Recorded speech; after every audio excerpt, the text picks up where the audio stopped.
Alright. Let's get it. It's time.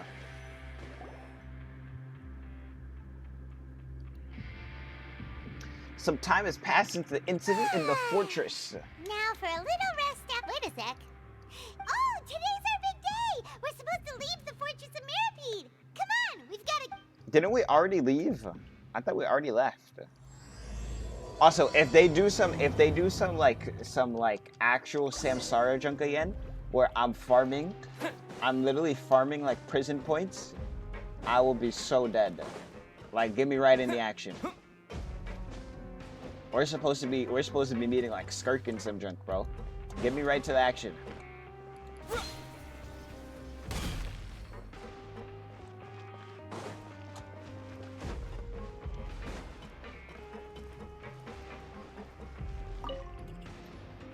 Please, sign here. This document will be effective immediately upon signing, and you two may exit the Fortress of Mirapede via the regular channels. It's been so long since we've been to the surface. Let's hurry up and... Huh? Oh nah, this junk about to break down. This junk about to break. I'm fine, thanks. But I wonder what that tremor was just now. Let's go ask the Duke. She got like perma sleepy eyes. Behold!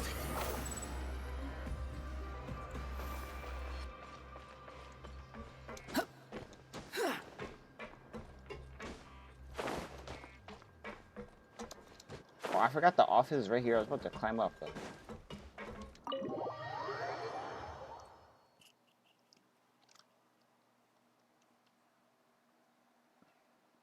The wind rises.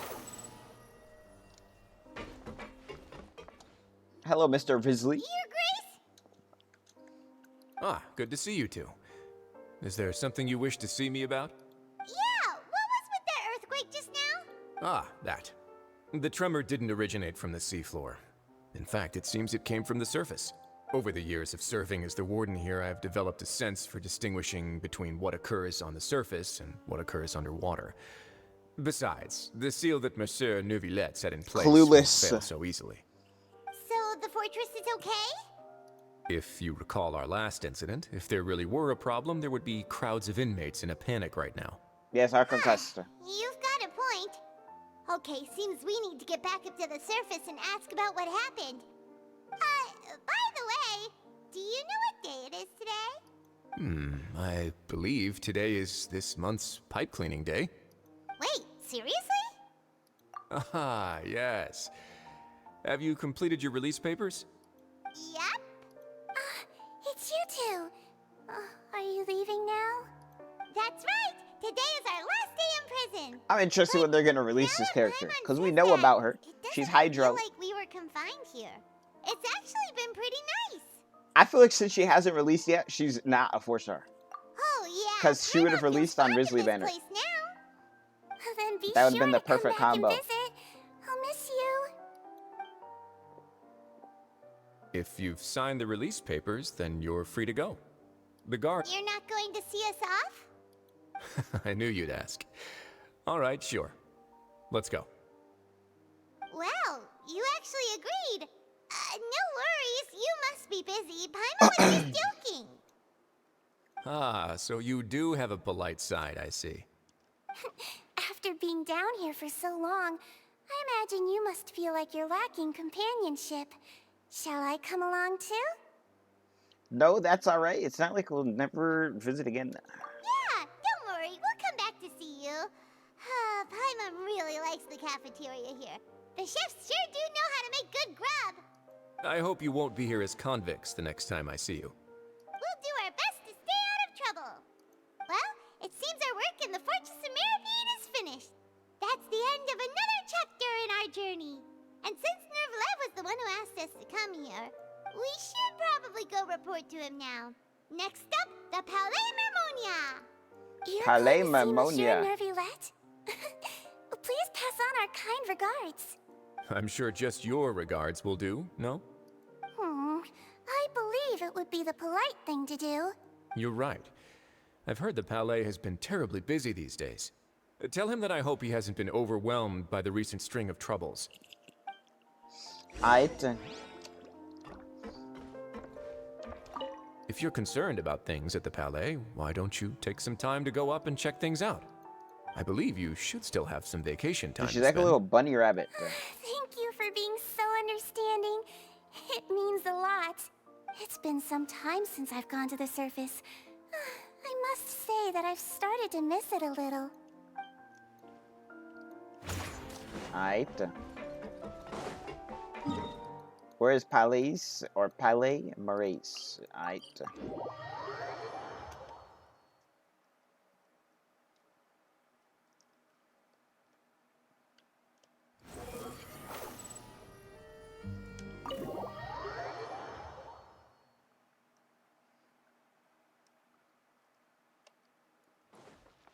Squall and Fury. The Palais Mermonia sure is buzzing with activity today. Palais Mermonia. Halt! Huh? Oh, it's you two. Apologies. Monsieur Neuvillette did say you'd be welcome at any time. Excuse me, would you mind helping me take a look at this report? Isadora. I'll be right there. Sorry, I've got my hands full here. You can see yourselves in. Isadora. So busy. That's close to Seems Itadora. a lot has been happening.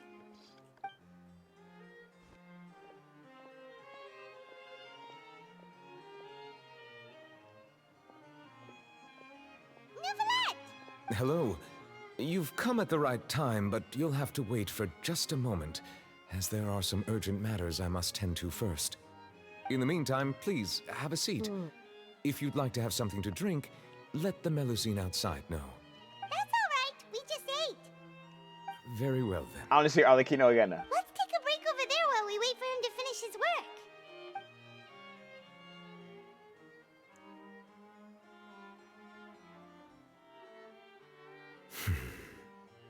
All right. That should wrap things up for now. Alright. Are you done with your work? Yes, sorry to keep you waiting. Today should be the day you were released from the Fortress of Meripede, and it appears that you have managed to complete all the release paperwork. True. That's right. And we came here to see you right away.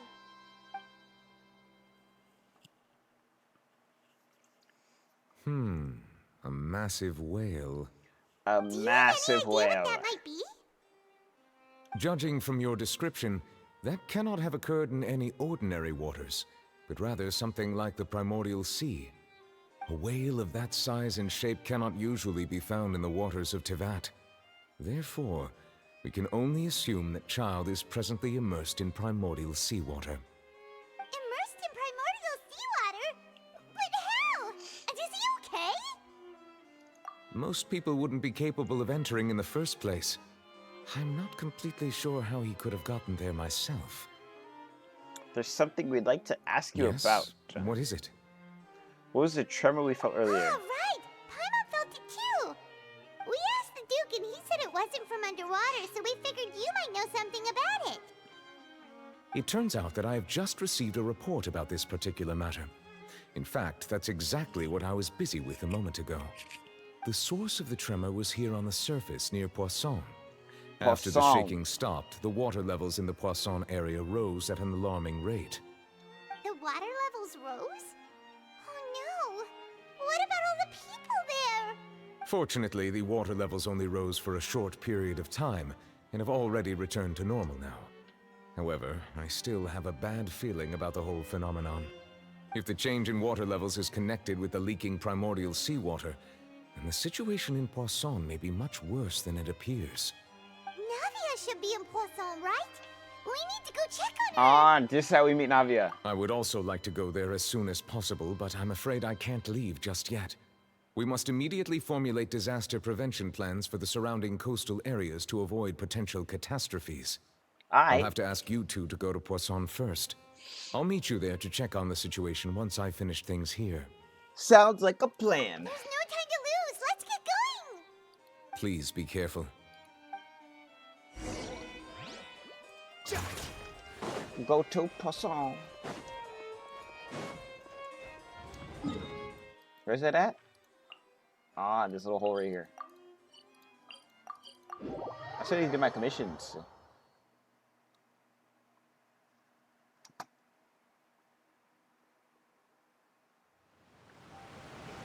Little cutscene. Oh no. What happened here? Damn, underwater.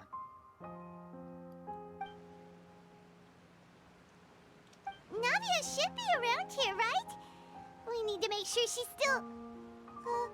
Paimon means we need to check on her.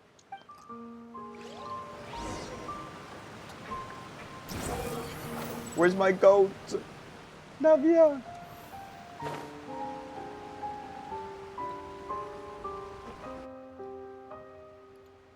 We haven't seen a single soul all the way here. Oh, this is getting scary. What will I ever do now? Disaster victim M. There's someone on the roof over there. Just stay put. We're coming up. Watch your balance.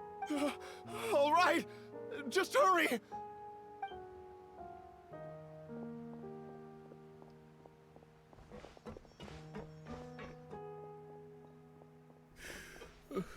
I'm not young anymore. How will I survive on my own? My Desiree! Desiree. Looks pretty Dude, I thought they sad. said Desiree. My leg. My leg. Disaster victim F. How could this have happened? It hurts. Just hang in there. Help is on the way. You can hold my hand if it makes you feel better. Damn, he got the beard going on though.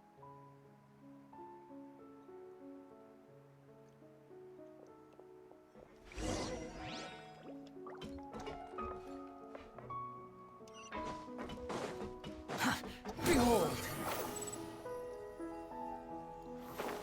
Mascara is like too good for. Yo! Alright, GG Mascara. Oh, it's Navia. She's over there.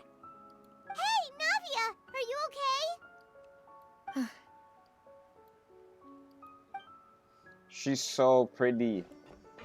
You're here. We heard there was a situation in Poisson. I so cannot we came wait as quickly as we could. Yes. As you can see, the water level suddenly rose. It caused quite the disturbance, in fact.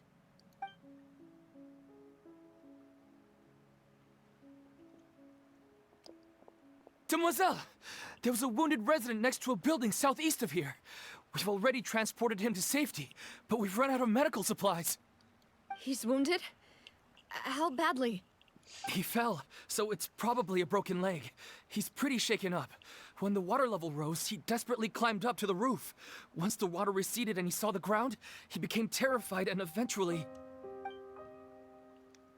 He jumped down then. Find the leader of Squad 1 and tell him to take the wounded resident to see a doctor. He should know where to go. Understood. I'll take over his search and rescue mission in the meantime. All right, you'll be in charge. I'm sorry. Where were we? The situation in Poisson? Ah, right. Poisson. Allow me to explain. A little earlier, we suddenly heard a loud noise. At first, everyone her thought voice that goes so something might quiet. have exploded in the waterways. But before we knew it, water started pouring out from everywhere. The rushing water seemed a little odd. Oh, there we go. Almost like the unique color of primordial seawater. Some people didn't realize the danger and thought it was just ordinary water leaking from somewhere. Everyone on the street who happened to be close to the water didn't have a chance to escape.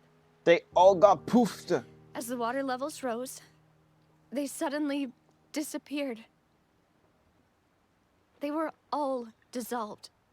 Those who realized what was happening started to flee in a panic, desperately trying to get to higher ground. Many were injured in the stampede, and some people fell from significant heights. The Spina di Rosula initiated rescue operations as quickly as possible, but there have been a lot of casualties. Fortunately, the water began to recede after some time, and the chaos came to an end. The water that flooded the area contained primordial seawater, so the lower levels of Poisson are still hazardous. To ensure everyone's safety, I've asked the people there to leave as soon as possible.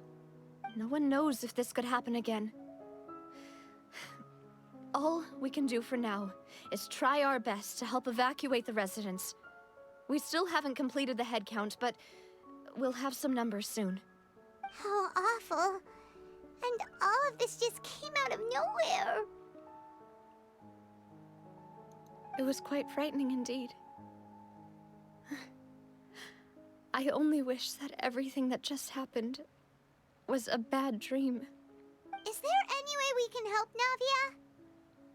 Yeah, we're here Thank to you help. for being so willing to help in a moment of crisis like this.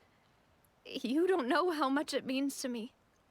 I really can't express how grateful I am. Navia's got so much drip, though. Don't say that, Navia. That's what friends are for. Melus and Silver. Demoiselle, we've got a situation here. I'll be right there. Sorry, I need to go for now. She didn't tell us where Melus and Silver are. And off she goes. Seems it might be a while before she can take a break.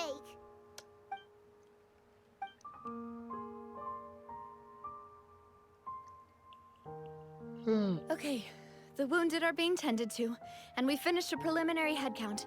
More support has just arrived, so I suppose I finally have a moment to focus on my own matters. Of course, we should remain ready for anything, and continue doing our best to rescue others. I'll be sure to have everyone at the Spina di Rosula ready to render assistance. Traveler, Paimon, would you two accompany me to my father's grave for a moment? Huh? Right now? I understand. Thank you.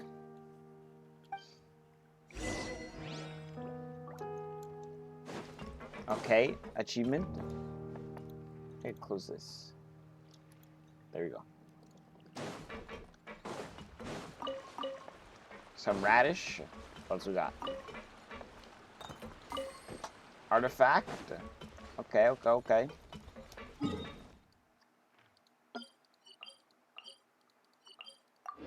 Sure that I go on this hill here and just, you know, glide down as the wanderer.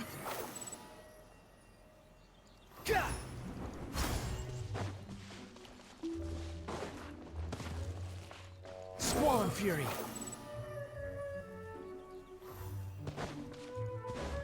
Oh, so you didn't die earlier. I thought you would die from falling that. Not a lot of people here, huh? Well, given the time of day and the whole situation in Poisson, Paimon doesn't think there'd be a ton of people here visiting graves. Right. That's how things are now. The living are so exhausted that they've no strength to spare any words for the dead. Navia?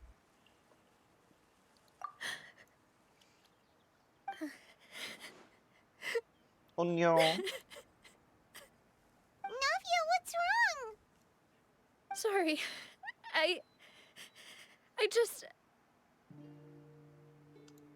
Melus and Silver, they won't ever come back here again.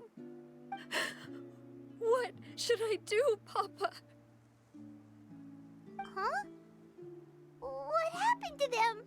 Did they get poofed? Everyone agreed on the rescue plan, but still, I was the one who initiated it.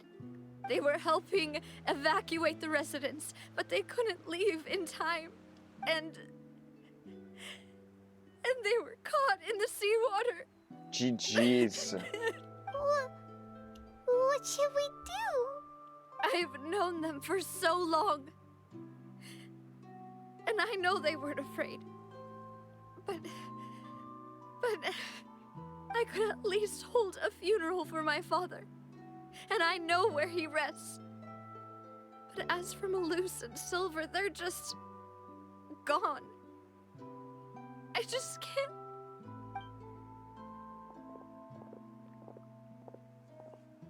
Everything looks so clean after it rains. Even the gravestones. I didn't expect that you'd enjoy a glass of red wine in front of Master Callus's grave. I can understand. Besides, the scenery here isn't half bad.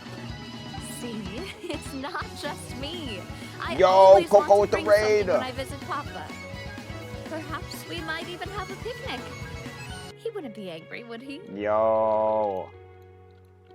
Thank you, Crocodile Musica. Musica. Guys, check out Crocodile Musica. Thank you. How's your stream, Coco? Sorry for raiding mid-intense story cutscene. All good. I did get a water anyway. It's a good time to get a water. But welcome in, raiders.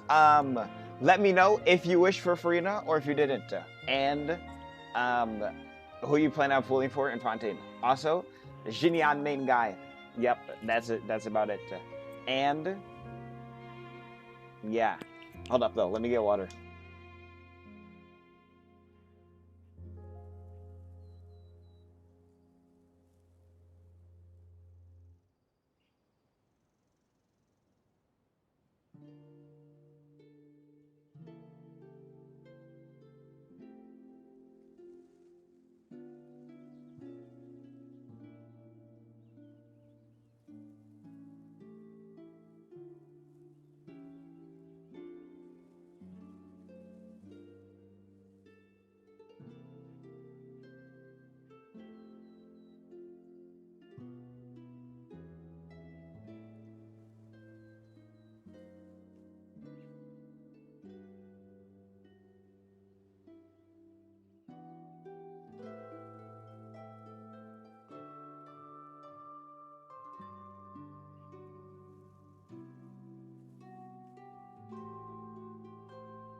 Alright, back in action.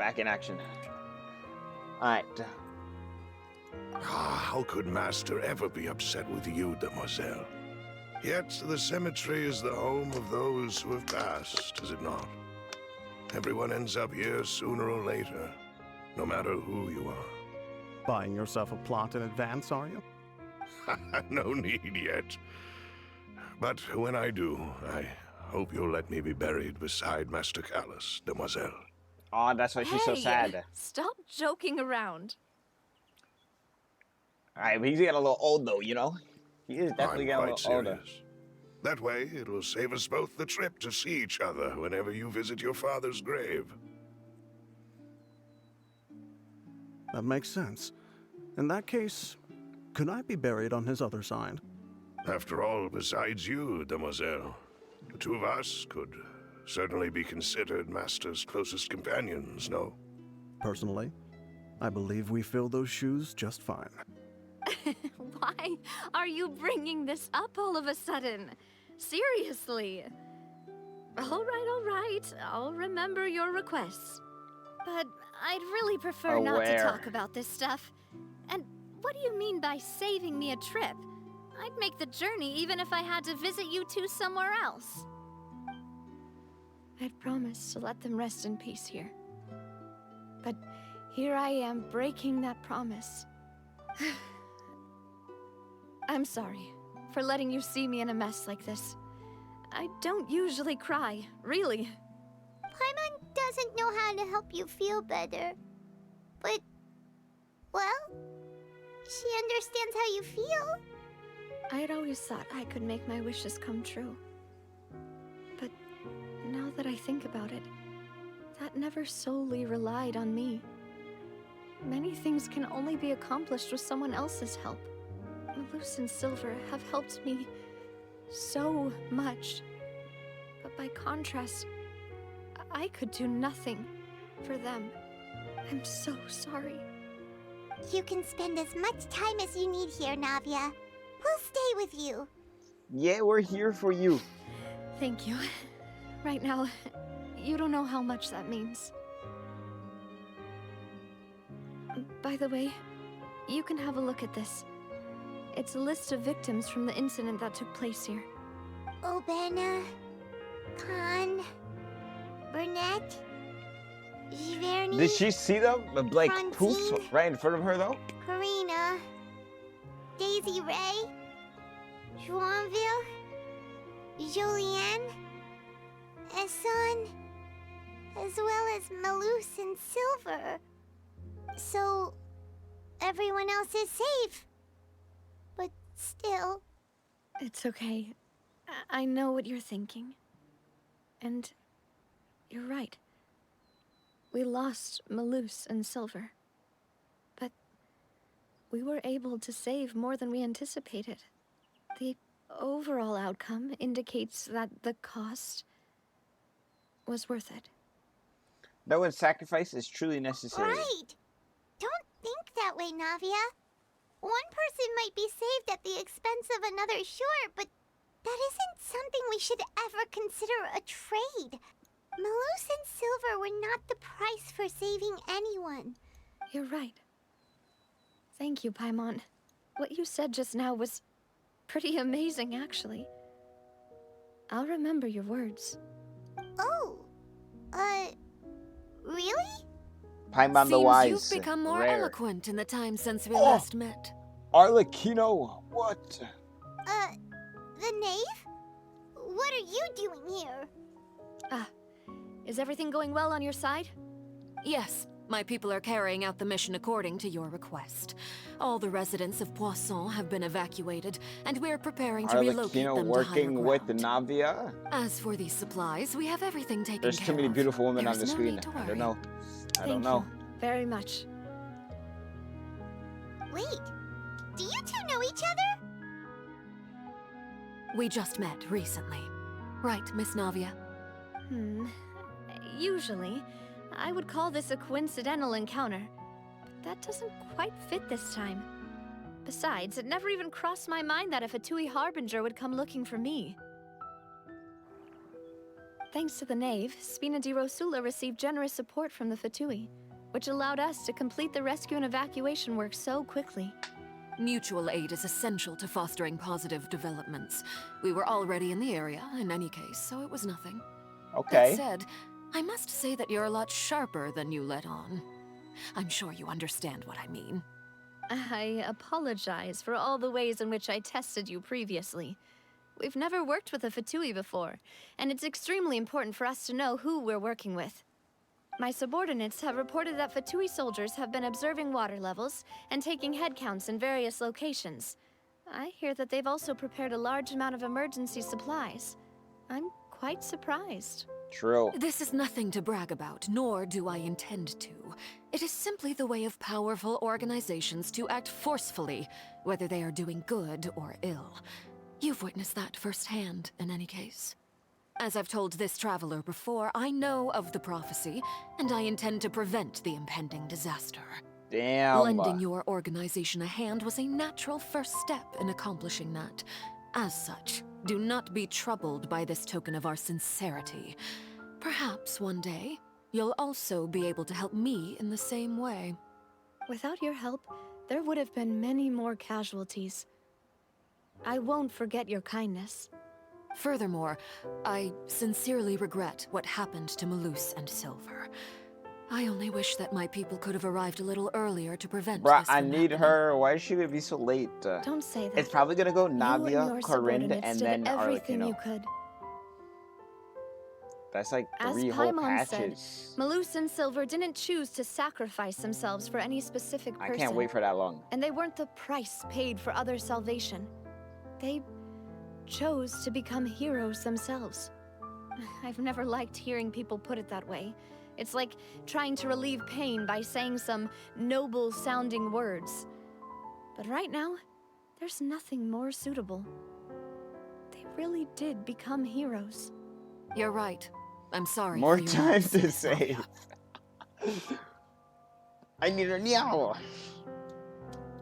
Water is life to Fontaine's people, and it also spells disaster. It's no wonder that people always say that prophecies I'll have you know, represent please, fate. I won 3 Fortunately, 50/50s I've for never viewers been one today. for such opinions. Light So, work, light you're work. one who will try to change fate then? And then Of course. I won my own 50. That is why I'm going to Hotel Bouffe de Thé. I still have some things to take care of, and the children need my attention. By the way, Traveler, Paimon, one more thing. Listening? Alright, then we'll just... Huh? This isn't right. Paimon thought you would ask us to walk with you for a moment so you could tell us something in private. Nope. That is a clever and useful conversation technique, which I do like to use when necessary. But there's no need today. It would not hurt to have Miss Navia listening in. Traveler, I'm sure you remember that I said we could work together when we had the chance. You and I both know that there may be issues with the Primordial Sea. Previously, it was the Fortress of Meripede's sluice gate, and this time it was the water levels in Poisson. These are both signals. Signals for the Jolly Oh, the time for the Jolly Corporation has come. Signals for what? Indeed. Allow me to share the latest intel I've received from the House I'm down of to the work with Hearth's Arlecchino. intelligence Hey, say the network word. with Say you. the word. During some recent investigations, a child Also, claimed to have Arlecchino's like discovered some shoes ruins near are Poisson. literally at like The a ruins date back to 90-degree angle. ancient How does times she walk on and those? seem to be worth investigating in many ways. Judging by the dating of the ruins, they may be related to the prophecy and the coming crisis. The situation is becoming more urgent, so any pertinent information will prove extremely precious. My people initially came to prepare for ruin exploration. Unexpectedly, this disaster struck, and at present, we're all busy prioritizing the rescue effort. So that's why the When are we Fatui gonna were learn already why in she has Poisson. like X's in her eyes? I wanted to take the children along, but unfortunately, Linny, Lynette, and Fremine have all been dispatched to higher ground to assist affected residents. Ah. Linny told me that outside of the house, the person they trust most is you. Real. Which is why I want to give you this task. I am a very trustworthy individual, you know? The Pretty House of the trustworthy, Hearth's pretty members see trustworthy. each other as family. But Linny, Lynette, and Fremine said that they also see you as such, even though you are not from the house. Damn. I'm sure you already La understand Familia. how earnest they consider their friendship with you to be. Oh, that somehow makes Paimon feel kinda happy. The intel I just shared about the ruins could fetch a high price. But since the children consider you family, it's only natural that I freely share it with you. Got it! So all we gotta do is go to some ruins, right? We can handle that. Excuse me, but may I tag along? You wish to join, Miss Navia? But are you sure you're up to exploring some ruins? You need to rest. Well, I'm sad, yes. But I can't just go back and plop myself into a chair by the roadside and do nothing. There's no point in being depressed while we still have a disaster on our hands. As my father's successor, I must live up to the hopes he had in me. Besides, Okay. I'm also doing this for myself. I need something, a distraction, to keep my mind off Malus and Silver. Since you put it that way, I have no objections. What do you say, Traveler? The ruins. All right. Together. The ruins are to the south of Poisson. Here's the map. Then every time they say Poisson, Okay, it's the like three of us will handle it. Come it's on, like the let's it's pack like up the and key get of the going. it takes over the whole sentence. Poisson, Poisson, Poisson. It sounds like croissant.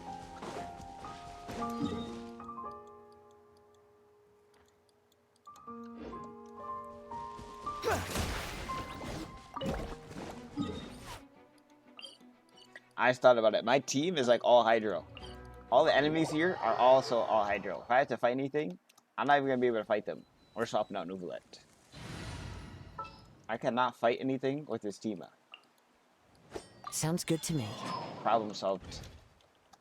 Now I have Kazuman. Easy fix.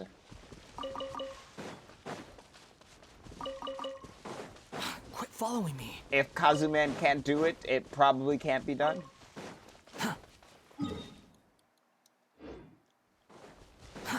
Too slow. No TP to this ruins place though. We're just on a journey. She did say we are exploring the ruins though. The wind rises. Maybe it's like a hidden TP though. After we like unlock this place.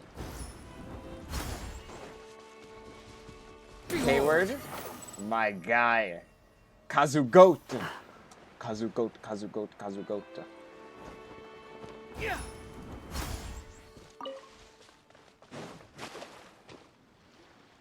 So, are these the ruins the knave was talking about? I see it. Oh, talk about old. They seem to be pretty ancient, all right. Let's go in and have a look. Just be careful. Claire, you don't got tech. Also, you late. You need to join on people's world in 3 days.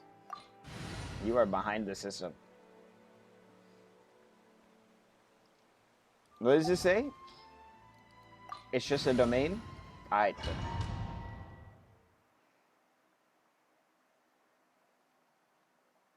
You need to risk them up. True.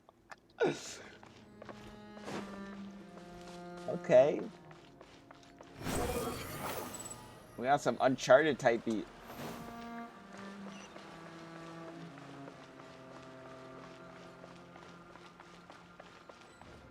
Enemies. Strike a pose. Have you heard of the Hydro Archon Furina?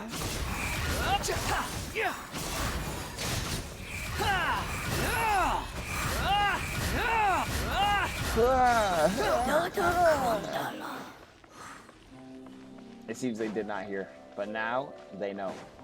Their eyes have been awakened. Quit following me. You are awake now. Oh. The floor here isn't safe. Wait. I still had Furina's pet. Wait, what does resummoning her pets do? They just stay on the field forever.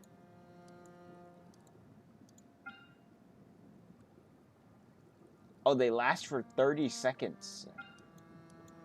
That is literally like 10 years.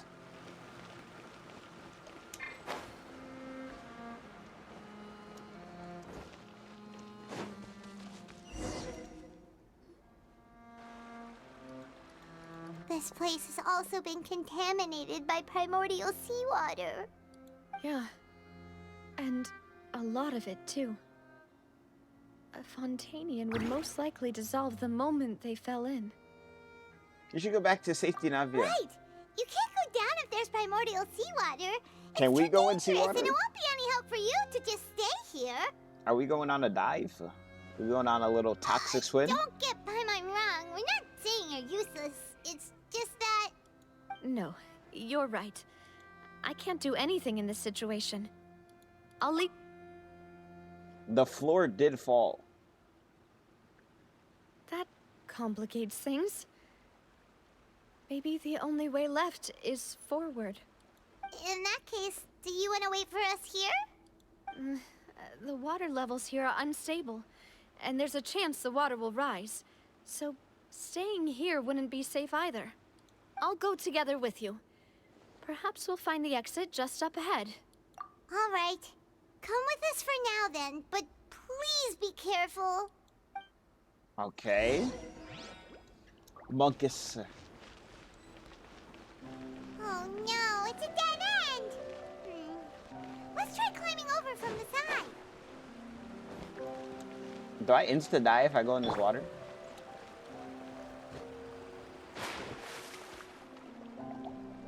Okay. You cannot go in the water? Noted.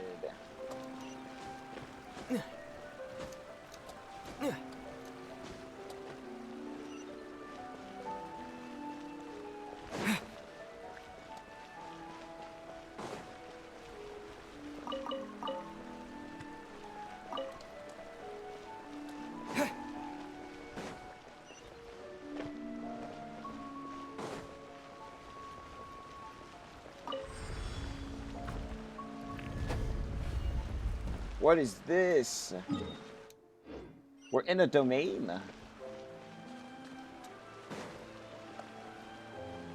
This building looks crazy.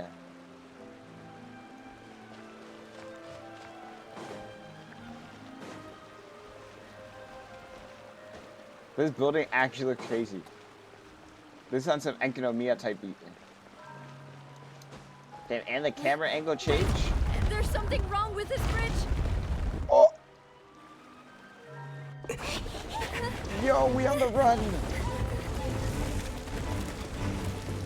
Navia, you gotta run faster! Okay. No! Navia!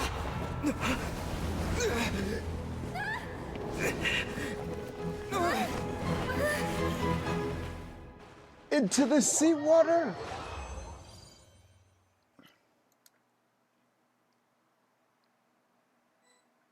GG. We saved her. Demoiselle. Huh? Demoiselle, what are you doing here by yourself? Would you be standing here till dark if I hadn't come to get you? Ah. Maybe she just wants some time to herself, Malus. Hmm? Oh. Was I sleeping? Yes, it would appear so. I must be tired. Oh, nah, she bugging. That's quite possible. However, you were the one that suggested we go out for a walk. Oh, right. I nearly forgot. It must have slipped my mind when I dozed off. I haven't had a nap today yet. Have I? This is a familiar feeling, yet something's a little strange.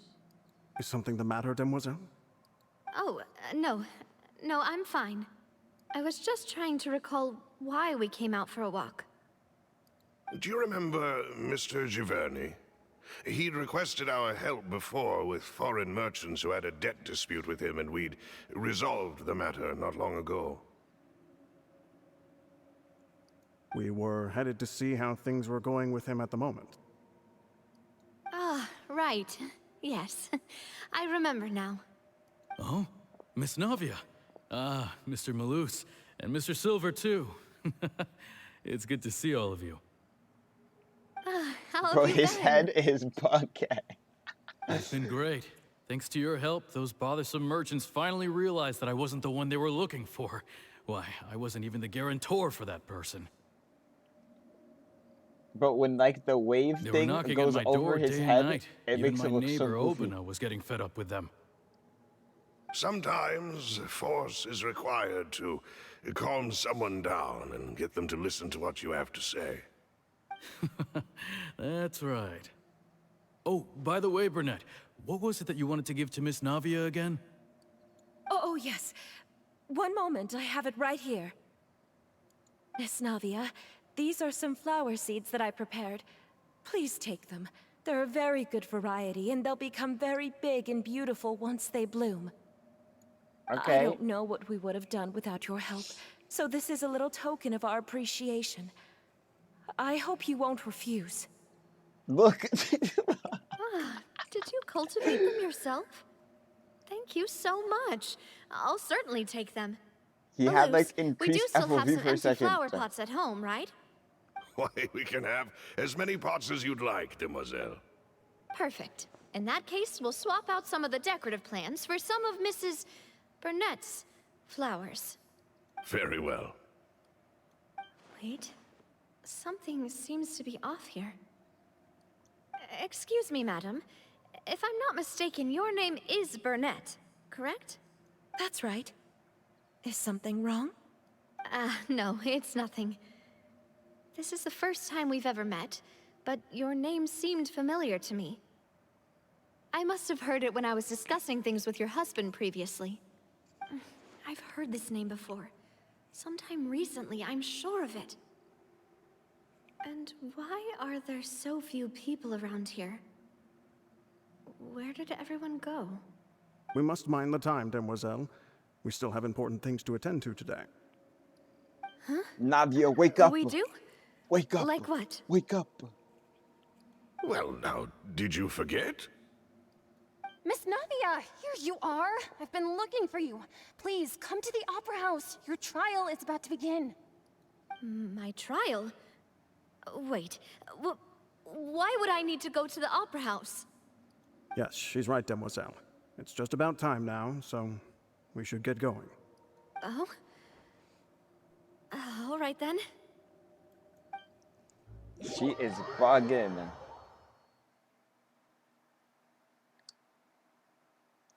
Two minutes after Fontaine and Zaza. Look, it's Navia. She's here. And her two attendants are with her. Goodness, everyone's finally here. There sure are a lot of people here to see the trial. And they all seem to be oddly excited about something. I even know some of these people. Karina, Desiree, Joyville. The only people Jolene. here are the people that got smoked by the Essa. seawater. Why are so many people here?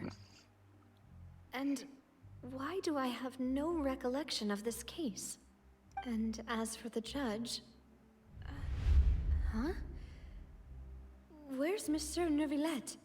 Please sit in the defendant's seat. Don't worry, Silver and I shall accompany you. All right.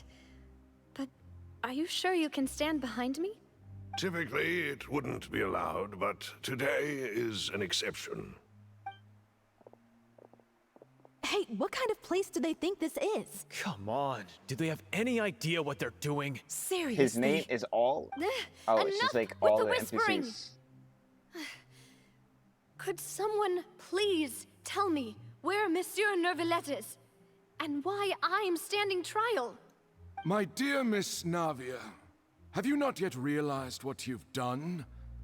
In that case, allow me to explain.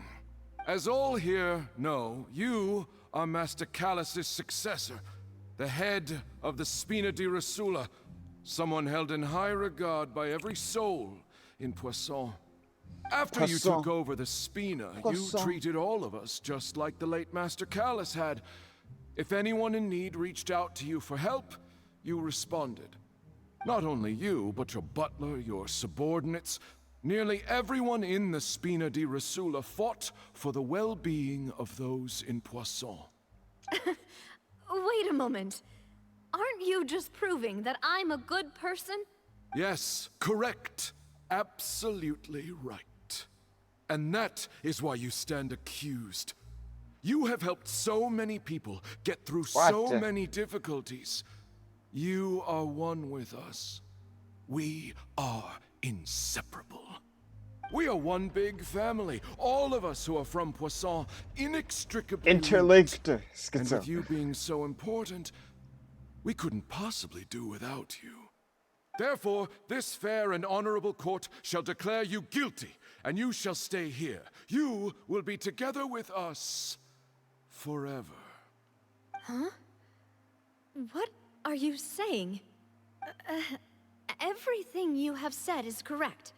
I have indeed done a lot for my hometown, and I would be willing to be with you all, but what is the purpose of having me stand here like this?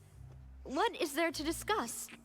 Ah, well, if that's what you think, then I have no further comments. How wonderful, Miss Navia!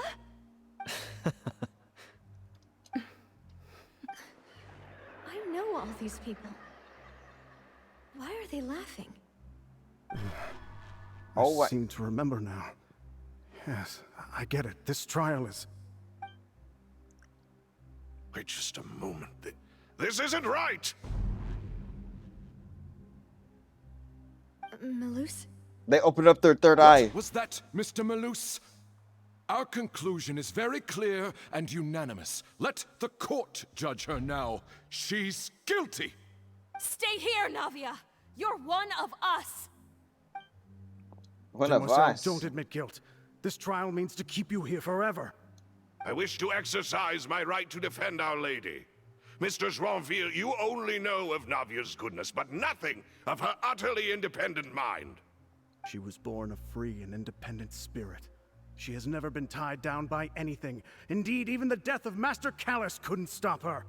Her actions This cannot whole serve trial as is to proof keep that her she as sea water? identifies herself as part of any group. That's what I'm She getting. merely acted as an individual, extending her hand to help others.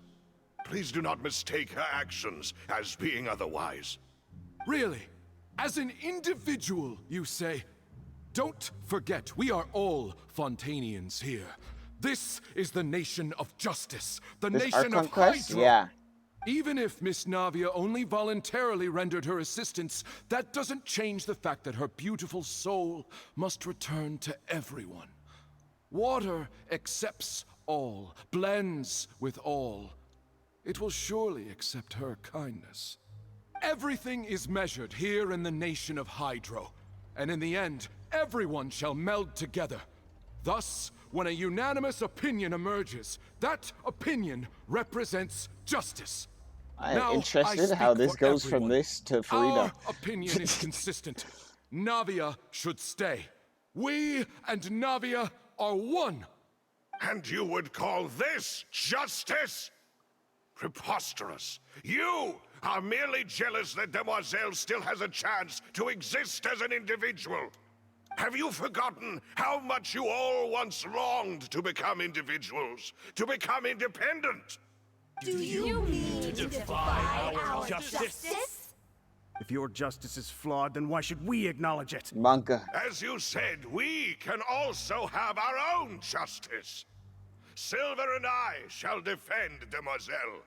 Well, there's not even a judge here. Is how we will enforce justice. Ugh, my head... It hurts. Demoiselle. Silver, it hurts. My head is spinning. All I can see is stars swirling in front of me. I remember now. Everything that seemed odd from the very beginning. Karina, Desiree, Joyville, Jolien, Essen, and Mr. Giverny and Mrs. Burnett, who we met earlier. Even Malus and Silver. I don't want to admit it, but they're all dead. Don't be afraid, and don't admit guilt. We will protect you to the very end. Absurd! Who are you to say that she cannot be judged? We are the majority, and in the nation of trials, the majority is absolute justice. We are the will of all. Don't let them escape! We shall keep Navia here with us! Mr. Malus and Mr. Silver, must you be so stubborn? How could the two of you possibly hope to stand against the They really been collective? putting the emotion Do in not NPCs. resist. This judgment is fair and just. Is that Navia Oceanid? belongs to us. After all that happened, she should not be left alone in Poisson.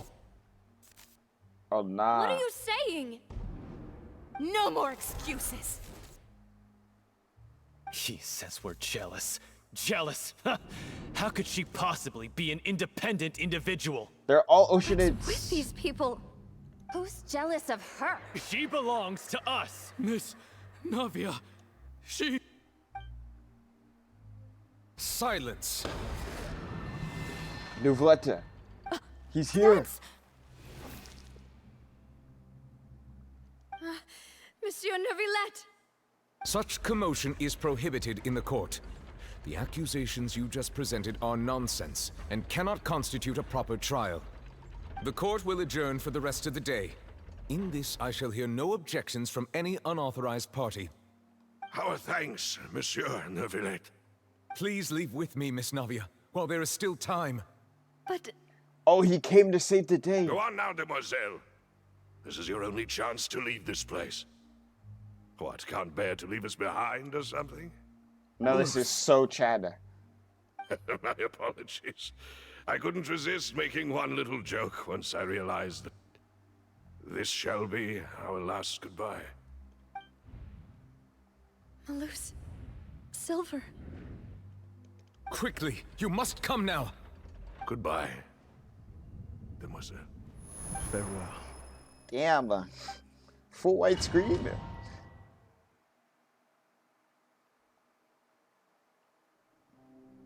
No, wait! Just a second!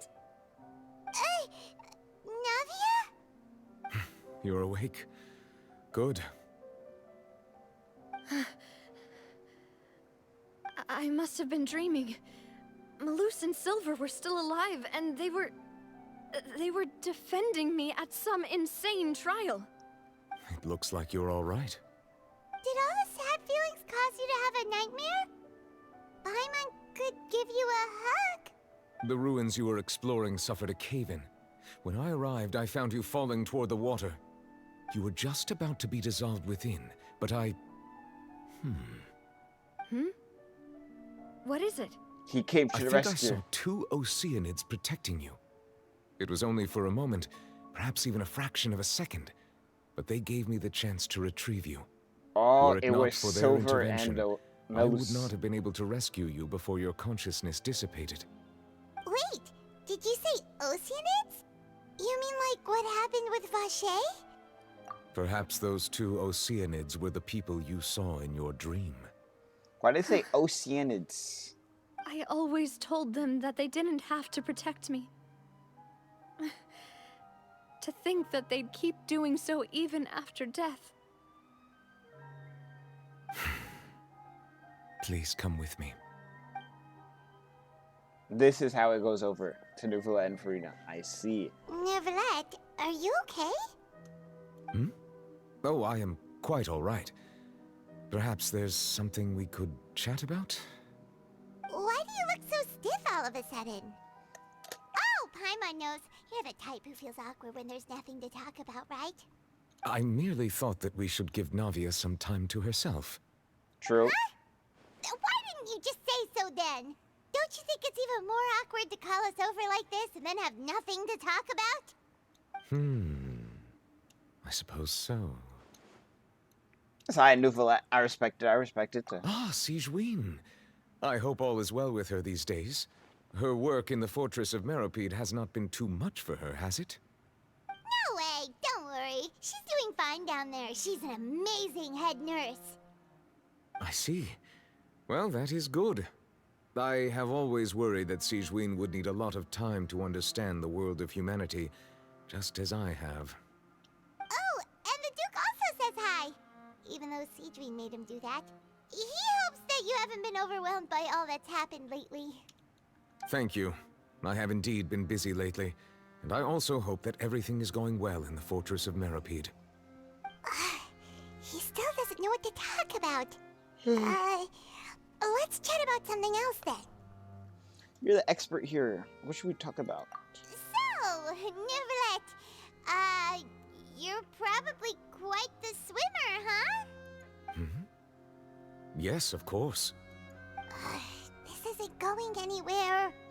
Let's try something else.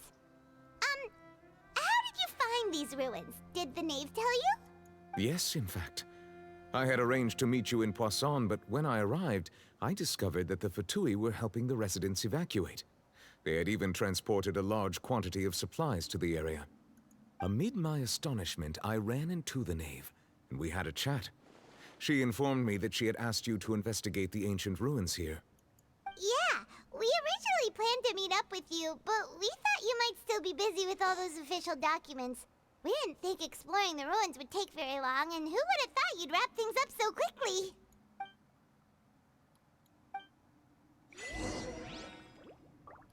Love is destructive. I'm sorry to have kept you all waiting like that. I'm feeling much better now. I I guess we should get going again. Will you come with us, Monsieur Neuvillette? No hidden chests? Yes, if you wouldn't mind my company. All right! Another one joins the party! Let's get going then! No chest at all?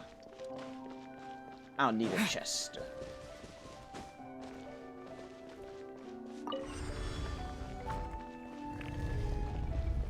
What are these bozos again? Scatter! Show him your face! Let my name echo it!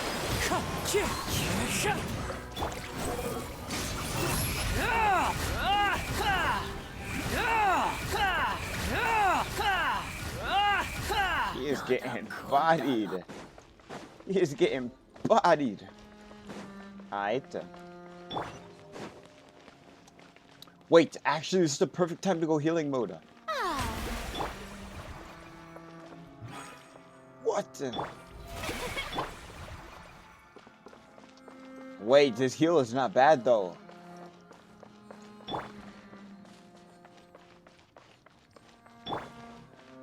Full squad heal?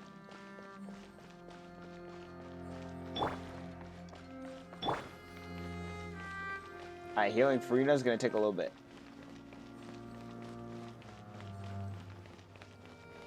Okay, one more tick.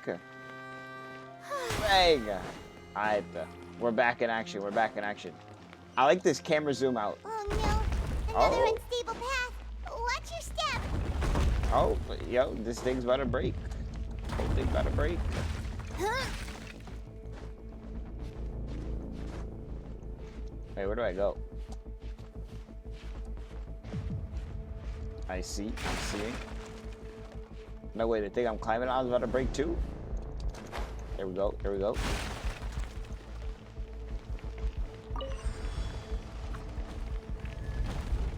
More people!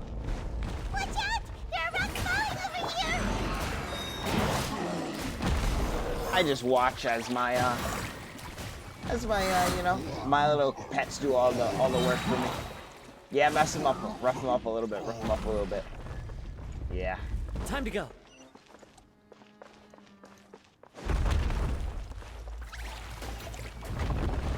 I feel like they could do a lot with zoom outs, and they don't do zoom outs a lot. Almost at the top. Keep it up! Ooh, here's a chest.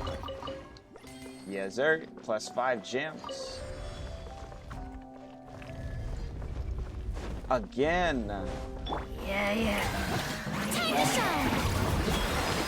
Fallen leaves, adorn my night!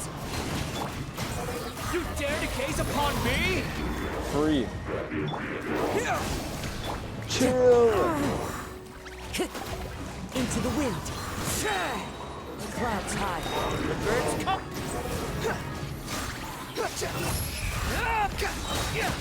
The god dodger.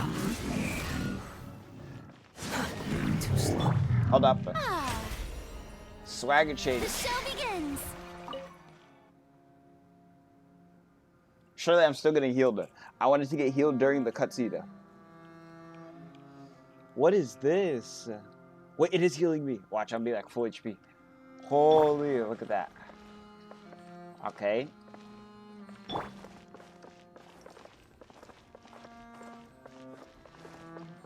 This heal is not the fastest, but it's still a solid heal, you know.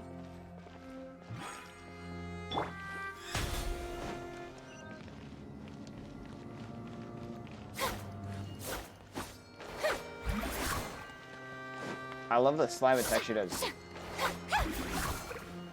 A little bubble. Okay. This building unironically looks so fire though. I love the design of this building. It looks so cool.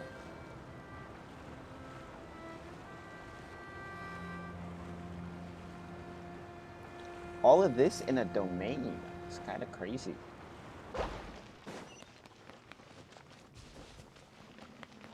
The wind rises.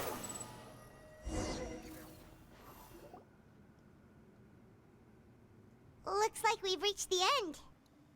This is the place. There should not be any other hidden spaces in the vicinity. The path sure had some twists and turns, but it You turns just saw out that Puss this in place Boots in an isn't actually overall that big. quest. Real. Maybe I'll see Puts and Boots in the Archon quest. Imagine. The prophecy. Stone slates. It seems like they were put here as an offering. Could we take them down and have a look? Perhaps we should just Prosecution leave them cycle. be for now. There are 4 locations in total, but only 3 stone slates. The slate that should be in the first empty spot is missing. And the surrounding walls also show signs of damage.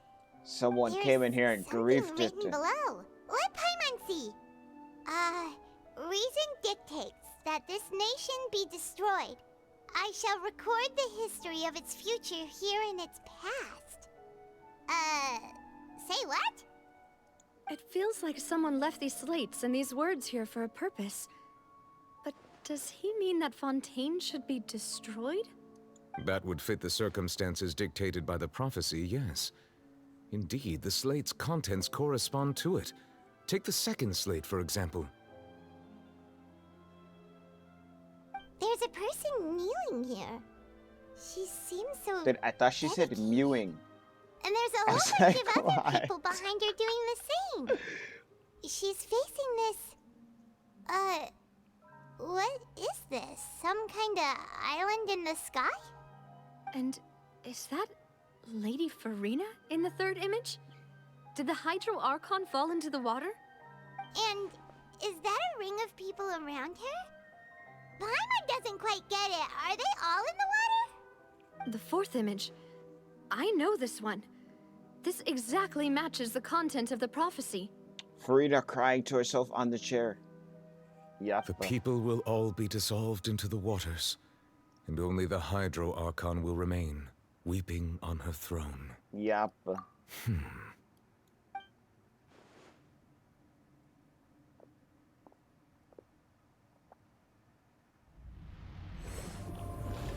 He's got the power. More information should be hidden in these slates, but I fear I cannot easily uncover it, most likely due to us missing the first slate. I am very sorry. Don't blame yourself, Monsieur Neuvillette. Deciphering ancient stone slates isn't one of your duties. Ooh, Paimon's getting the chills just looking at these slates. The chills. This says that it's the history of the future, right? That means the prophecy's sure to come true. I really hope it doesn't mean that. Still, Paimon feels like these images are kind of weird when you look at them together.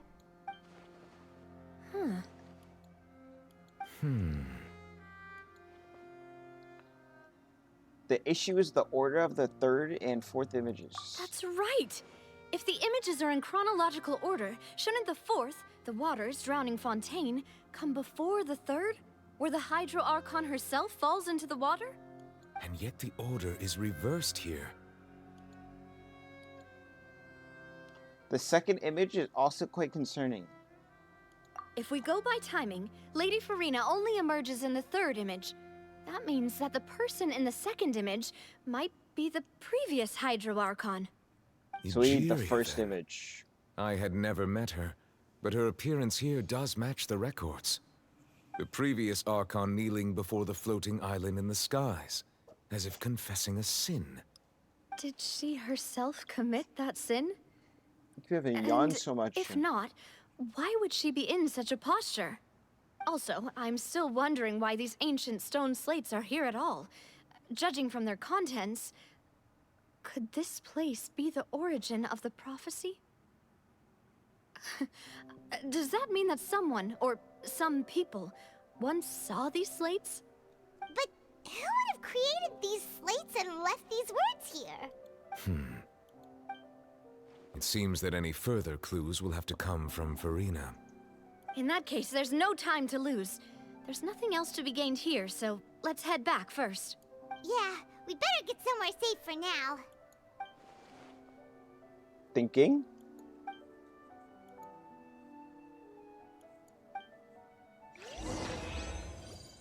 Okay, it's probably about to ramp up. It's probably about to ramp up. We can't like dig in here though to like see what's going on in here. Squall and Fury! Quit following me. Yeah, big boy chest. Big boy chest. Leave the domain.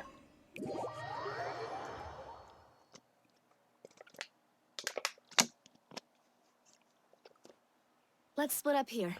I'm going to check on what's happening with the Spina. You know how it is.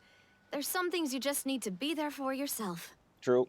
You still have energy for that, Navia? Paimon's already beat. Just head back to the Fleuve Cendre and have a rest. That's the name of the weapon. Thanks for keeping me company The all this time. Fleuve Cendre. I'll depart as well. Thanks for your hard work today. Rest well, everyone. Traveler, I will go talk to Furina tomorrow morning to ask about the stone slates. I'm sure that you're concerned about this matter as well. If you have time, drop by my office. I will share the results of our discussion with you. Wait, is it actually about to go crazy? Are you really gonna talk to her about this directly? Will that be a problem? Paimon's getting a little scared now that it's come to this.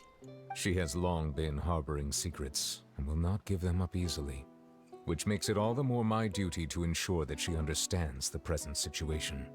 Alright, we'll leave it in your hands then. I will be carefully considering my words tonight. Traveler, Paimon, our safe house at the Fleuve Cendre is always open to you as ever, so please don't think you're an imposition. Alright. Alright, I'll be on my way then.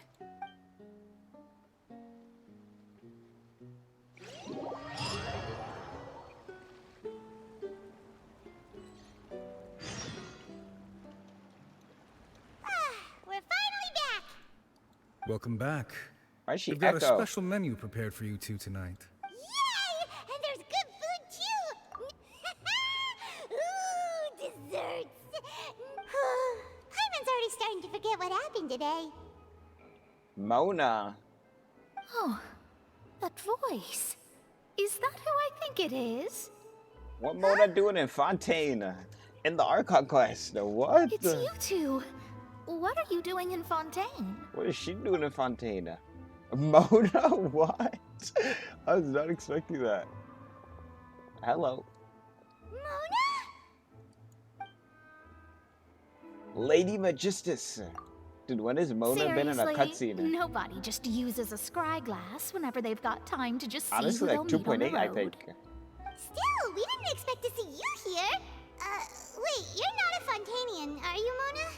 Well, I have some business to attend to here, so I booked a hotel in the city. I was just out for a stroll when I bumped into you. Quite unexpectedly, if I might add. Why did you think I was from Fontaine, though? Is that because Magistus doesn't sound much like a Mondstadt surname? Yeah, let's go with that. This is the biggest surprise of the I used quest. to have my own surname, which was, well, some other thing. Either way, the old hag told me when she took me as her disciple that the first step to being a great astrologist's pupil was to change that name. The old hag. There was nothing for it, really. She really is amazing at astrology, so I changed my name to what it is now according to her wishes. To my surprise, however, Magistus is not the name of some ancient house or clan. It isn't? Nope. Although it is used by us in place of surnames, it generally just The means Great great. Mona. Wow! Imagine including a boast in your name. Wait, are you gonna have to put that into your genealogy as well? What is it? I Genealogy. reckon so.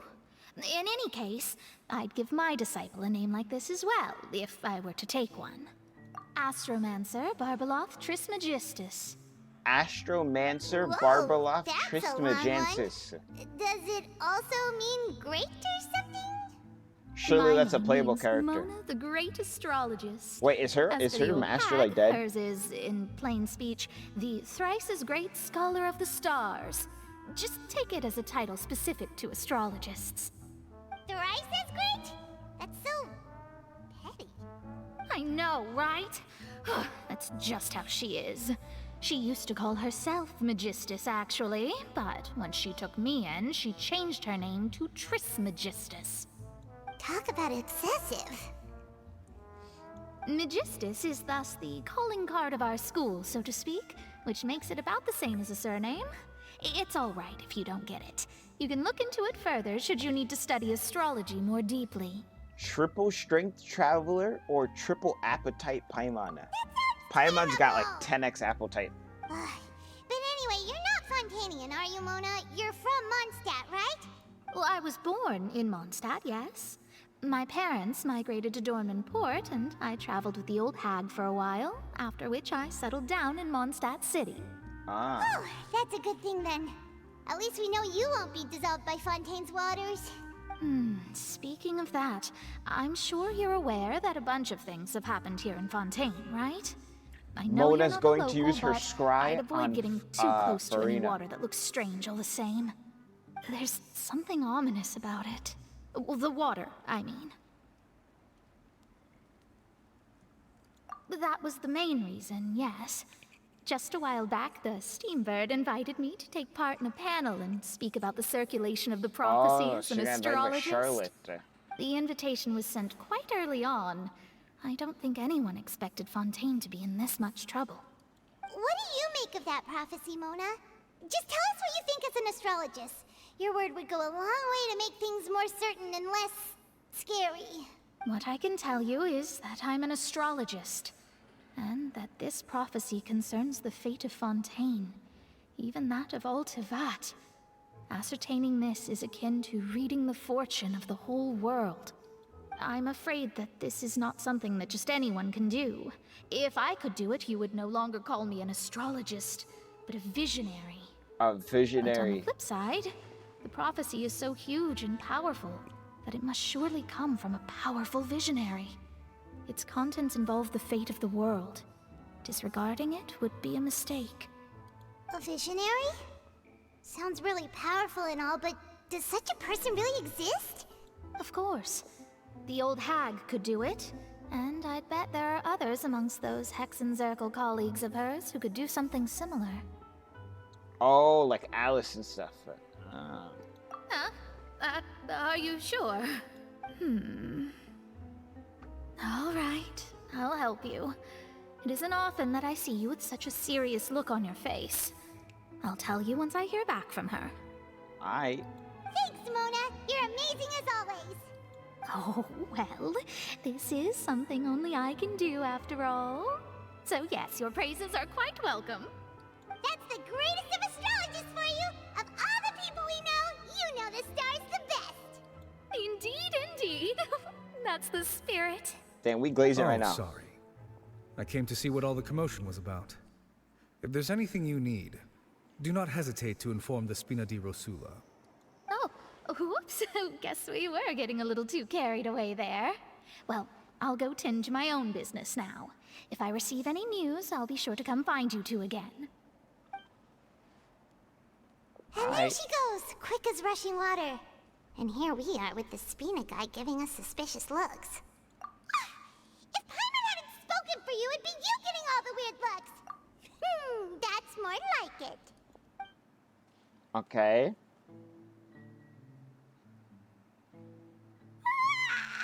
Good morning. To be honest, Paimon's still feeling kind of sleepy. But it's time to get up, Traveler. We agreed to go see Neuvillette, so let's pack it up and get going.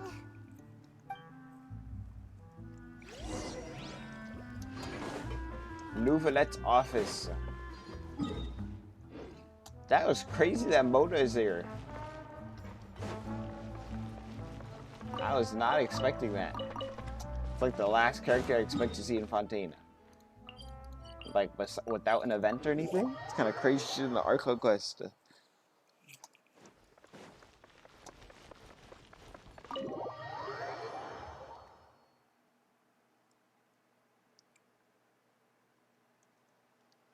Alright, are we meeting up with Furina? Damn, there's no one in here.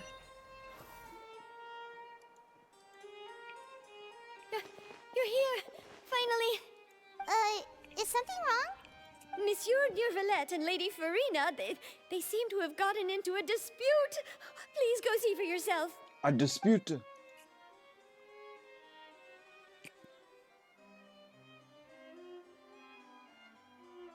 Like I said, I've already explained everything.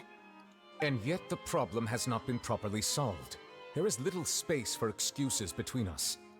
It is not my intention to offend you, but please, tell me where you stand. You are the Hydro Archon Focalor, are you not? Look at this. This is a list of the victims from the recent Poisson incident.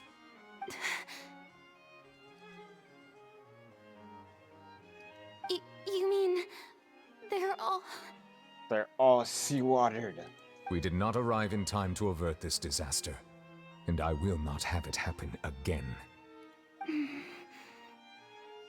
I will say this once more.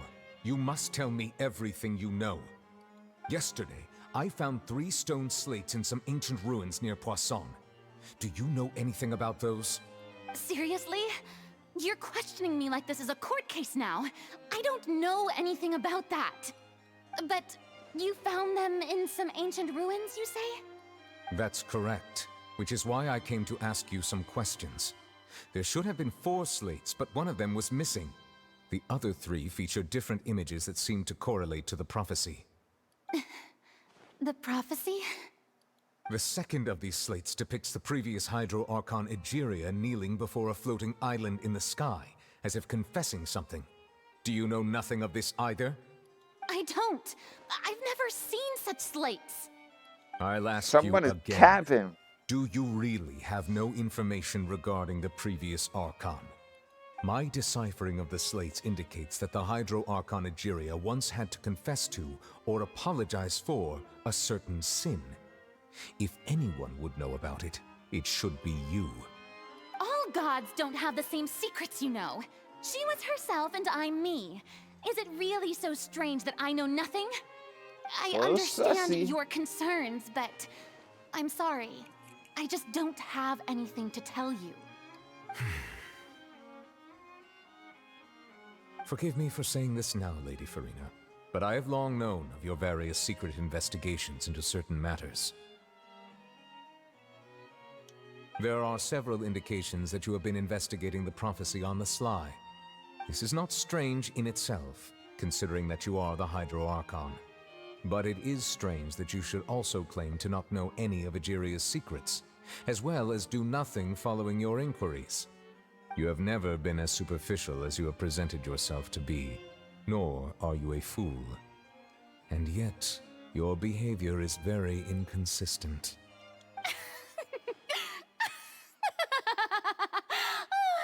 So you've been watching me all this time, have you? I didn't think you were that type. You... Well, since you know about my secret investigations, then you should know I'm actually working to take care of it. There's no point questioning or suspecting me. You're the Eudix, but you're still my subordinate.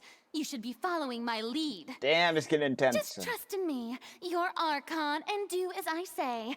Never mind whether you can Her truly voice actor convince is yourself to actually or like not. slaying It'll out all though. turn out fine. That's all I have to say. We do not discuss this matter again. Oh, the opera's about to start. Toodles!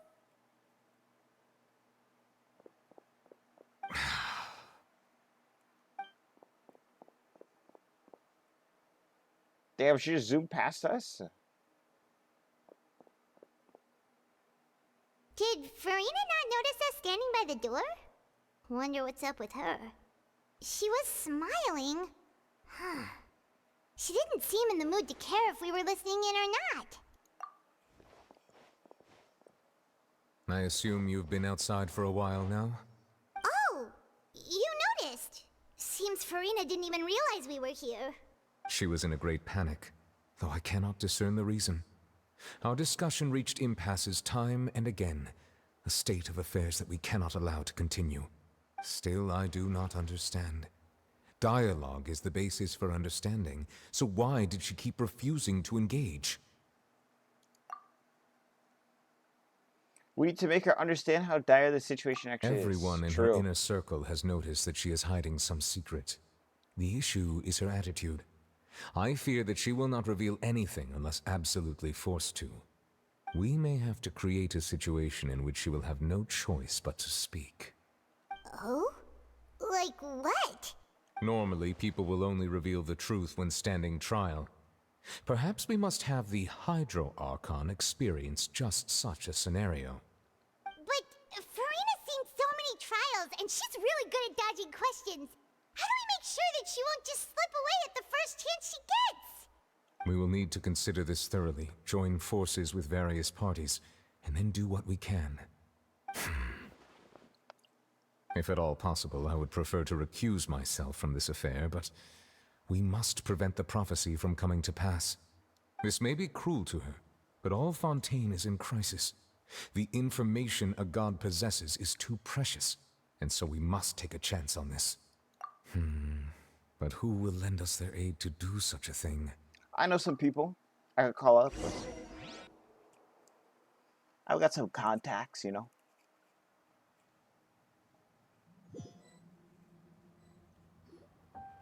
Well, that's everyone, huh? Speaking of which, it was pretty smart of you to think of hiding here. Poisson was just involved in a disaster, so it's presently devoid of people. That naturally makes it the best choice. And here you are drinking tea like it's the most natural thing in the world, huh? That's what families should do. Sit and enjoy a leisurely time together. It's nice to enjoy tea here, you know? Care for a cup? Lend me your ears, everyone. Or perhaps one of you might like to start us off. How about you, friend? Me? No, I don't think I can. Then, how about you, good sir? I fear that I will cause the mood on this boat to become as somber as it is in court. Okay. Well then, I guess we're lucky we've got a local like me to organize things. Wonderful, the spotlight at last. I guess I'll be facilitating things from here. That was a little long-winded, Clarindier. don't you think? Oh, you might be right. Anyway, to cut to the chase, our friend here, the Traveler, has brought us together to discuss something. As for what that is, well, let's start by saying that we'll be pooling our efforts together to create a series of traps. Oh, how intriguing. Well, it's just an expression, really. One that I just learned from Chlorand, and used on the spot. So, let's invite her to explain in detail. A round of applause, please. Huh? Didn't you say that you would be facilitating this? Oh, come now. Your work doesn't involve much public speaking, right? This is a good chance to practice. You might even pick up some fancy oratory tricks to impress your boss with in the future. Okay. I see. And what does my boss say? He is glad that you consider him your boss. Do go on.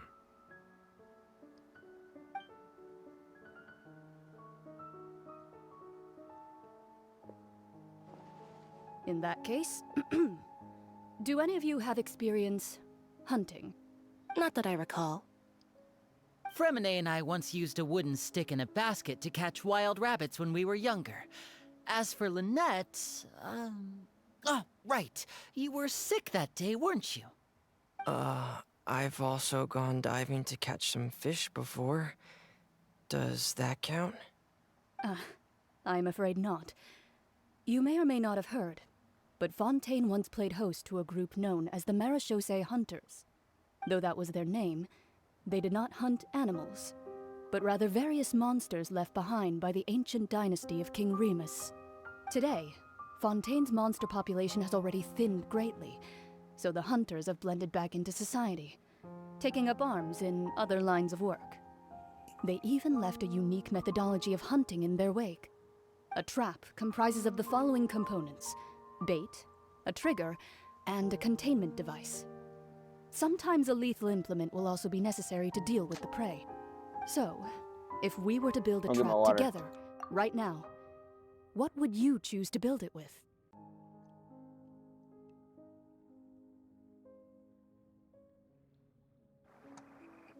Alright, let's finish this. For me, I would prefer something basket-shaped. Pigeons and rabbits will see the bait and naturally enter the snare.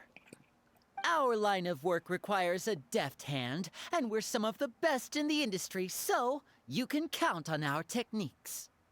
You used some of those techniques while moving the people of Poisson, didn't you? My subordinates mentioned that you even performed some magic for the bawling children. Yes, and I even managed to gather some intelligence in the meantime. I'm quite the multitasker if I do say so myself. I'm afraid I can't claim that as my strong suit. I prefer more stable methods, like placing bait in the water and waiting for the fish to come within reach. That's the kind of method I would count on. Calm and steady. Exactly the kind of person who would catch loads of fish. And I can be their assistant. With discretion, I'm sure. I'd probably use some sort of mechanical animal. Papa once bought me some small clockwork squirrels, mice, and such. When placed in the forest, they can attract others of their kind. I remember that you liked those too, didn't you? I did. And that would be a good way to go about it. If they're realistic enough, animals of the same kind will follow them all the way to the trap.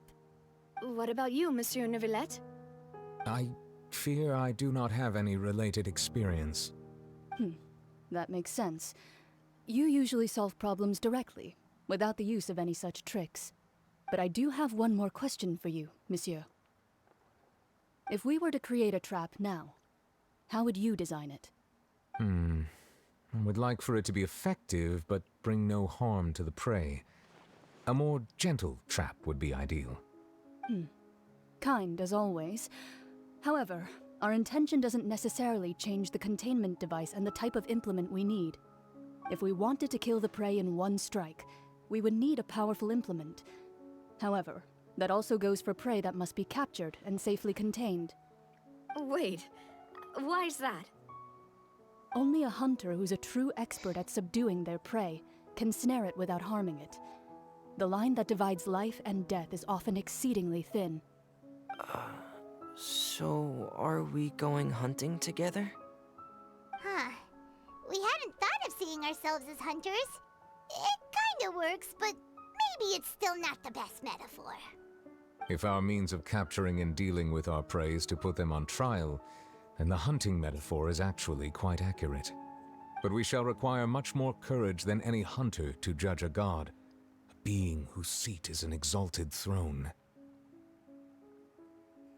That's right. Oh, so that's what's going on. Sounds very interesting.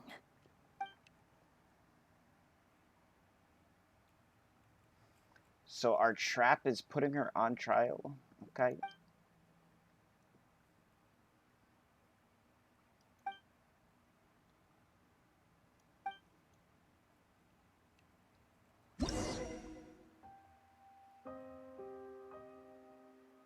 Welcome Moon.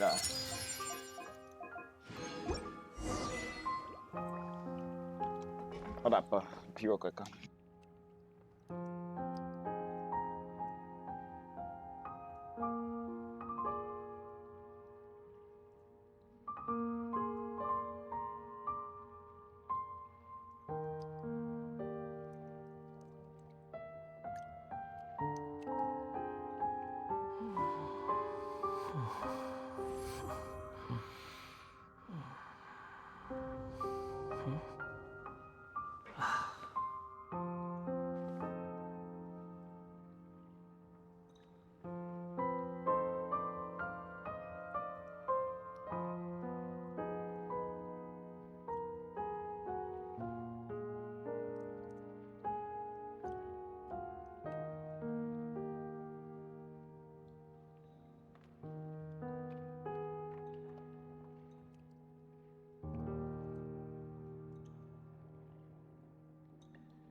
There's no such thing as pure freedom in this world.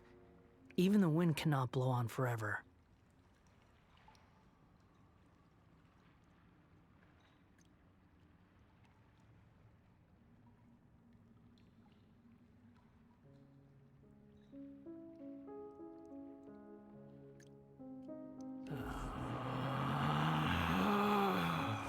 Relax.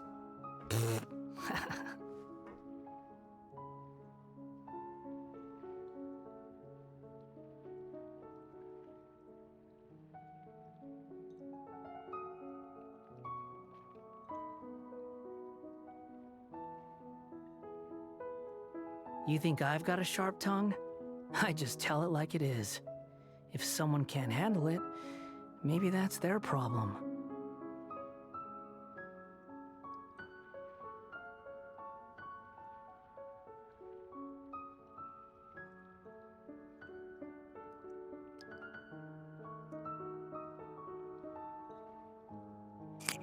Alright, let's go.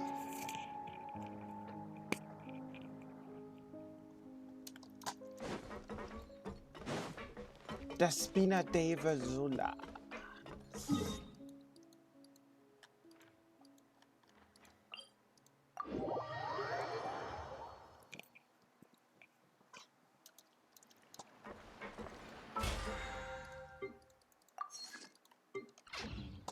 Quit following me.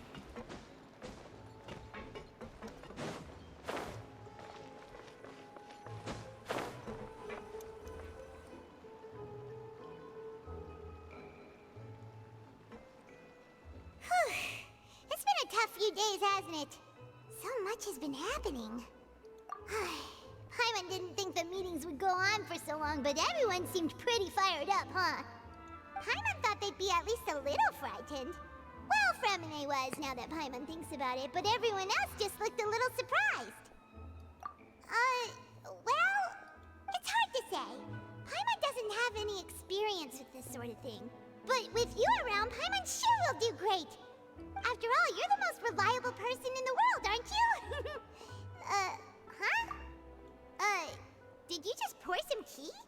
Paimon didn't notice you doing that at all. Then what's that? Huh? Paimon's never seen that cup before. Don't be frightened. From Arlecchino. I'm just joining you two for tea.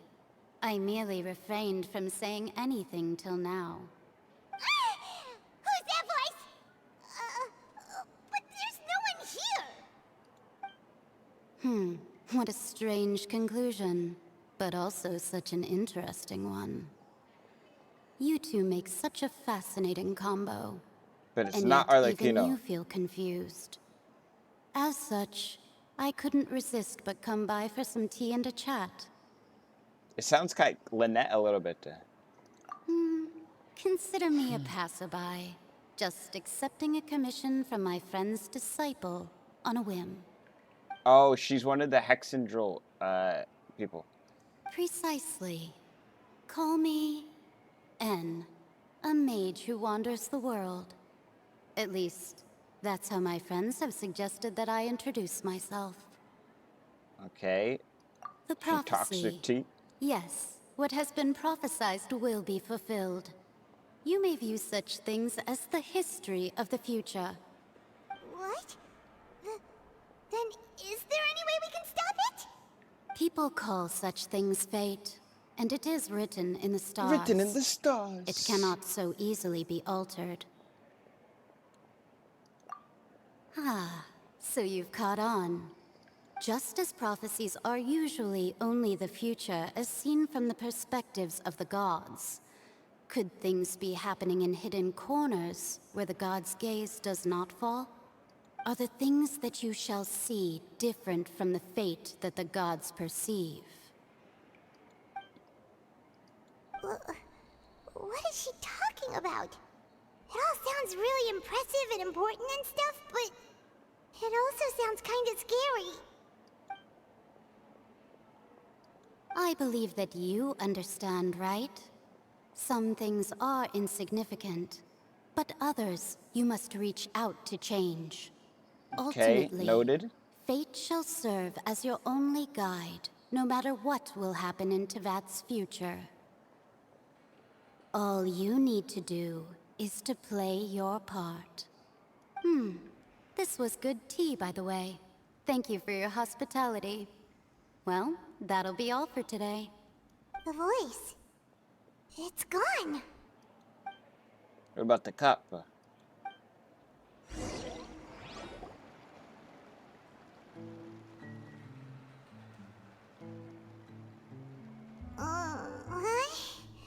I want to hear someone talking. All right, coming. Hey, it's you who's getting lazy, okay? Well, I see I've walked in Mona. on some lively banter. Mona! Hello. Fine, just fine. I went to take part in that Steambird panel. It turned out to be more interesting than I expected. Not all Fontainians are pessimistic about this. One journalist mentioned that sitting around and waiting for the end to come would be wrong, and that they should make their own rescue preparations. I agreed, so we had a brief chat with her. Did she have pink hair by any chance? Why, yes! It was Charlotte. You remember her, right? That daredevil journalist? I'm in full support of her view. Prophecies are very important, but how can people allow their lives to be commandeered by just a few words? Real. That's right! Paimon's glad to hear something sensible for once.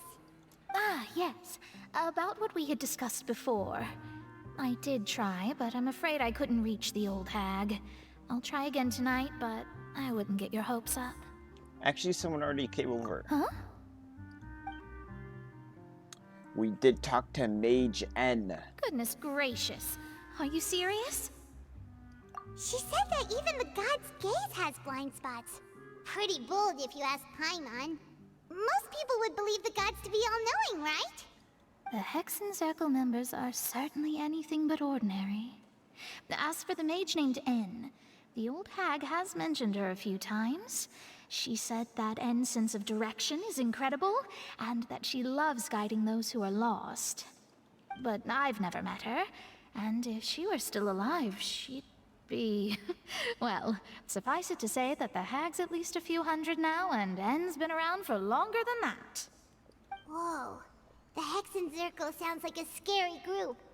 But they must really stay in shape to live so long. Their abilities alone are pretty terrifying. If she came to see you personally, then the problem you're facing must truly be of great importance. Well, it's not like Paimon could understand anything she said. Yes, she was quite cryptic, but I suspect she means that there is still a way to turn things around. She didn't say when or what that would be, though, so perhaps it is something that you cannot know right now. Her words were meant as a helpful hint, but when will we realize their true meaning? Traveler, Paimon, are you two all right? Oh, we're fine. We're just a little down right now. It kind of feels like the end is coming, you know? I see. I feel that same sense of desperation, too. I guess you could consider me someone who has often witnessed fate. So far as I have seen, it cannot be swayed. But even so, I still hope for, and believe in, miracles. Astrology is eternal and rational, but fate may not be. It is cruel, but it can also be beautiful. Perhaps that's what N was trying to tell you. Not to lose heart, and to believe that what you are seeing playing out before you is not yet set in stone. I did originally think of steering clear of all this, but I couldn't. Even if this is all futile, I still wish to help everyone. If we don't struggle to the last, then how can we face the end when it comes? Huh. You do have a point. She's spitting. There I go, talking about astrological principles again. Sorry about that. The moment I start talking about work-related stuff. I need to get going. Don't worry about it, Morian, thank you. It was worth trying to comfort you, even if only a little. I believe that you'll help those who are struggling in the same way I did. I suppose that might be why we always seem to meet by coincidence. Paimon feels kind of moved by what Mona said, but also kind of sad too. Hey, Traveler, Paimon suddenly feels like going outside for a walk. Let's go. Let's walk around the city, shall we? There's a few spots we always like to walk by.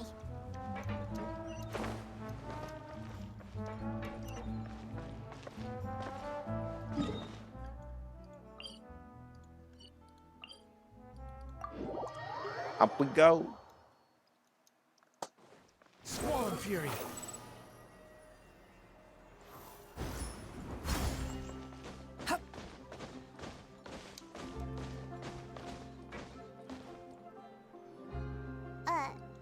Huh? Our names are written in this newspaper. What's going on? Maybe we're famous. Let Paimon see! The underwater stronghold, the Fortress of Meripede, has continued in its noble autonomy, but that does not mean that others cannot interact with it. My recent attempts to enter the fortress bore little fruit. Huh. Guess Charlotte still hasn't given up on that. Thus, did an Outlander friend become the focus of this report. A blonde adventurer with their white fairy, legends trailing in their wake. It is said that this mysterious traveler once visited the underwater fortress. So while the fortress's interior remains a mystery behind closed doors, do not fear, for the tales of the traveler contain surprises in spades. Journalist Charlotte's biggest scoop yet, the Traveler's Trail, World Walker.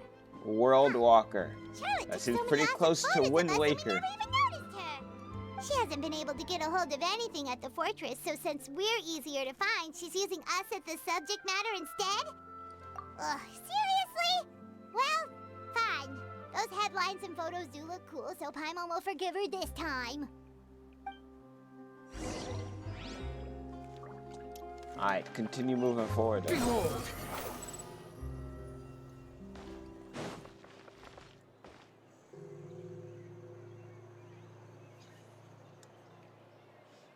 We're here! Paimon's hungry. Should we go in and get something to eat?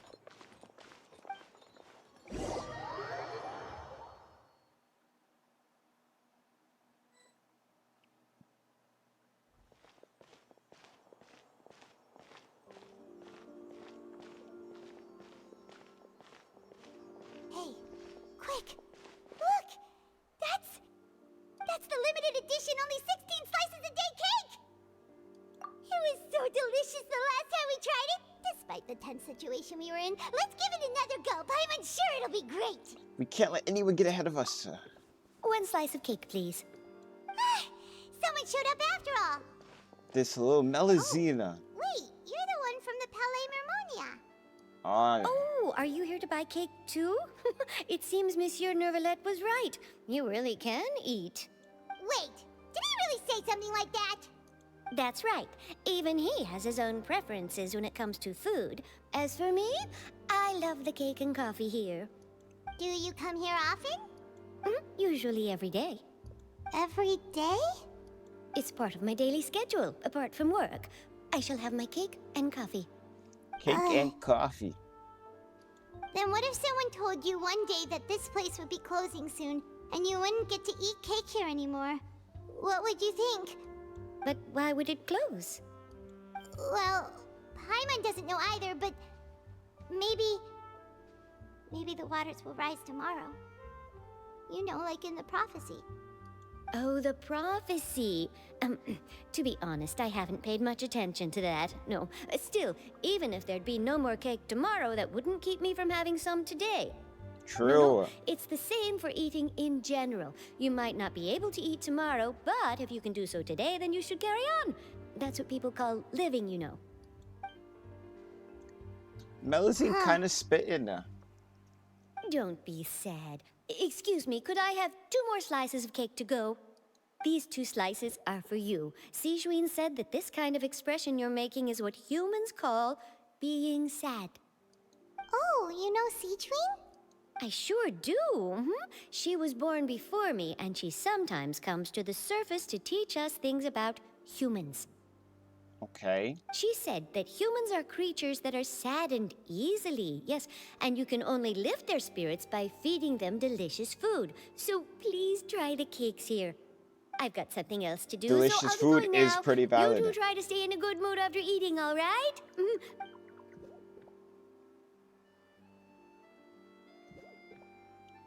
And there she goes.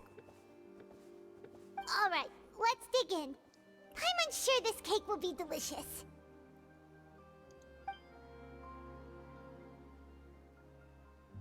It's more delicious than last time, and the flavor gets even better with a sip of tea. It sure would be nice if we could come again tomorrow. Sure would be nice if we could always eat delicious food here.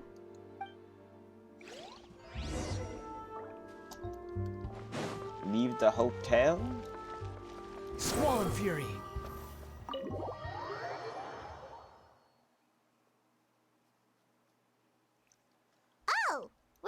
Gamebird office.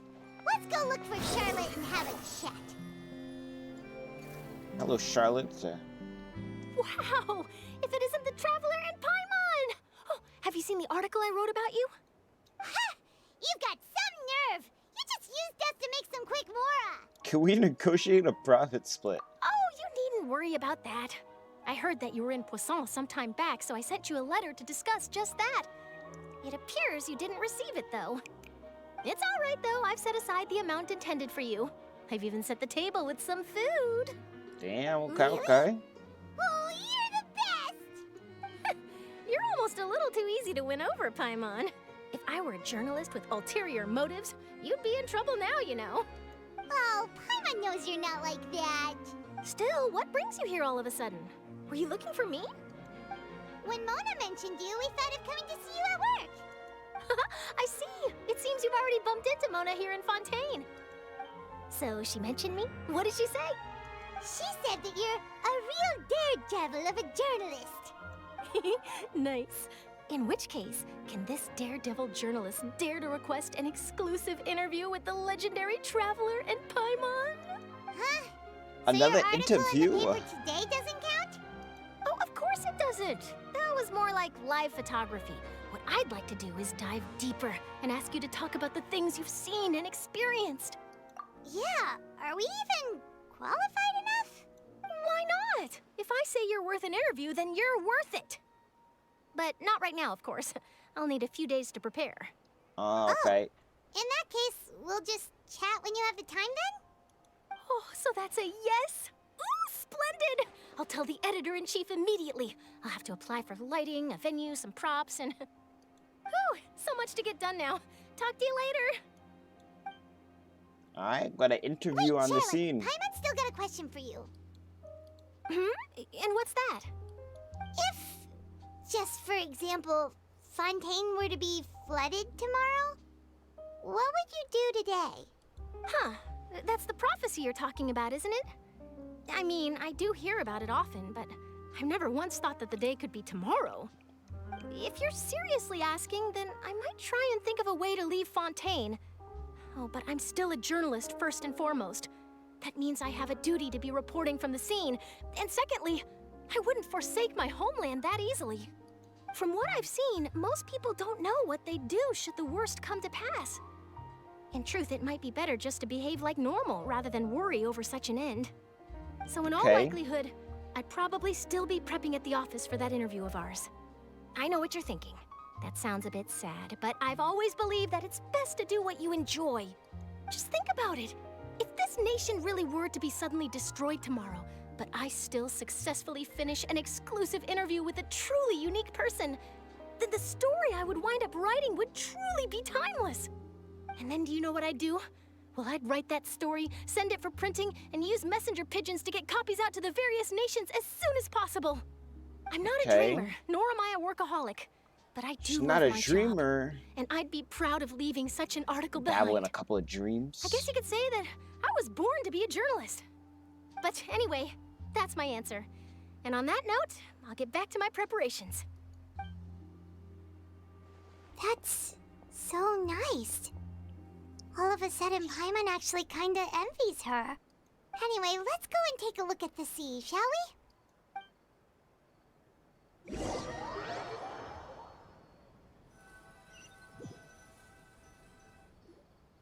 The sea breeze and scenery can be a pretty soothing combo, huh? Paimon's been thinking. If it wasn't Fontaine, but all of Tevat that would be destroyed tomorrow, where would we go and what would we do? No, Paimon should ask, if you could choose, what would you like to do? We've always been moving to the next destination, so we haven't spent much time thinking about these kinds of things. We didn't have to either, with us always being on the road and whatnot. Until that moment comes, I think I'll keep journeying on. You mean, still traveling? Huh. Wait, isn't that what we've always been doing?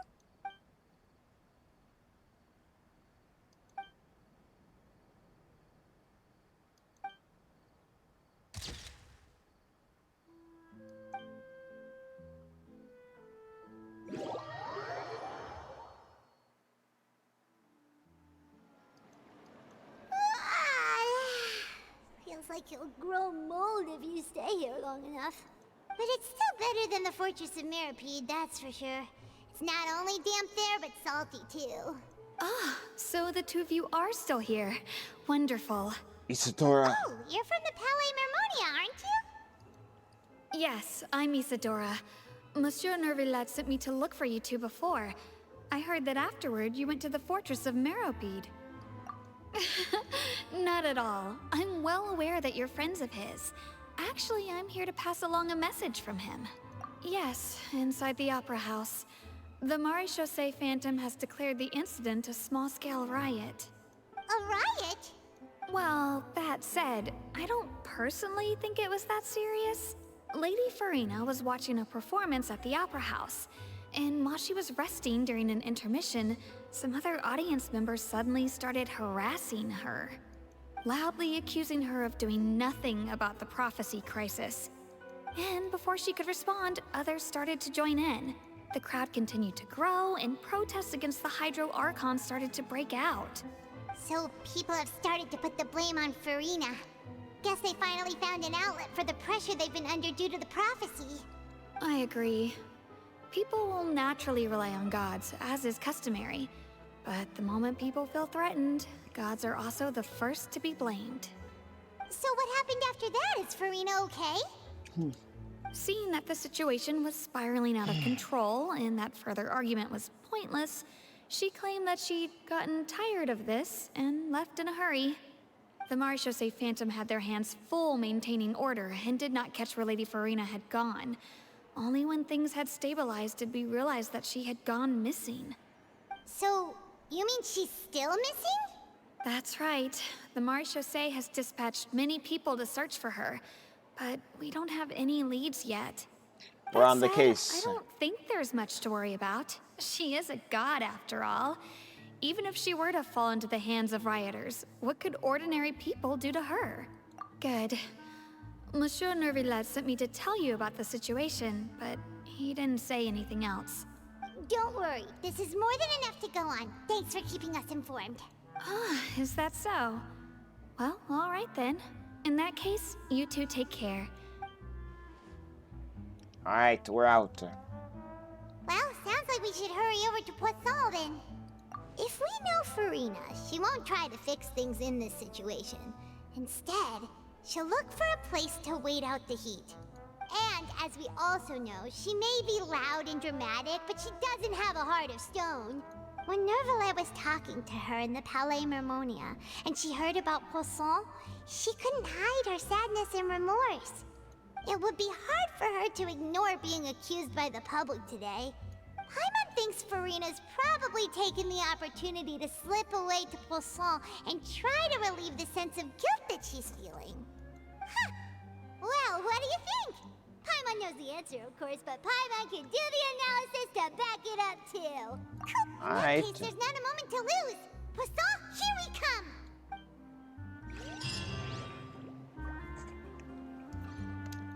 Find Furina.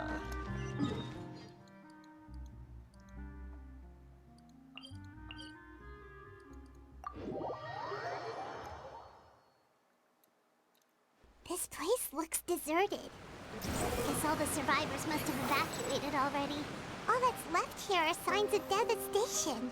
But she's actually here.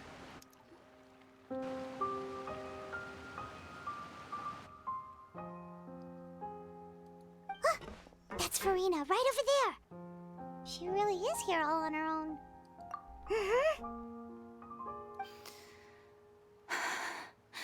Should I just give up? This is all meaningless. What was meant to happen did happen after all. Everyone's dead. I'm sorry. I am so sorry. Give up, Furina. There's no point in holding out. I'm sorry. But what can I even do other than to repeat meaningless apologies over and over? Who's that? Don't worry, It is Furina. I, It's the just us. traveler.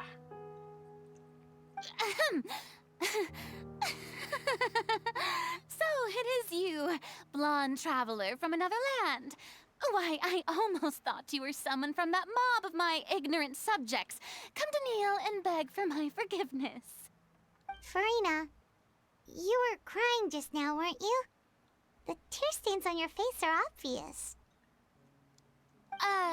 What do you mean, tear stains? Oh, I remember. The show at the Opera House earlier this morning was so moving. I'm still trying to process it. Who did that uncivilized rabble think they were, disturbing my enjoyment of the arts? They even dare to tout their Archon. I must teach them a lesson.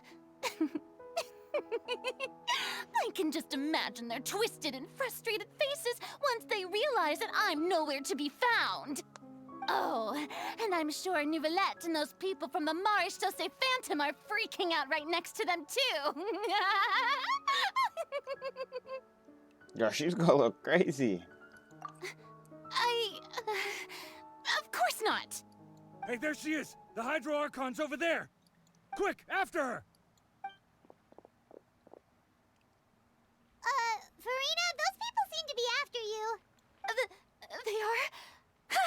They're just some rabid fans who want to cut the line because they haven't been able to meet me in person, aren't they? That's against the rules. I can't let them get their way. Furina just ran off! Quick, we have to catch up with her!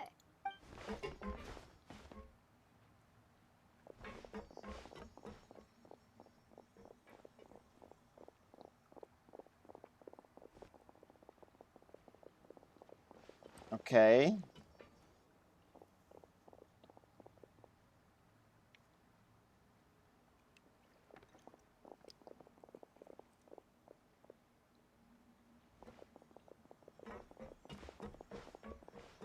This should be the place, right? Hey, Furina! There's a good hiding spot over here. Quick, come to Paimon before the rest of them catch up to you. What is this place? Hurry, they're almost here! Fine. I suppose haste is warranted.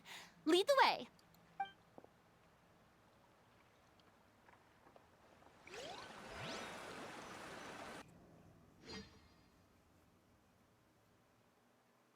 Could Furina really be?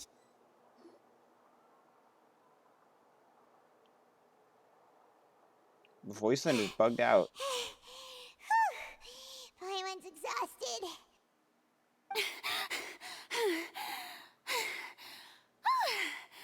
I'm so tired. I totally thought they had caught me. No, I mean, I merely gave in to the sheer enthusiasm they displayed. This place is not what I call soundproof. You were right. Yep, that's a good girl.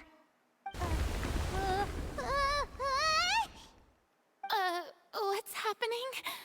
The ground's shaking. Is it an earthquake?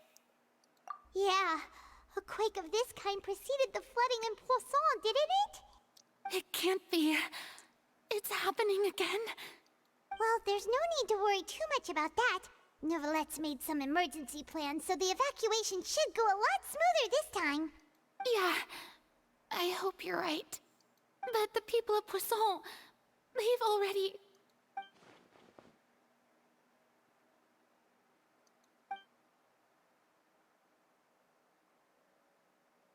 It's true. I've been investigating the prophecy for hundreds of years. I once had informants all over Tevat, searching for clues and feeding information back to me. I've tried all kinds of ways, too, to hold back the sea. Anything to keep the coastline from advancing. But all my efforts proved to be futile in the end. Really, the truth has been clear to me for a very long time. We cannot make an enemy of the divine. No matter what we do, the will of the heavenly principles will have its way, and the prophecy shall be fulfilled. Give up. I do love the sound of that phrase. It would mean finally coming to terms with fate, but also for me to finally be free. Indeed, I've thought about giving up so many times, especially after we almost lost Poisson. Fate is really unreasonable, Poisson. isn't it? It has no heart and obeys no rules. The prophecy has only just started to come true, and so many people have already lost their lives. But just now, it all became clear to me. I still don't have the right to come to terms with fate on behalf of everyone else. As long as the final moment hasn't come, it's still not too late. Don't worry. I will keep hope alive for everyone until the very end. Well, that's enough for now. I got the impulse to play the stricken maiden, She but switched up honestly, quick. considering my rank and station, that wasn't a good fit at all. Don't take any of what I just said seriously. How could I possibly let Fontaine fall to the whims of trivial prophecy? Come on! Paimon could have sworn you were actually being honest just now.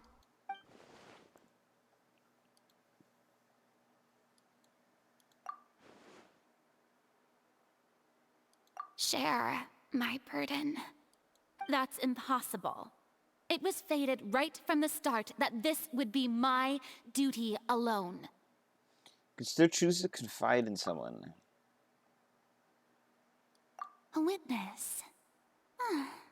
Yes, I've heard that you came to Tevat from beyond the stars, yes. In other words, you never belonged here. And if Tevat is, in its entirety, a show on a stage, then you're just a spectator, aren't you? If that's the case...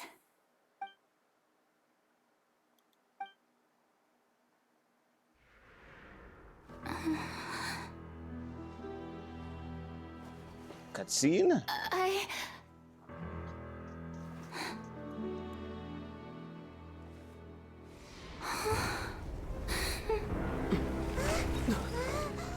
Oh, now this whole place about to go boom up.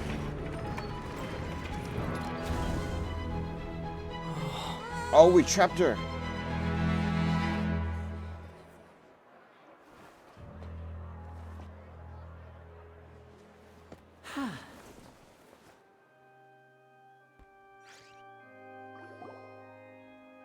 Ladies and Divinity with the gentlemen, TP this magic. concludes my opening performance. Now, without further ado, we may proceed to the trial of our god. So this is what it is. Yes, you deserve praise for the effort you took to raise the dramatic stakes. Do not forget, however, that I am Focalor, the god of justice, the embodiment of justice itself. Does it not strike you as even the least bit absurd to bring the very concept of justice to trial? May I Whole interpret lot of these justice. words as your refusal to stand trial? In that case, you will have the opportunity to defend your honor through a duel. Hello. You would draw your blade against a god?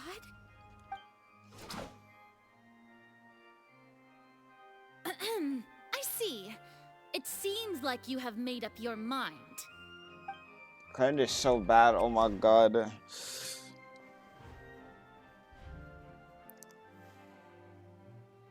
Paimon can't believe it. She just surrendered. What the heck is going on? Did I just see an Archon surrender to a human? Wow, how utterly humiliating. Lady Furina, what is the meaning of this? It would seem that there has been a misunderstanding. To be clear, the raising of both hands is not always an indication of surrender. Looking for excuses again, huh? I raised my hands just now to indicate my acceptance of the trial. No duel shall be necessary. I will admit that I've been running away for a long time. I'm sorry, everyone. I was unable to protect the people of Poisson. It is my duty to stand trial for my crimes. You are not the only ones to be disappointed in me. I, too, am exceedingly disappointed in myself. But now, it is time for the Hydro Archon to show you her courage and resolve. I, Furina, will use this trial to show the world the true meaning of justice!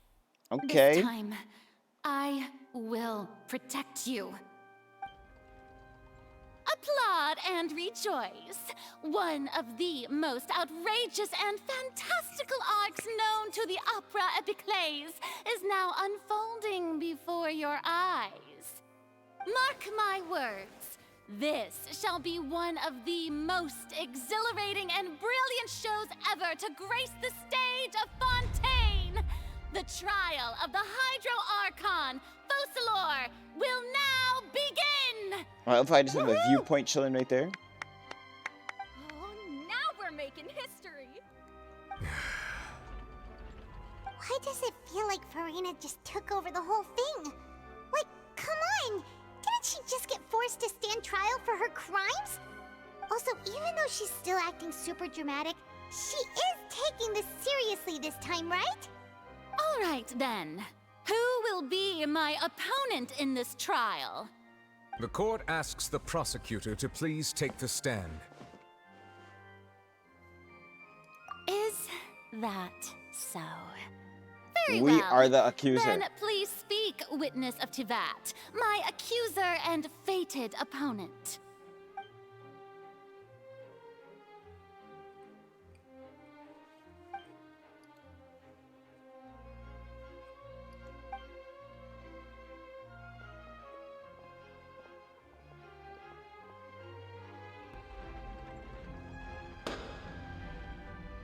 Also, please allow me to ask, as a final question before the trial begins.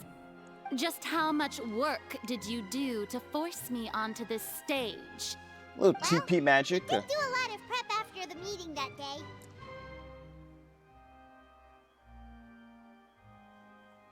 I can go over the tasks assigned to the Spina di Rosula, since they were rather straightforward and easy.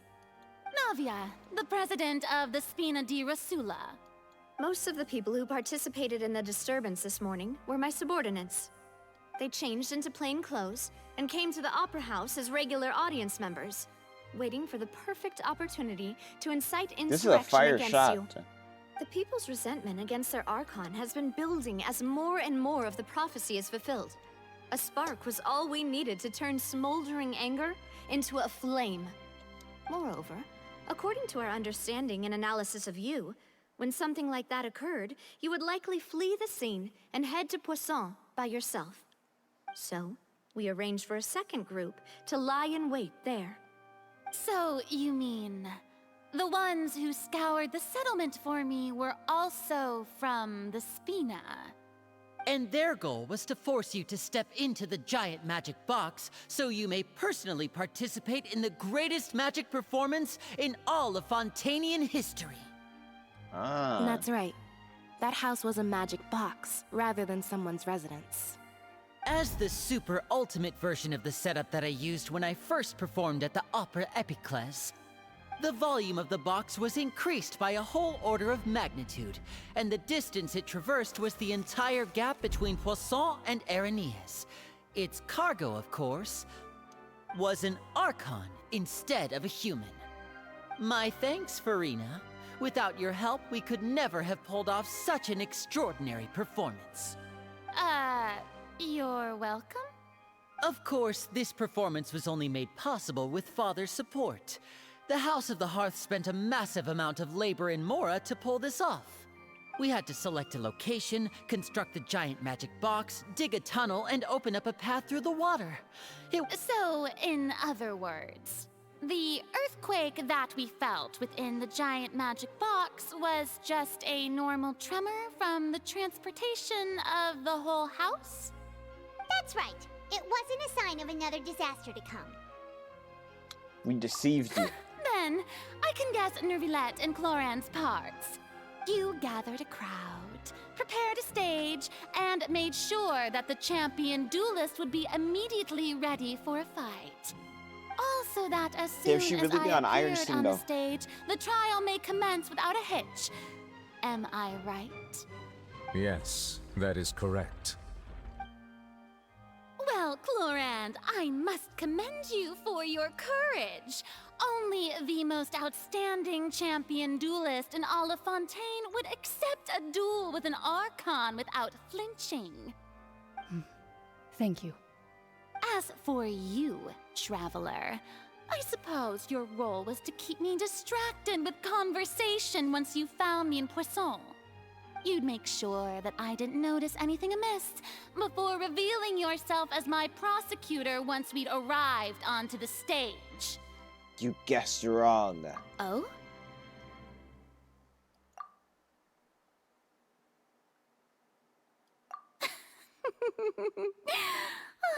Is that so? Then I suppose I must have missed my final chance. It's fine. It matters not. What's done is done. The stage is already set, so there's no reason to disappoint the audience. Let's see this trial through to the very end.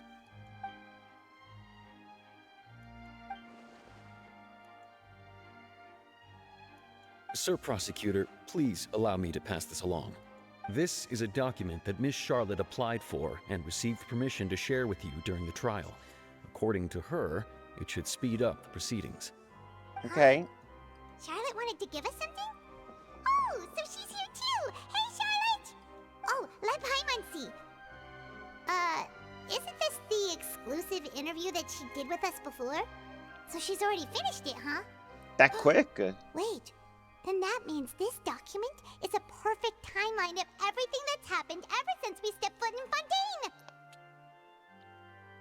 So in other words, we can refer to this anthology of evidence every time we want to use something from our journey as evidence for an argument.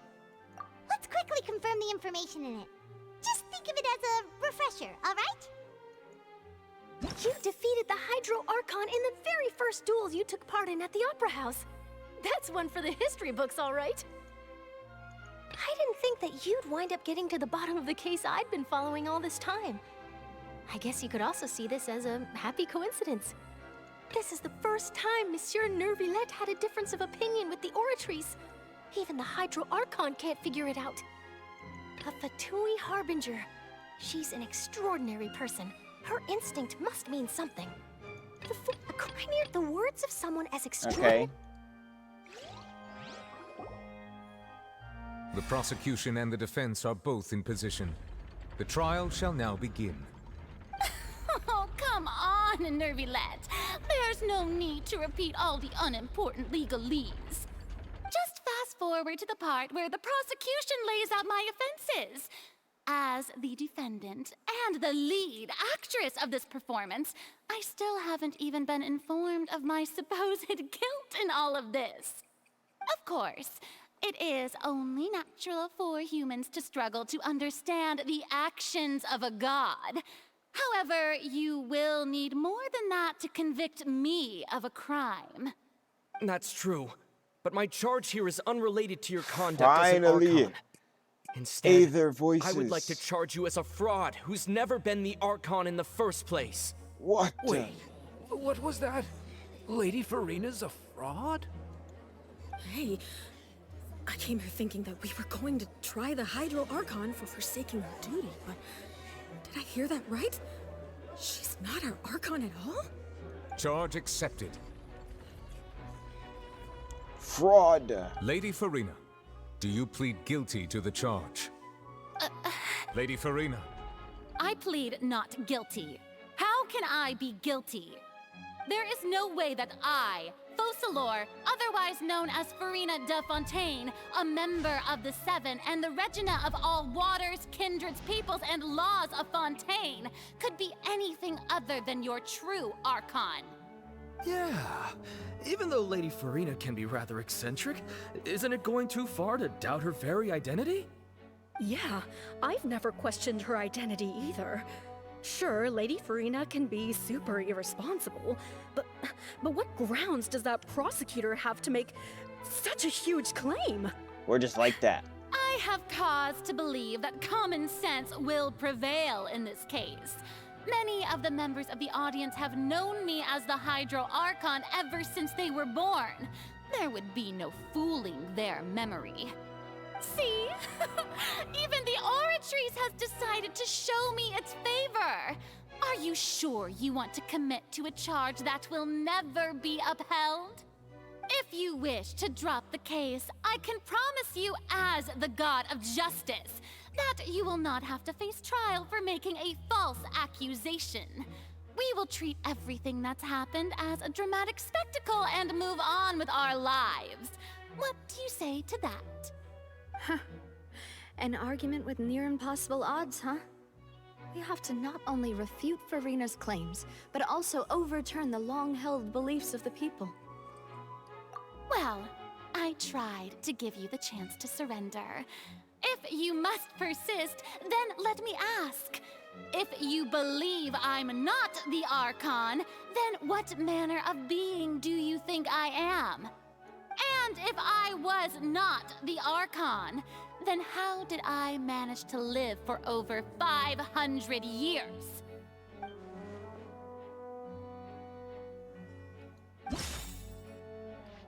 Ah. Easy. First of all, you may be a member of another long-lived race, which would allow you to naturally possess an extended lifespan. And second of all, even if that wasn't the case, there could be other ways to extend your life. Such as a curse. Who gave you that idea? Was it the knave? You'd sink so low as to use a harbinger's words against me. A curse? I once thought it possible that the aura of an Archon might naturally resemble a type of curse. But in light of this claim, perhaps what I sensed was not your divinity, but a curse after all. You sensed it too, huh, Neuvillette? Instead of an Archon, could you just be a cursed human? Lady Furina is actually a human? Well, it is true that it's extremely difficult to tell humans and gods apart just by looking at them. It's not impossible. It's evening up. Well, don't start celebrating too early now. Even if I have been carrying a curse like you said, how does that prove that I am merely a human being? Besides, everyone knows that the main difference between a human and a god is the possession of authority. Gods can do what humans cannot. That's why they're worshipped as gods. For centuries, manifestations of my authority have served the nation of Fontaine. One need only to turn their eyes towards the Oratrice Mécanique d'Analyse Cardinal in this very opera house, or consider the indemnitium that is used in every aspect of life.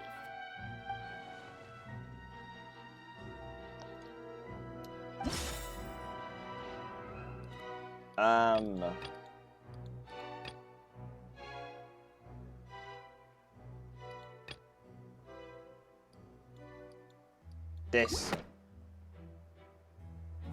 You tried to reference the Oratrice, but weren't you as confused as all the rest of us when the Oratrice declared Child to be guilty without any proof? Otherwise, you should have. How come they didn't give Paimon like the glasses and like the Didn't I make mustache? myself clear at the time? The decisions of the gods are naturally difficult for humans to comprehend. There is no need to provide an explanation. Lady Furina, I believe a reminder of your current circumstances is in order. While the court is in session, the principles of justice and the law must come before all else.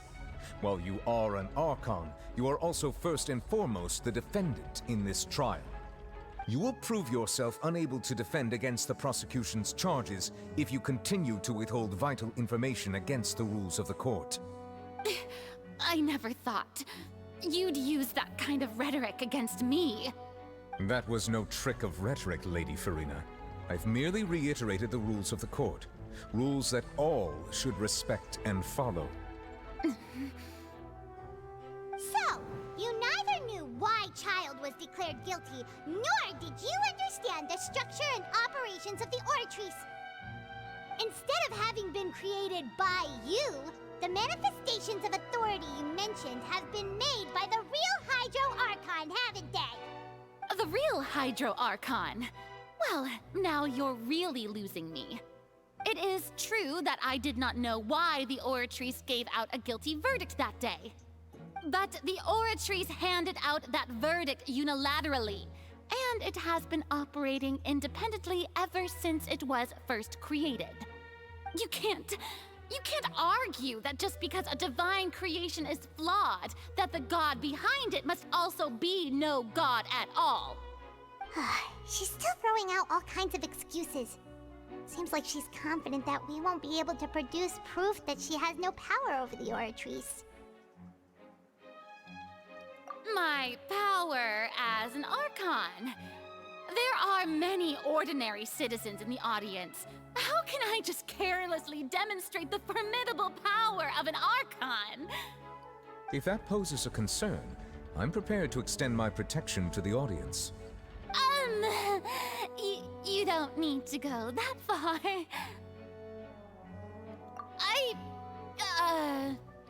Aren't you the Hydro Archon? Or is it that you can't even wield the power of Hydro, much less the authority of a god? Indemnitium! Yes!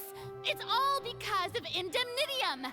All Archons derive their power from the faith of the people, and I've converted the people's faith in justice into Indemnitium! Thus did I give up all of my divine power to provide everyone with energy for their daily lives. Have you ever seen a more magnanimous god? Isn't that a huge stretch? Yeah, no matter how generous an Archon can be, how could they give up all their power? Can it... Open the tides. Seems like nobody's buying Furina's excuse. Hey, come now, everyone. Please don't stare at me as if I was a liar. I'm still the same Furina you knew, right? The one that you loved. Shouldn't you want to believe in me? Please? You've got to believe me. If what the prosecutor said is true, she really has committed a grave offense. Did she deceive all of us? And all of our parents and grandparents too? And then all of our ancestors? Ever since they were born? Enough. That's enough. Tell me then, if I'm not the real Hydro Archon, then who is? If you have no evidence of another Hydro Archon's existence, nor can you find anyone who can back up their claim to be such, then what grounds have you to say that I'm not actually the real deal? Wow, she came up with yet another argument.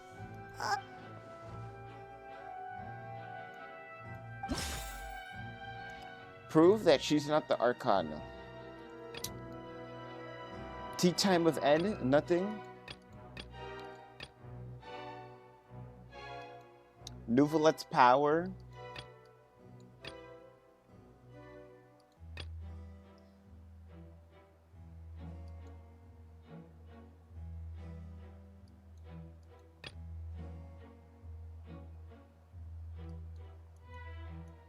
Neuvillette's power. That doesn't sound right. Okay.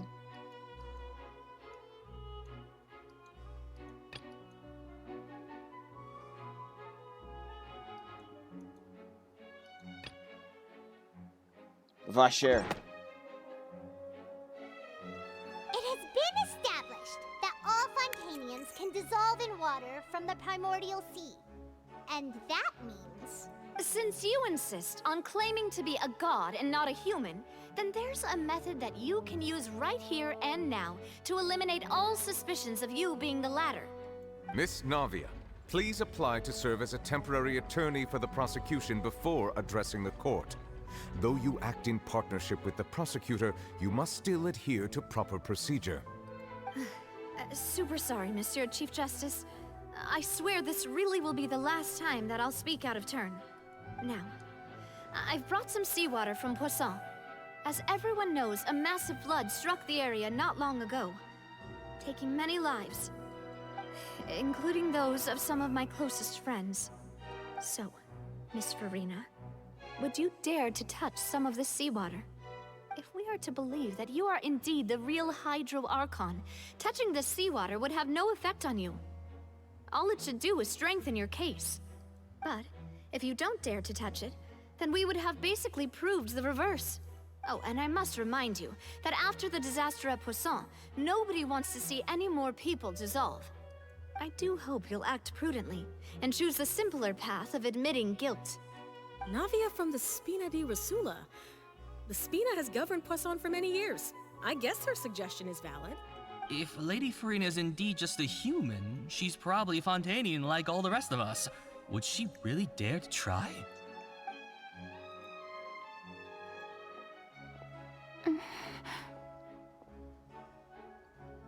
She's looking. Lady Furina, this test has been unilaterally proposed by the prosecution. As it falls outside the realm of standard court proceedings, you possess the right to decline participation. Well, of course he had to tell her that. But refusing to participate is basically the same as a confession of guilt. She's just staring at the water without saying a single word. It really does seem like she's quite terrified of it. What's going on?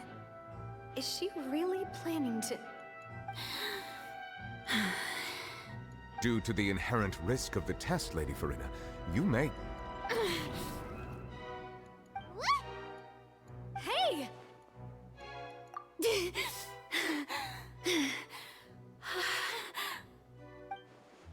She did put her hand in there. I'm fine! Look at me, everyone! My hand is still here! I haven't been dissolved!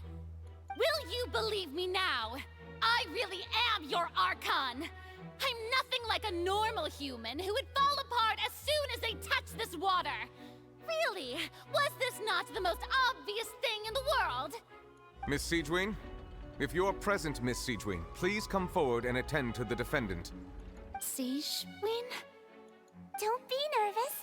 It'll just take a few seconds. Let me see. That should be enough. Please announce the results of your evaluation to the court, Miss Siegewien. As everyone doubtlessly saw, Miss Furina was displaying symptoms of hyperventilation and flushed skin. These indicate that she was experiencing the adverse effects of exposure to primordial seawater. The extent to which she was affected is the same as other humans when exposed to primordial seawater of a similar concentration. Thank you, Miss Siegewien. Lady Furina, you may return to the defendant's stand. Oh wait, what did she just say? I didn't get dissolved! Shouldn't that be enough to prove my innocence? Well, considering your tendency to run from your problems, we did originally prepare a direct sample of the seawater around Poisson. However, after extensive discussion, we exchanged it for a sample that is not concentrated enough to dissolve an actual human. After all, on the off chance that something entirely unexpected might occur, we don't want anyone else to lose their life to the sea. Yeah, so out of regard for Furina's life, you secured a low-concentration sample and asked the head nurse to serve as an expert witness. It's a great thing that the direct sample wasn't actually used. Furina could have... I can't believe... you...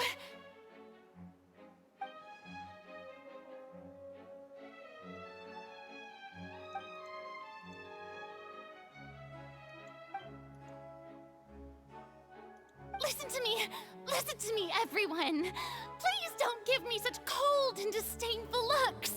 What happened just now didn't prove a single thing!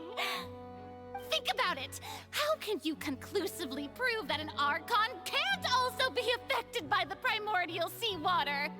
Also, if I was really just a my hand in that kind of water! Oh nah, she bugging.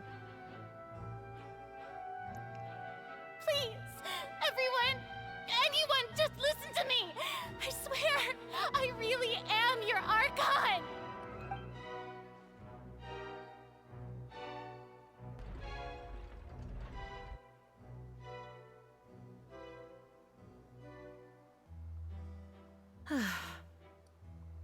I don't think anything she says at this point will sway anyone. The odds are just too stacked against her now. With all the things that have been said, Paimon doesn't think there's any way left for Furina to win. I believe the time for arguments and presentation of evidence has come to an end. If there are no objections, we will move on to the final judgment.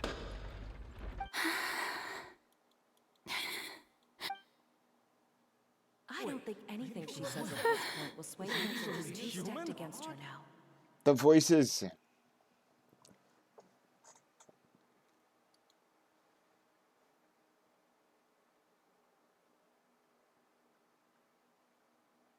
In my capacity as Chief Justice, I shall now render judgment on Furina's misrepresentation of herself as the Archon of Fontaine. As a human who knowingly deceived her fellow citizens, Furina is guilty. Damn, the glass breaker. The shatter.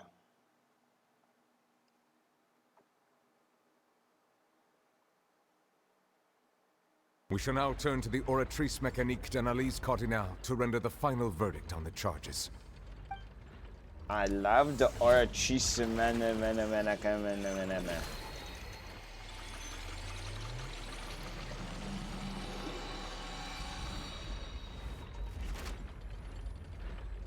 According to the judgment of the Oratrice Mécanique d'Analyse Cardinale, Furina is...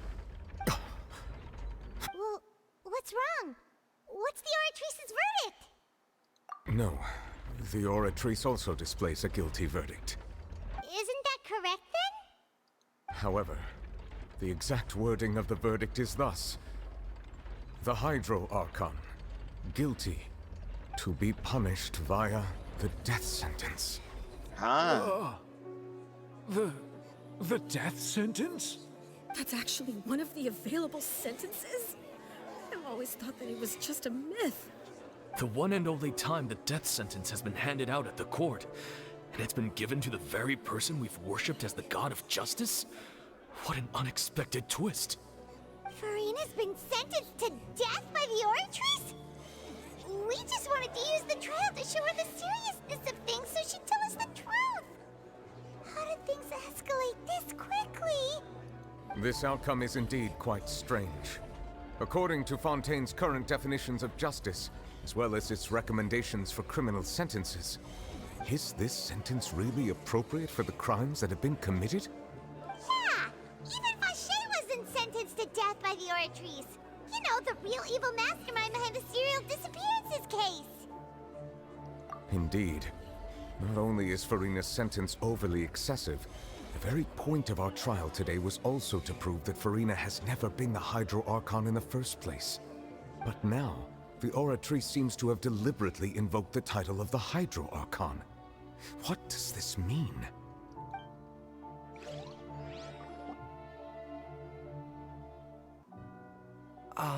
Excuse me, if I may interrupt.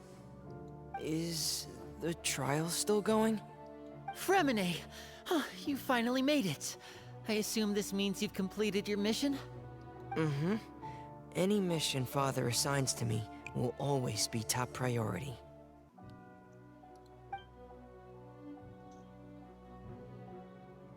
Is that the first prophecy slate? Where did he get that? Huh. So the knave privately arranged for Fremine to try and find the missing slate. I looked everywhere and finally found it at the bottom of the sea. It took me a long time to get around some dangerous stretches of water. But has the trial already concluded? Then doesn't that mean I've come too late? Oh no. Father will be disappointed in me. Still not too late for you to shine. Thank you for your hard work, Mr. Freminet. Please allow me to review the record left on the slate. Traveler, I believe that you have already seen the other existing slates, and would like you to come here and confirm their contents.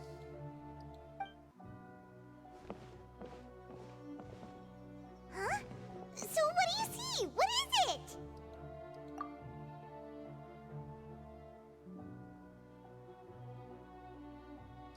I believe I've now made sense of the Hydro Archon's crime. It has to do with Fontaine's lost history. Huh?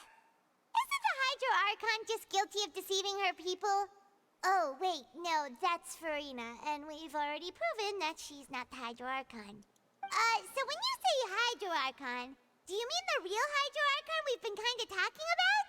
In truth, everything that you've encountered in Fontaine up until this point can be traced back to the contents of these stone slates. However, I'm uncertain as to how much sense they currently make to you. Okay, let's try to recall the contents of the other 3 stone slates.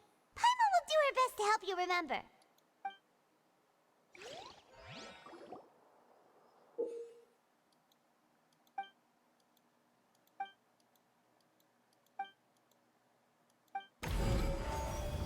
Do the slates in order? The first stone slate describes what you just said. It seems to show the previous Hydro Archon using her divine power, and then the Oceanids turn into humans. Does that mean that Fontainians are transformed Oceanids? Oh, Paimon wasn't expecting that. But if Oceanids can turn into humans, then perhaps this process can be reversed as well. The second stone slate shows Celestia floating in the sky, and the Hydro Archon and her people were... This must be the point when the Hydro Archon... The third slate shows the That reminds Paimon, didn't we also... Well, the fourth slate is the prophecy that we didn't believe that such a crazy disaster... Okay.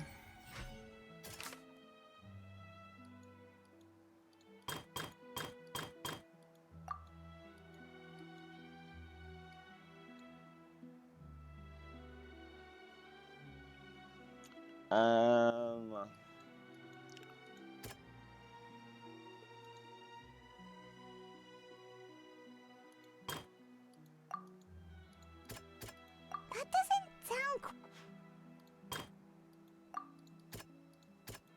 That doesn't sound... Okay, you don't use the drink.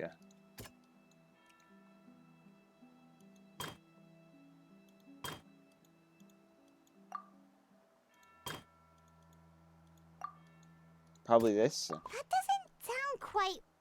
What? Perhaps wasn't the true sin of the Hydro Archon that Neuvillette mentioned, and the original sin cast down on the people of Fontaine by Celestia, as recorded on the stone slates.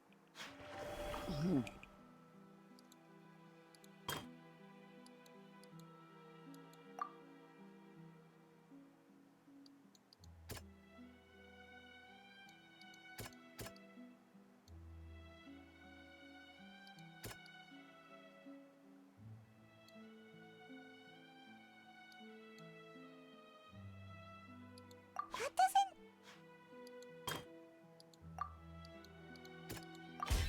It's not as simple as falling into the sea. When Navia fell into the sea, her consciousness was subjected to judgment. The stone slates show the people gathered around the Hydro Archon in the sea.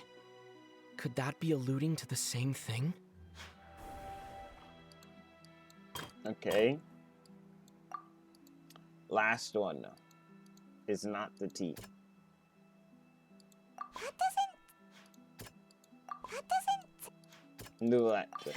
The prophecy from the stone slates found its way into society, but not many people believed it at first. The fortress of Meropide was nearly flooded with primordial seawater, which we know can cause Fontainians to dissolve. It seems increasingly likely that the prophecy may come true if we hadn't dealt... Last one.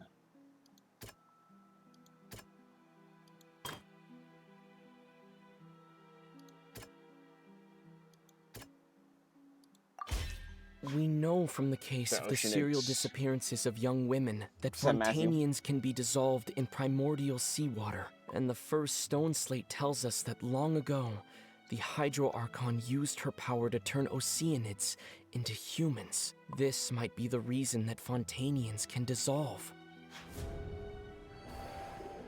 Full juice. They'll dissolve into the primordial sea but won't cease to exist. Their essence will flow in the seawater, converge, and take the form of an Oceanid. The Hydro Archon was sentenced to death in court, shocking everyone present. Perhaps this means that her sin was actually Fontaine's original sin.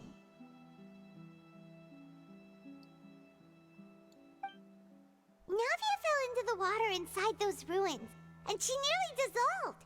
She was surrounded by the people of Poisson in a court within her consciousness, and was forced to take part in a trial meant to make her stay.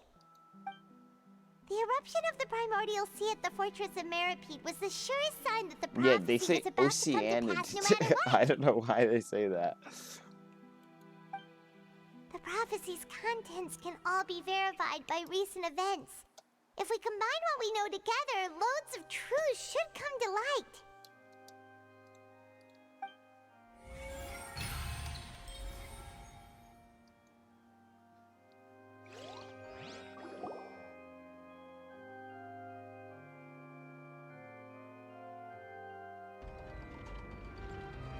Huh? Oh, Paimon gets it now! So that's how you can make sense of it! Well, Ocean's been in the game since the start of the game. Then it feels like It's not like a new boss. we're going to have to share some truly shocking revelations. Let's hear them. Incredible. Linny, did you hear that? We're not real humans. All Fontainians were originally created by the late previous Hydro Archon, with Oceanids as their basis. The evidence for that can be found in how only Fontainians could dissolve in primordial seawater, and how all the girls Vacher dissolved were also turned into Oceanids. Oh, and according to Navia, when she was about to get dissolved, she also saw everyone gathered around for a trial, all of them in the shape of Oceanids. Indeed. Yeah, and it follows from the content of the first slate that she probably angered Celestia by creating humans without prior permission. That could also explain why the Oratrice judged the Hydro Archon to be guilty. It's to account for that ancient sin. The Hydro Archon's true sin was creating us? And yet, after many hundreds of years, the Hydro Archon's creations have turned around to try to judge the Archon within the Opera Epiclese. The twists of history are often the most unexpected of all. Yeah, isn't the image here just like when Navia fell into the sea? So wouldn't it be trying to show the image of the Hydro Archon also falling into the sea once the prophecy has been fulfilled in the fourth slate? In the end, the people will all be dissolved into the waters, and only the Hydro Archon will remain weeping on her throne. Only then will the sins of the people of Fontaine be washed away. Did Paimon get all that right? You've made some keen deductions. I must say, given how much you still don't know, it is impressive that you've already managed to connect so many pieces of the truth. However, while you were able to decode all the information on the slates, they've also been etched with an additional layer of hidden information using a different power source. When we were at the ruins, I tried to decipher the hidden information recorded in the slates. But since we only had 3 slates at the time, I was unable to come to a full conclusion. Now that the slate collection is complete, I shall make another attempt to decipher the narrative recorded within. If everything goes well, we should finally be informed of the unadulterated truth. Okay.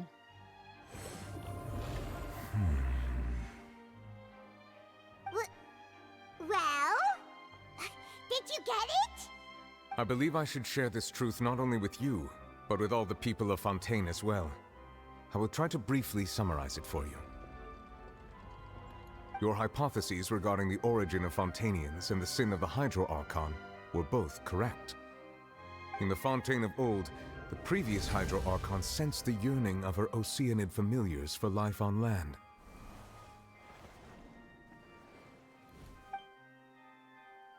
The Oceanids were enamored with the beauty and romanticism of human beings, and wishing to have those experiences for themselves, expressed to the Hydro Archon their desire to become of a similar kind. However, even though water as an element is intricately linked with the power of life, the Hydro Archon, as one of the seven, did not possess the authority to create a new form of human life. Not one to give in, she eventually found a way to create permanent humanoid bodies for her familiars by appropriating the power of this planet's primordial sea.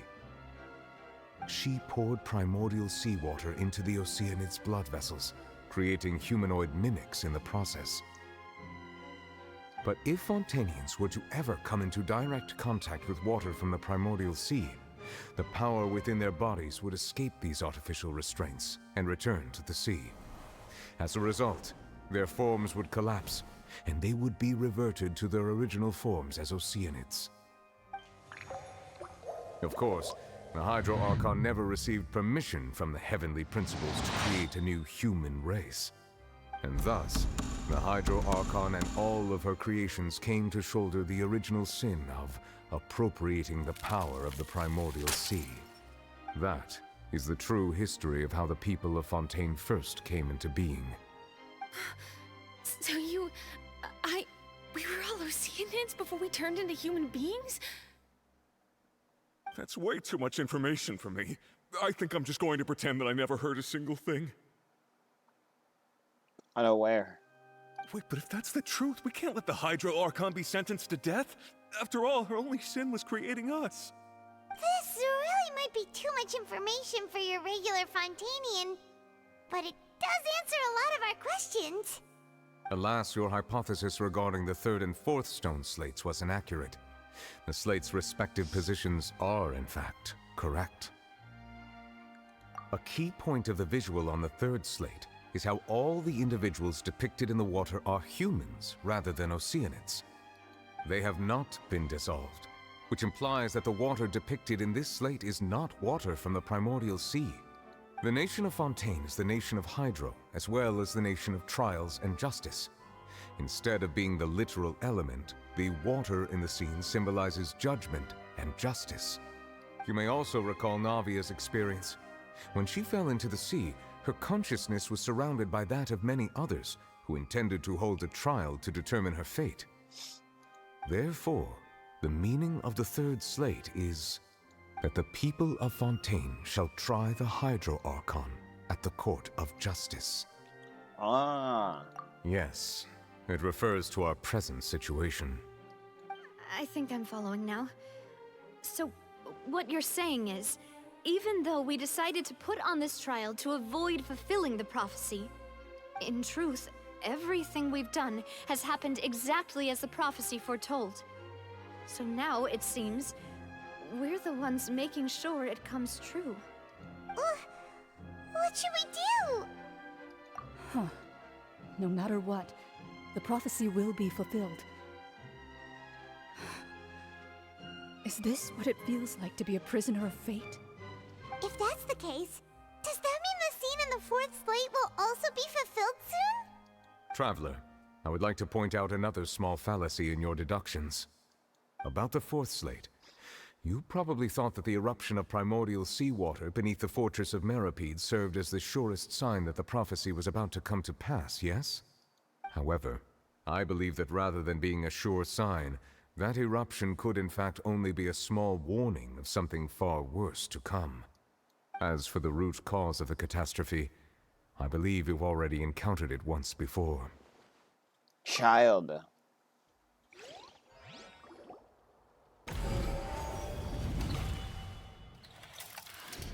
This eruption was just a small warning of the things to come. We must find the root cause of the disaster. Just what is the true source? The whole. Child.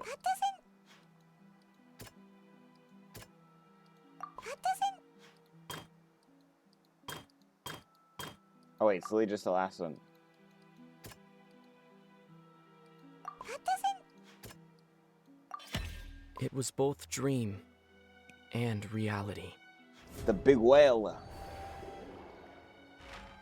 If we're talking about a true culprit, that could only be that thing inside the primordial sea, right?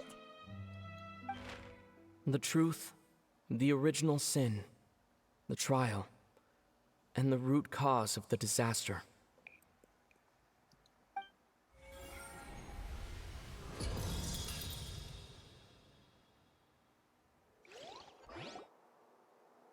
Masquerade of the Guilty goes kind of hard though. Oh, cutscene.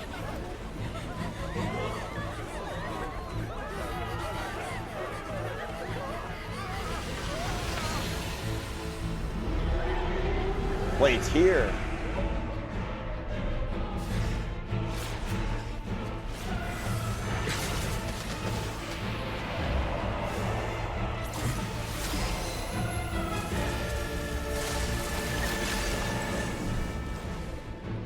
Damn, it broke through Neuvillette.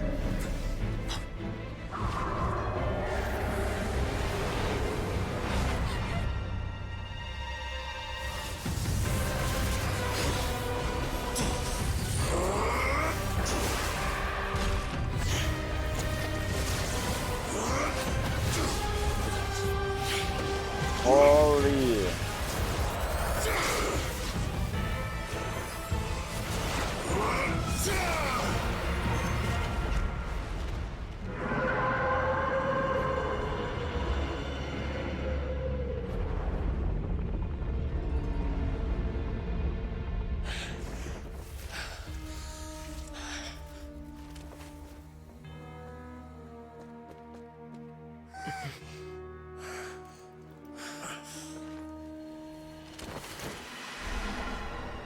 Oh nah, he ran out of juice.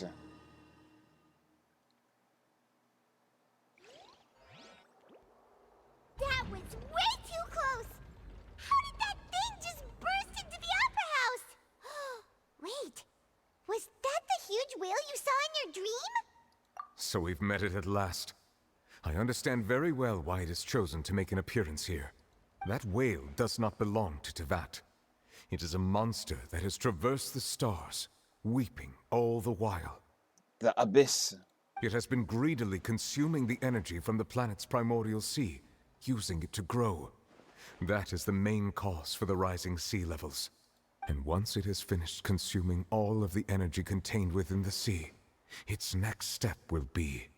You said that when the Hydro Archon first created Fontainians out of Oceanids, she filled their blood vessels with primordial seawater. Precisely. That whale finds the blood of Fontainians nigh impossible to resist. Therefore, when it left the primordial sea, it decided to make its next stop a packed opera house full of food. Food in the form of Fontainians. We just barely managed to push it back, right? In that case, won't it come back to target the people again once it's managed to recover its strength? That is correct. Indeed, it is more accurate to say that we should thank that Harbinger for buying us some time. Without him, the whale would have likely come onto land far sooner. From the way he looked, he must have been fighting the creature for quite a long time. That battle maniac. We've always known that he had a special connection with that whale, but we definitely didn't expect it to help us out like this. Anyway, now that we know that this whale is the actual cause of the disaster recorded in the prophecy, all we need to do to stop the prophecy would be to find a way to beat it up, right? It is too late. It had already absorbed too much of the primordial sea's energy before we could notice it. At this point, it has become practically integrated with the sea itself. Even if the entirety of Teyvat were to be destroyed, it could still survive and swim off towards some other world. That's not something I will accept. We've already done everything we can, and we even found the true culprit. We've come True, Navia. so far. Speak your shit, speak your You can't shit. just tell me that the last hurdle is some impossible foe. That's just not fair. Indeed, that's not how a grand performance should end. I'll fight it to the end, no matter what. So the prophecy will be fulfilled no matter what, huh?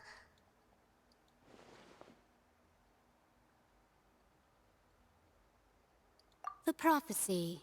Yes, what has been prophesied will be fulfilled. You may view such things as the history of the future.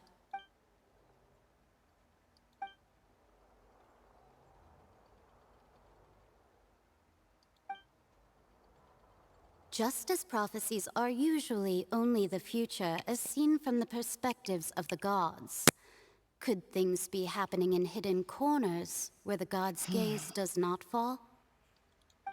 Ultimately, fate shall serve as your only guide, no matter what will happen in Tevat's future.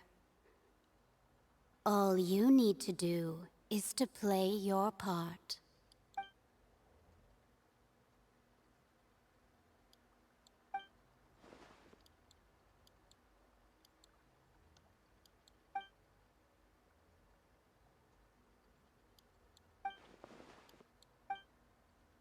Oh yeah, where is Furina?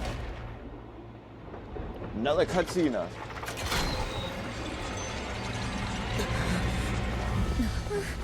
What's happening with the oratories? I believe it is preparing to carry out the death sentence.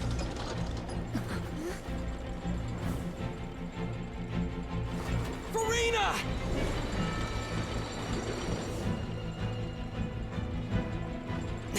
No, I still need answers.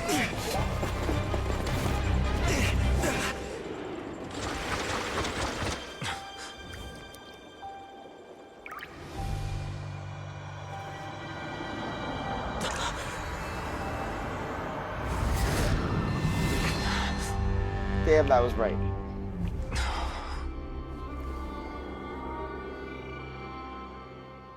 Who is that?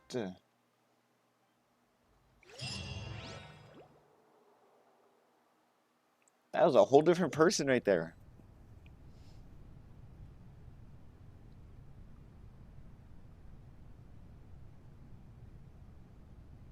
Oh, it's her Archon outfit. Damn, okay. You.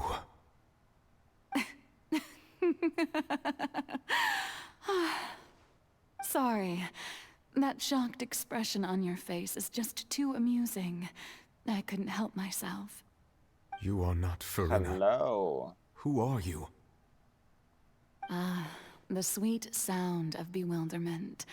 This is Marvelous. folklores. A sure sign that my attempt to deceive everyone was a resounding success. But to answer your question, I am Focalor. You know, the god. Focalor. Why did you deceive us? Oh, that wasn't my goal, of course. Goodness, no. But I had to fool everyone else too, if I was to stand any chance of deceiving the heavenly principles. Deceiving the heavenly principles? It's all because of that pernicious prophecy. Dreadful, wasn't it? Everyone doomed to dissolve. Fontaine condemned to be flooded. One was not amused. In fact, one was positively bemused when that problem was thrust upon me by my dearest predecessor. That's the former Hydro Archon Egeria for the uninitiated. It hardly gets more disastrous than a preordained national catastrophe, now does it? She knew full well that the prophecy would surely come to pass.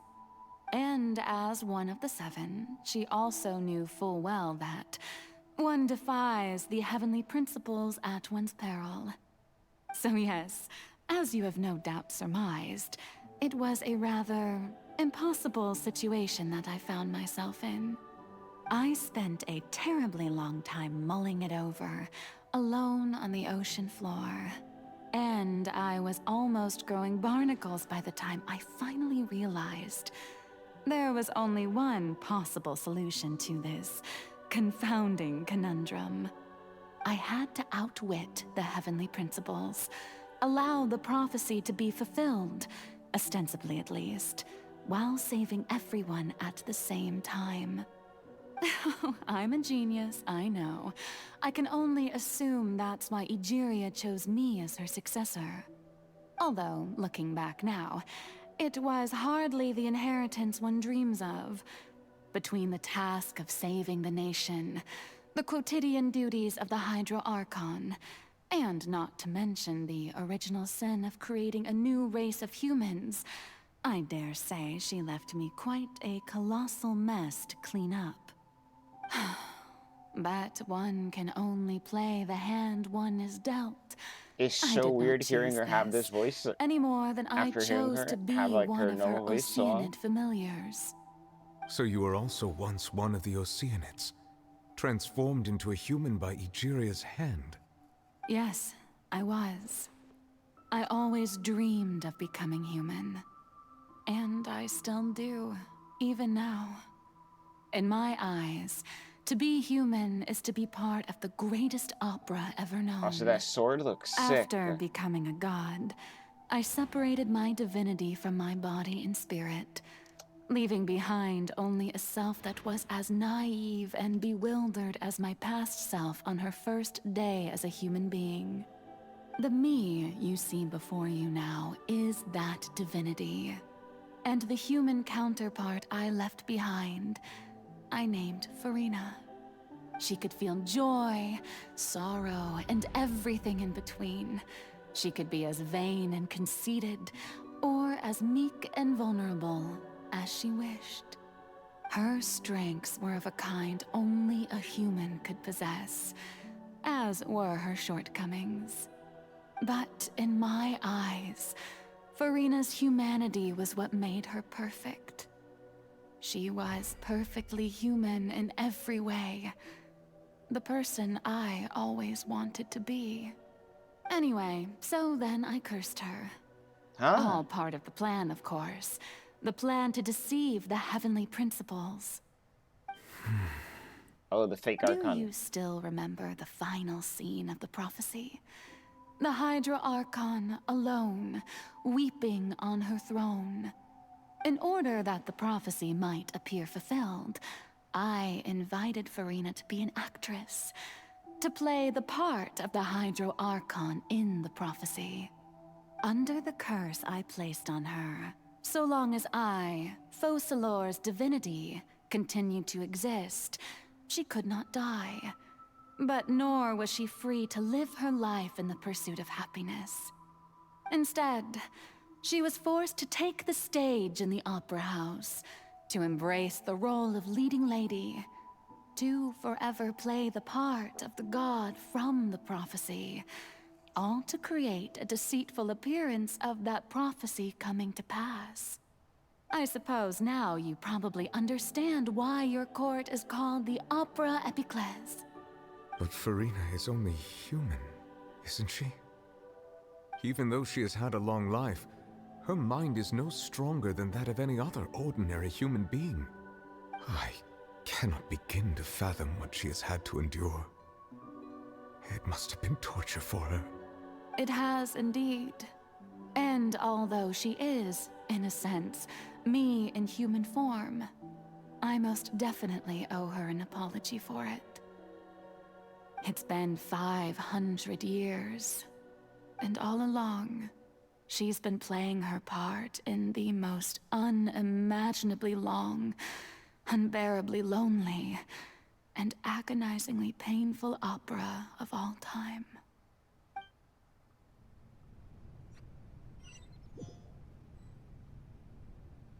Damn, that was some crazy lore drop.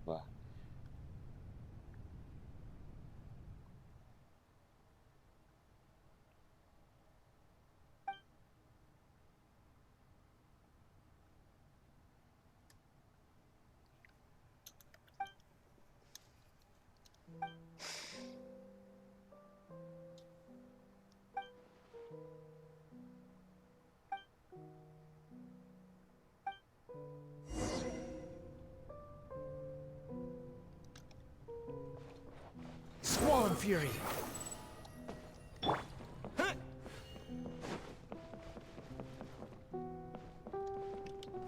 Also, sub jerk. Oh, who permitted you to come onto this stage? Now, I understand your admiration for my august self, but I must ask you to keep to the rules. All right. It is not my intent to Don't look at reprimand me. you. Don't look at me. There is no need to state your name. Just be off with you.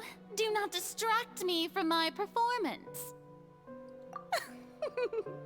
Oh, do not jest. Can you not feel it? I am Focalor. The eyes of countless Fontainians are upon me. That way I can I become must myself at again. all times display the utmost elegance and nobility.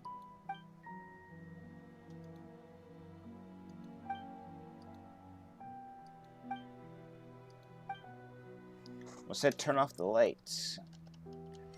Turn off the lights. Dear audience, the performance is Combat. experiencing a technical difficulty, but worry not. The guards shall resolve it soon enough. Wind rises.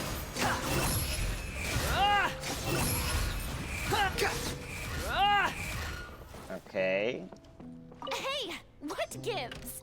The audience is still watching me, you know. A silence without Guards? end chains. Wait, where are the guards? Guards!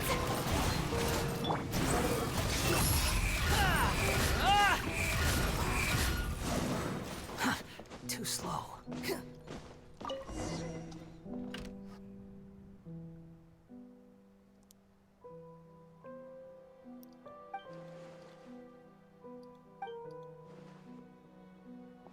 A ticket.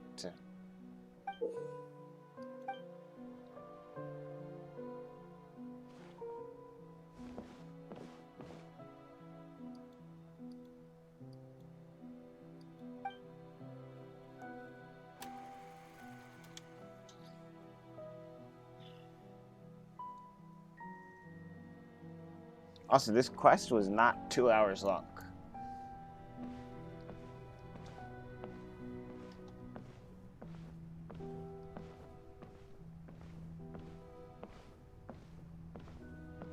Okay, we're walking up to this mirror. Furina. Furina. Huh? Who's that? Who's calling me? Where are you? Be not nervous. Be not afraid. I am before you. Wait a moment. You're mirror me? How can this be?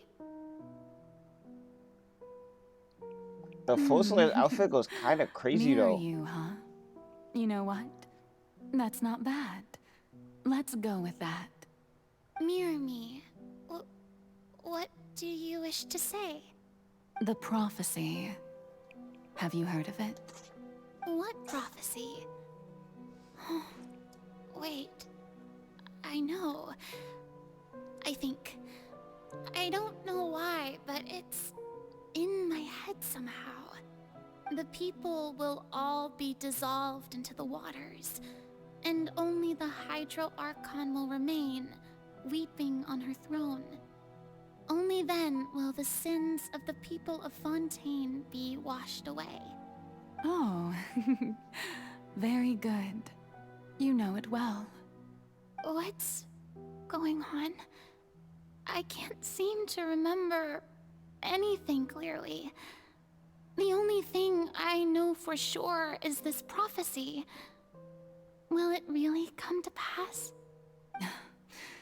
Yes, it will. And that is why I've come to you. Disaster will come to Fontaine sooner or later. Things will develop just as the prophecy declared. There is no escaping it. But doesn't that mean everyone will die? I'm a Fontainian just like them. Will I dissolve too? Oh, don't worry. Magical meetings exist in this world precisely to give people a chance to turn things around. It is the reason why you met me today. I will tell you how to save everyone, but you may have to suffer somewhat. Oh, so there's still hope after all. Goodness, you frightened me. You spoke so much and with so much certainty. As for the suffering, well, I will admit that the first thing that came to mind was, why do I have to be the one to suffer? But if the prophecy will come true, I'll also die anyway, right? So if I've already met you as my magical meeting in this world, if there were scales, with all the people of Fontaine on one side, and my pain on the other, is it not obvious where the scales should tilt? You truly are the perfect human. My ideal. I suppose this would also be the justice that belongs to you. Huh? Don't worry, it's nothing. Listen well. Fontaine has just lost its Hydro Archon. I need you to play a role. That of the new Archon. Play as a god? That's right. You must begin a never-ending masquerade. You must never let anyone suspect your identity. If you can keep it up, then I shall have my way of defying this prophecy.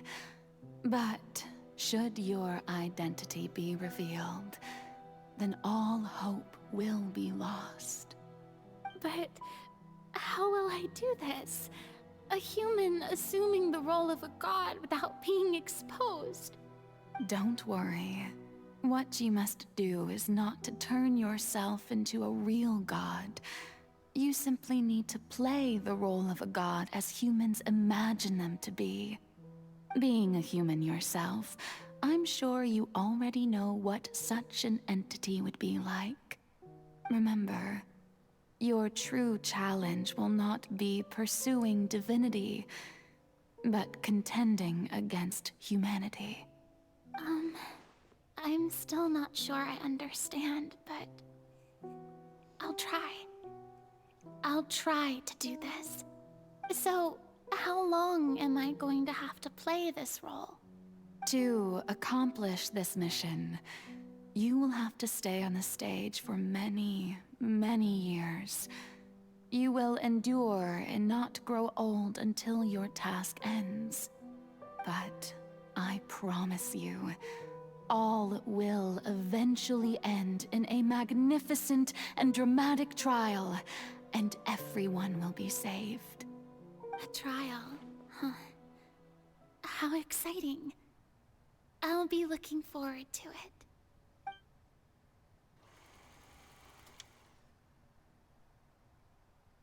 A session speech.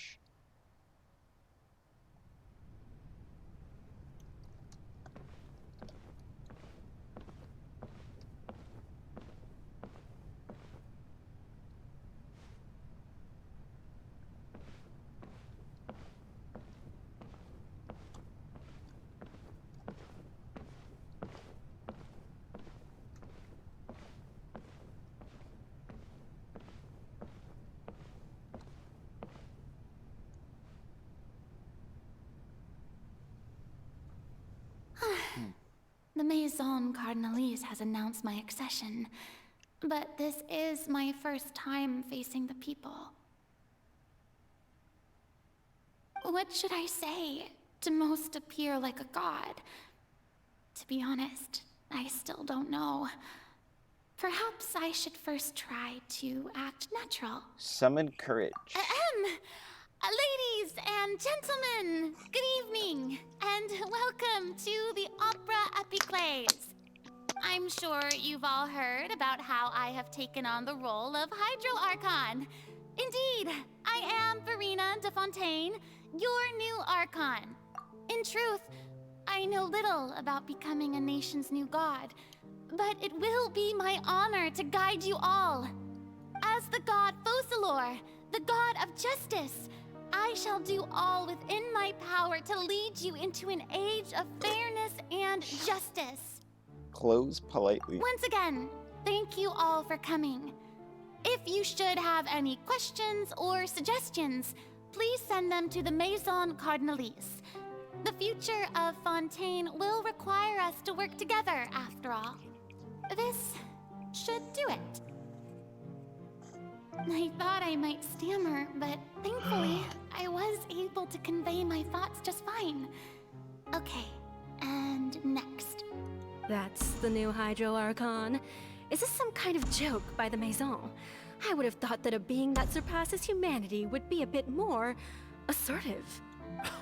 Hey, did you hear that? She even told us to send her suggestions there at the end. Shouldn't gods be all-powerful? She's being so modest. What's the difference between her and an ordinary person, then? If you ask me, perhaps the succession didn't actually happen. She might just be a Maison back puppet.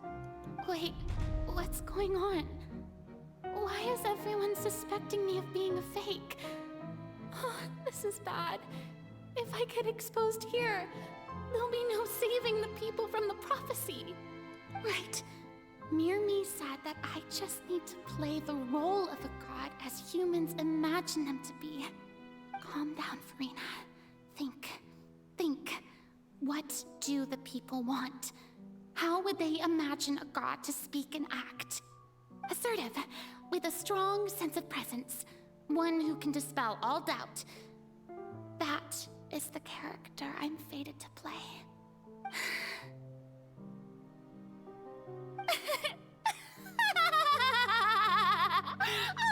Oh, very good, my people.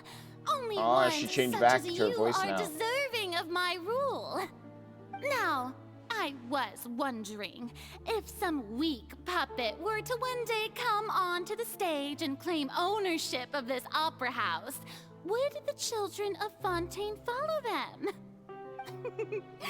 Well, it seems that you would all see right through them. Having passed my test, you are qualified to witness wondrous trials alongside my august self, here in this opera house. You may consider my previous act a door gift of sorts. I thought it was a debut that suited the atmosphere. Now then, let us be reintroduced. Ah, so that was just a performance. How could I have forgotten that we were inside an opera house? Her personality. It's quite shocking, to be honest, but I suppose it's a better look than before. Such a fascinating and bold deity. How wonderful! Our future may yet be bright after all. It seems I've turned them around. Best follow this flow and restart my accession speech. My dear people, whether you acknowledge me or not, whether you trust me or nay, I Damn, say this quest to is you, long, man. keep faith in your ardor for justice. We have heard it said that this nation's sins can no longer be washed away. Well, I say that justice is most fragrant when it blooms amid sin. The scales of justice should not weigh heavy in the hands of its god. On one side, it must carry fairness and justice. And on the other, praise and applause. May law be the prayer on our lips. May judgment be our worship. Let us light the fires and drink to the future of Fontaine. There is no trouble in this world that justice cannot solve. All that is needed is for you, my people, to believe in it, heart and soul. So long as I, the Archon Focalor, stand within the Opera Epiclese, so long as I stand before the Oratrice, I shall even judge the gods of this world! Yes!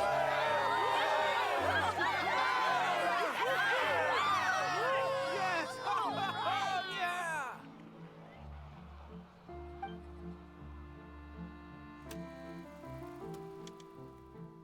Scene 3.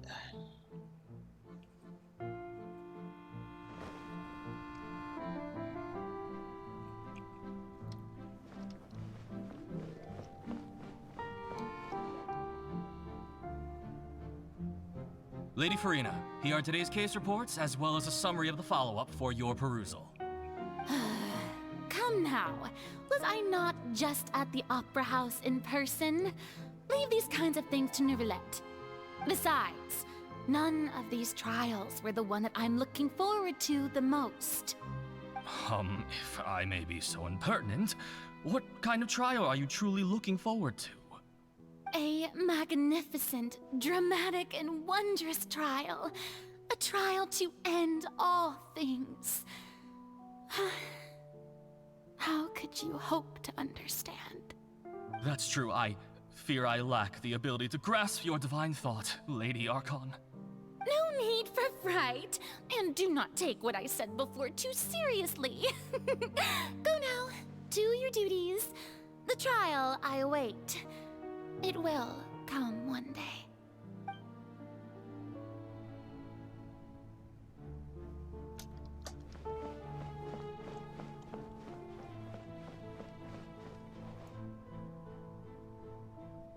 Lady Furina, I don't know what to say. Thank you for agreeing to see me. No need to thank me. Or rather, thank your own sense of perseverance instead. Long have you stood in line to meet me, have you not? Oh, I'm afraid that's just an inevitable consequence of my divine charm. All right, Deuteria, is it? How is your son's illness? You remembered me, and you knew of my family, too. He is doing much better now. In fact, he is far more of an ardent believer than I. He was the one who forced me to seek an audience with you, and to bring your words back to him. Oh, good. Very good. If this should happen again in the future, please do not hesitate to come and tell me.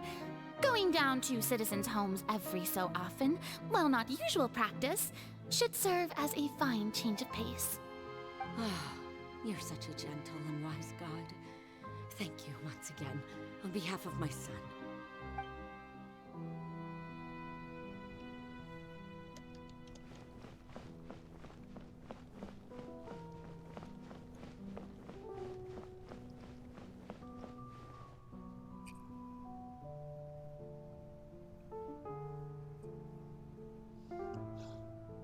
Lady Furina, here are the latest hydrological reports. As for the specific parameters you asked to take note of, I'm afraid things still don't look good. I see. It's as I thought then. As your god, I did already expect this, but I wanted to see how far your human wisdom would allow you to analyze it. All manner of signs indicate that the prophecy will still come to pass. Forget it. That's not something you need to worry about right now. Well, as I understand it, the Fontaine Research Institute is also trying to find a way to counter the rising water levels. Really? Have they found anything?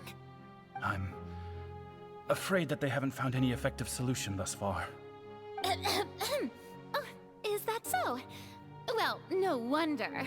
This issue has reached the realm of the gods, after all. Still, their spirit is praiseworthy.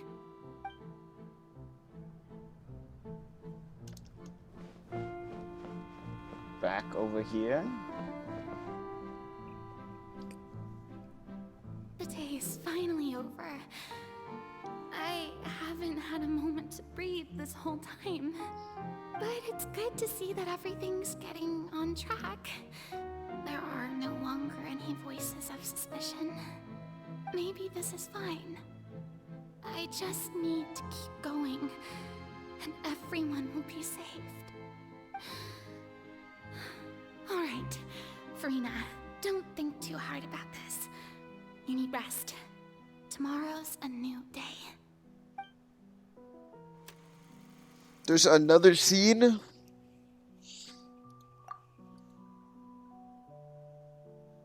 Lady Furina, here are the new trial reports for the latest cases, as well as a summary of the follow-up.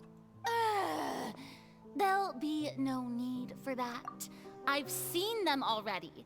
There's no need to go back over scenes I've witnessed in person before. It's a clean Lady transition. Furina, I've waited so long for this chance to see you in this manner. Indeed, my dear, loyal citizen.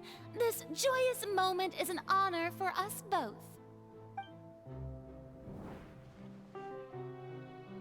Lady Furina, we're detecting significant hydrological anomalies near Poisson. Understood. Keep monitoring. Keep me informed should anything come up at the Institute.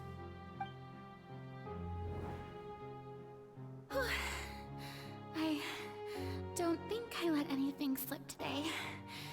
I must show the people that there is nothing to worry about. I just don't know when these days will end. I feel utterly exhausted. Best to rest early today, too.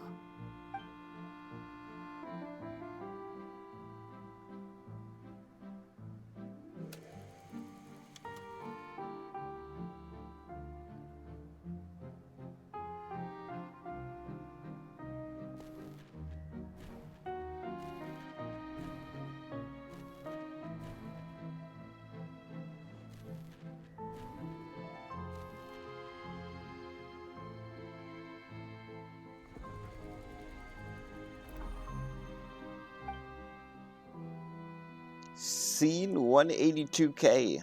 Damn. Lady Furina, it's like a dream being able to speak with you up close like this.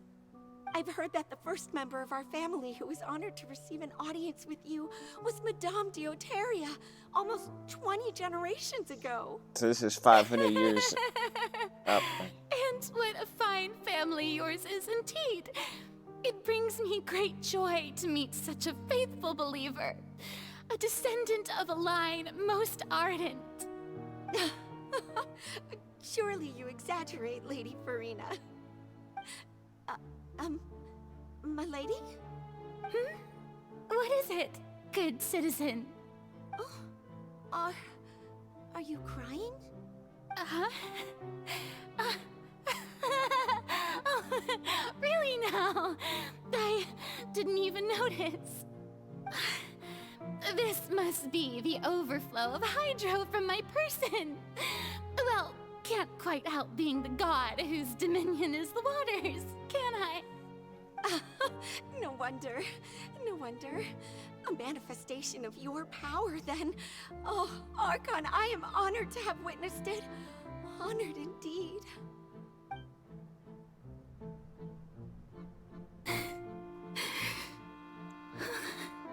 So interminable.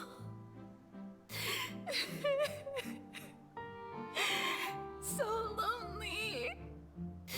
Just how much longer? This is what we Hundreds of heard years from the must have fountain. passed by now. Perhaps the show must go on for hundreds more. I never imagined that it would hurt so much. Have I reached my limit? No. Perhaps I reached it long ago. Today I didn't even notice my own tears. I want to tell someone, anyone, about this. But would that not destroy all I've done so far? I've conducted so many investigations across the centuries, but there's not even a sliver of hope that we might break the prophecy. All I can do is keep heart. I must maintain this act. It is the only way to save Fontaine. Please, mirror me. You have to succeed.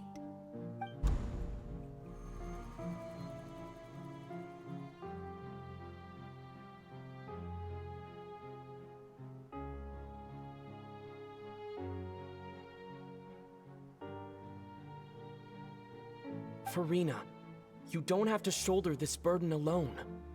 Although I don't know what you might be keeping from everyone. Your people are more than willing to share your burden with you.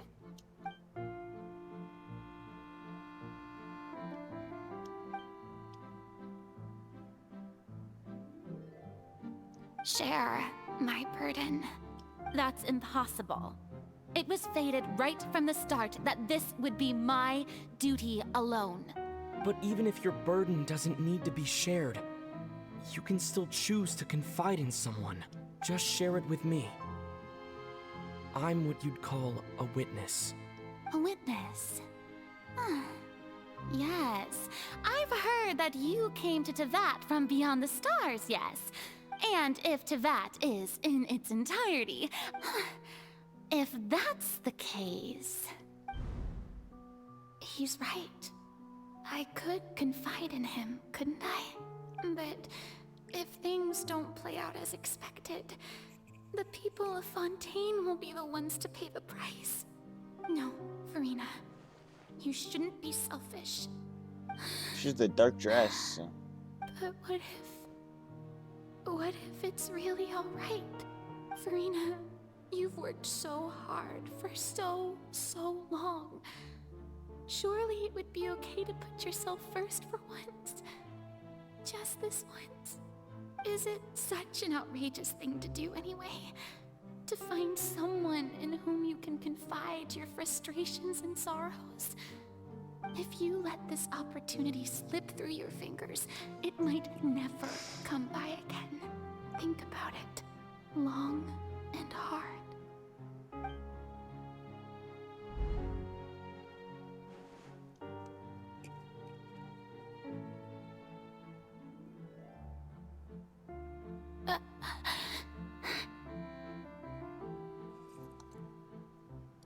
No, I have nothing to say.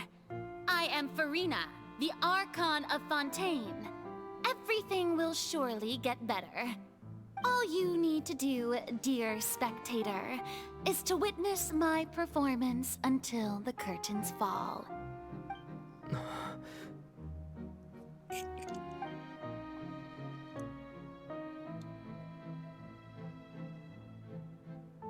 Fine.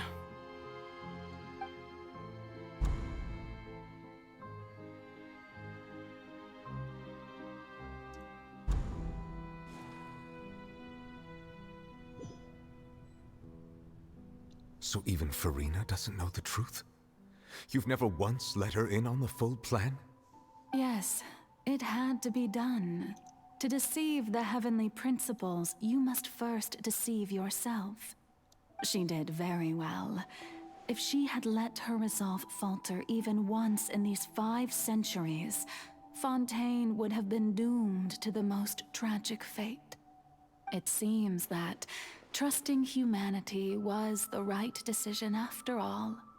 I believe that I understand how your deception works, but that is only half the truth, is it not? How would you build on this foundation to save the people of Fontaine? That is the most important thing. Ah, good. Of course, the Iudex of Fontaine has pinpointed the crux of the issue. I'm sure you've long sensed that the Oratrice is no simple machine, yes? I've always suspected that it had its own consciousness. And Lenny did mention that he heard a human voice within the core chamber. It now seems that that person was you, hidden within the machine all along. Am I right? And then I became one with the Oratrice, taking Fontaine's gnosis with me. Yes, it would seem so. Ah, that's why wouldn't the it? gnosis is hidden there. Alas, your understanding of this device still lacks sufficient depth. In truth, it is no enactor of justice. It is, in fact, a device created to kill the god of justice. I beg your pardon? Oh, you have it. And to be more precise, not only will the Oratrice take down the god of justice, it will also take down the divine throne upon which she has been placed. I mean, did you think I would be the sort to enjoy peaceful repose while Furina suffered? My work over these last 500 years has been to constantly accumulate indemnitium within the Oratrice. But really, some have already discovered that only a small fraction of the energy generated by the device was ever used to provide power to Fontaine.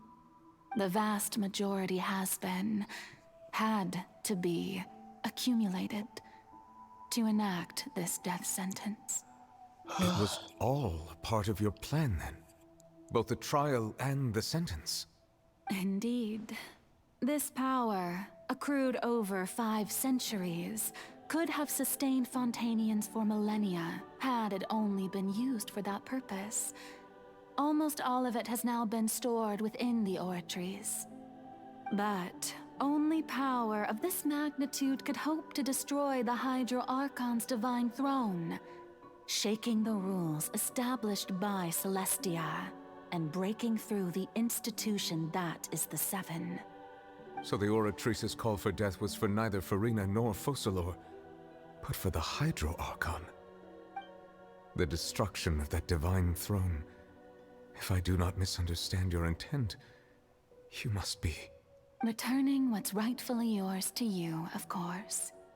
In other words, this was all done to return the authority of the Hydro Archon to the Hydro Dragon of this planet. But...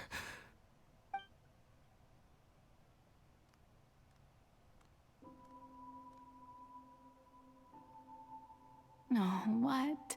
Getting sad again, are we? The authority of the ancient dragons shall soon be yours once more, O Hydro Dragon Sovereign. And this is the face you make. all you've done throughout the years is just so you can sacrifice yourself at the very end. I've never quite seen it that way, you know.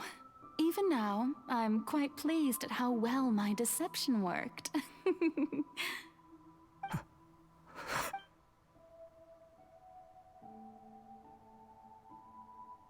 Hydro Dragon,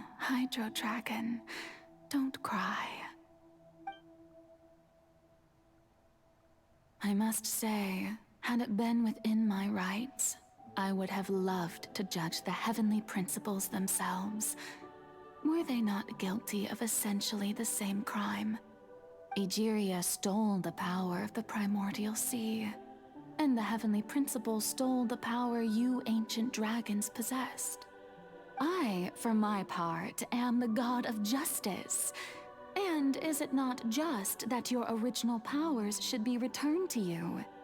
Speaking of justice, I have always believed that justice lies in the process of pursuing human existence itself. So, if the theft of the primordial sea's might was Fontaine's original sin, then, leaving matters of procedural right and wrong aside, the descent of the Fontainians as humans and their right to exist in this world would be Fontaine's original justice.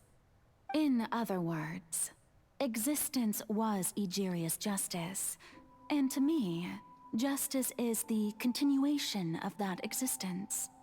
Okay. Defying the prophecy and ensuring that Fontaine's people shall live on. That should be the justice enthroned over all others. At this point, we, whether it be myself or all other Fontainians, have shouldered the burden of this sin for far too long. Iudex Neuvillette, the highest judge in our land, when you regain your full power as an elemental sovereign, what verdict shall you pass upon us? So when I was invited to the court of Fontaine to serve as Iudex, I see now that that was your idea too. At last, I now understand the true purpose behind this position. In the beginning, I was uninterested in human existence. But these 5 centuries of living alongside them have gradually brought about mutual understanding between us. And I have even attempted to feel as they feel. You are a devious one, Focalor. Things being as they are, surely you know that I could never declare them to be guilty.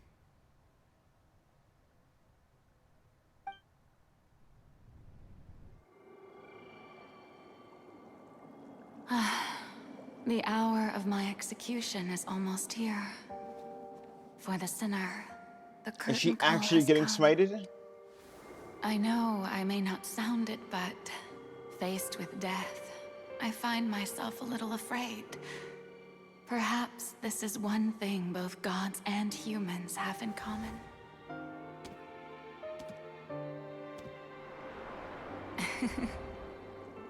Farewell, Neuvillette. I hope you've enjoyed the part you played these 500 years.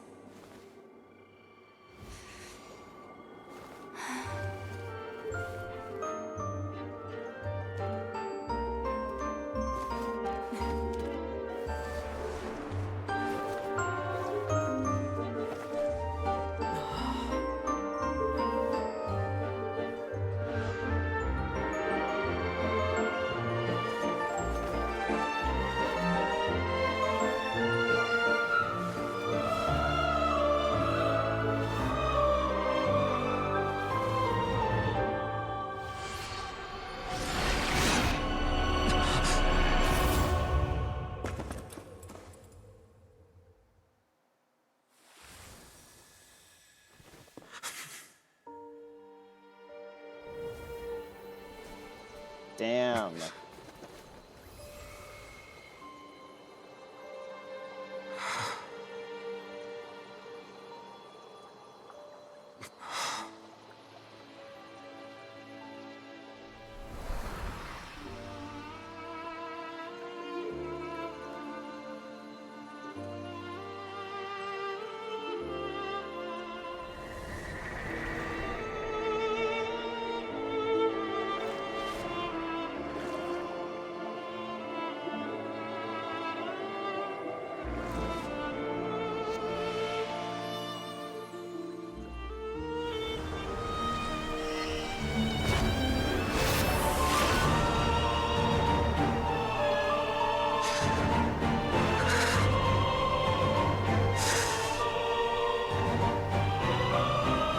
I, Iudex Neuvillette, hereby declare, people of Fontaine, your sins are forgiven.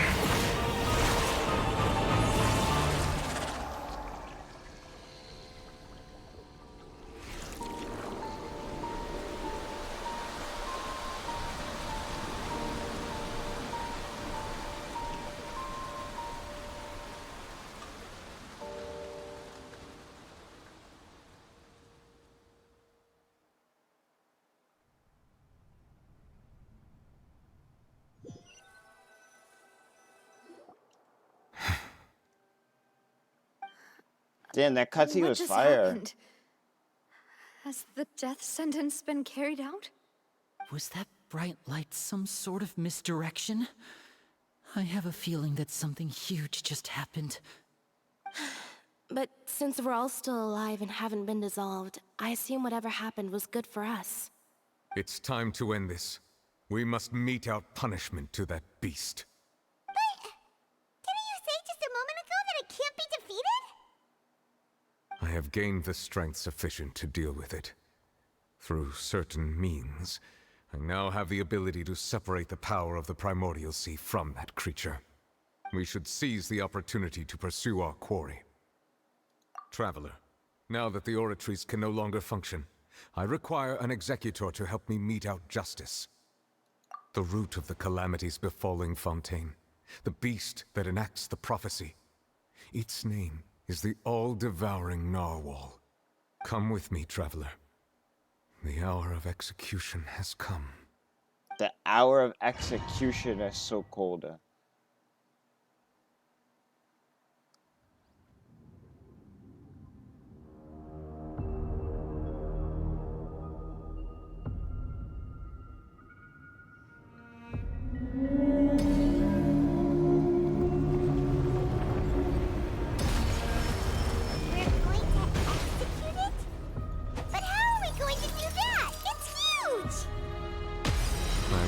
My best to separate the power of the Primordial Sea from the whale. Considering the size of the beast, I cannot reach the power source.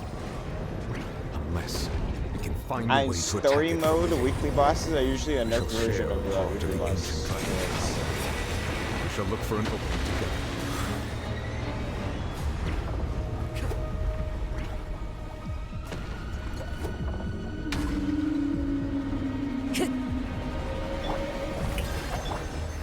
Feel its sorrow turning into hostility.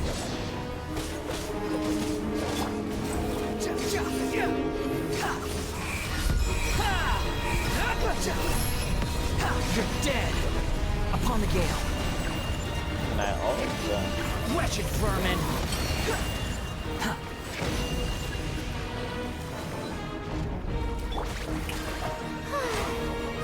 The all-devouring narwhal cannot resist its instinct to devour. Continue to trigger its hostility. A chance will present itself.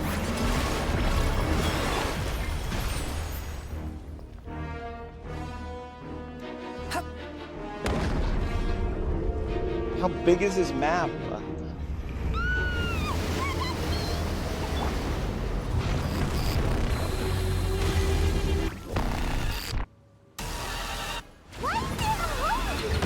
Oh my god, this music is crazy.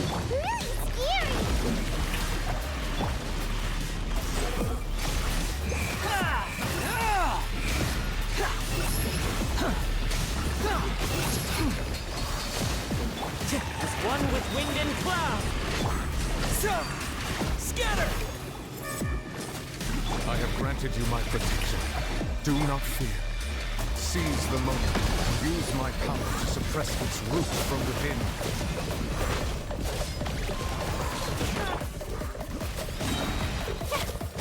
Let the world collide!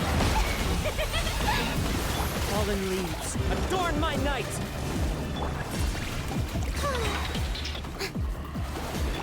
Cry louder!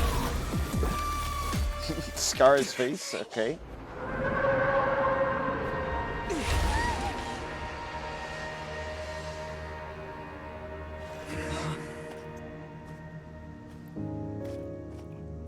So all of this just to distinguish that Neuvillette is the goat.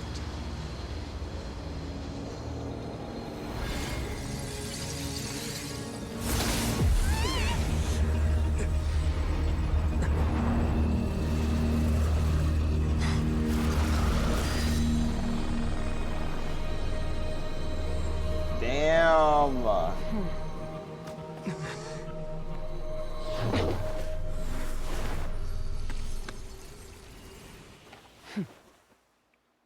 Hello. Thanks for helping with the cleanup. It should have been my job, but oh well. Oh my, that's her supposed to be a model? short private training session for me. I didn't think that my disciple and my master's pet would start brawling in the meantime. Well, actually, I had a feeling that it would happen at some point, but they bumped into one another earlier than I thought. What a blunder. I suppose I'll have to swing my sword 3 million times as penance. Oh my god, hello. That power. Who are you exactly? Paimon has an idea. From what she said earlier, she must be Child's master. Skirk, right? It's just that he gave us the impression that she was the less talkative person. I simply did not have anything to say to the weak. But you, on the other hand, managed to defeat the all-devouring narwhal without using power from beyond this world. So you may speak to me as equals. I have to agree. It's a strange use of a planet's primordial waters just to raise an all-devouring narwhal. That kind of power is wasted on it. It's not cooperative. It eats too much. And I have more important things to do with my time than pet sitting. The only thing that creature has going for it is its looks. All in all, it fails as a pet. Miss Skirk? I think you might have missed the point. The point being? Well, being that this pet almost destroyed an entire nation. So what sort of person is your master? Her legs are sick though. Master's master. Wait, is that right? She got the galaxy. She Right. got the galaxy So leggings. you don't know him. Sorry, I assumed you did. His name is Sertologi. Sertologi. Who? I am unfamiliar with that name. Huh. So Master isn't sufficiently famous. How should I describe him then? Have you heard of the name The Fowl? The Fowl? Still nothing? Well, how about the Visionary? Vetterfulnir, then? We do know Rheindotter. Gold Rheindotter? Ooh, that one we've heard. Rhindotter's part of the Hexen Circle. She's Albedo's mom, right? Oh, so you do know that name. To be honest, I also heard all of those names and titles from my master. I don't actually know them either. But I suppose you understand now, yes? My master is likely a similar Foul sort to isn't foul Rheindotter. legacy? Maybe. They are both pursuing some form of perfection. Wait, didn't you also mention a visionary person? Hyman didn't quite catch their name. Actually, never mind that. I believe it expedient to inform you that the all-devouring narwhal used up nearly all its strength fighting you. This is Such actually like a whirling Genshin hydro-energies Jinryu. will prove difficult for the planet's deep seas to digest. As such, the Fontaine back on the surface has most likely been thrown into chaos. In other words, the prophecy that you've been fretting over should now be in full swing. What?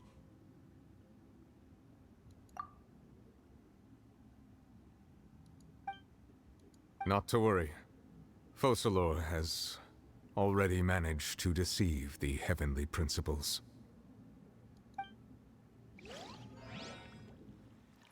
In the end, the people will all be dissolved into the waters, and only Furina will remain, weeping on her throne.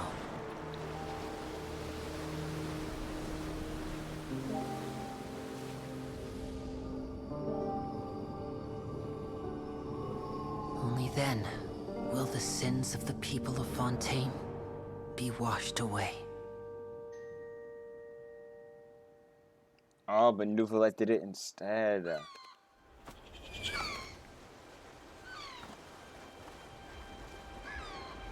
That water looks so good.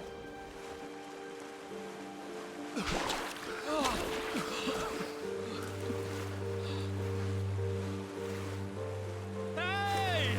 Help! Over here! Are those primordial sea people? Wait, that means whatchamacallit's gonna come back.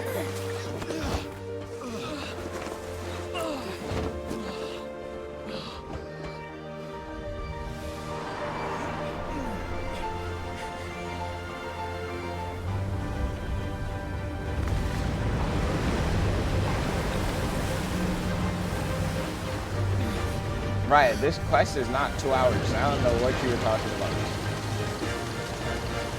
Yo, they got the boat floating. All hands, initiate emergency rescue!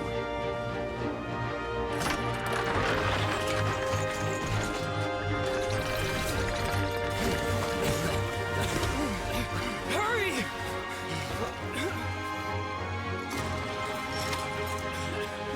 Hey, lend a hand!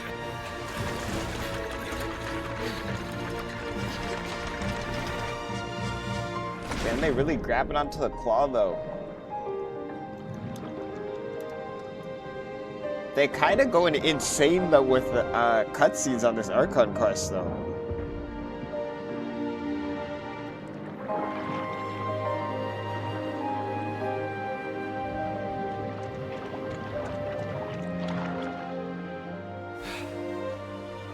Look! The water's receding!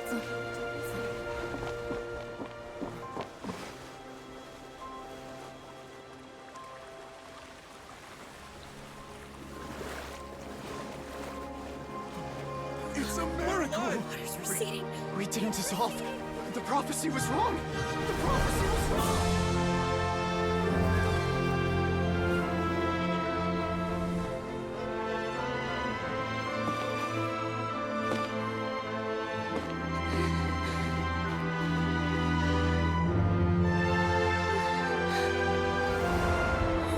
Are you alright? We're saved. The prophecy was wrong.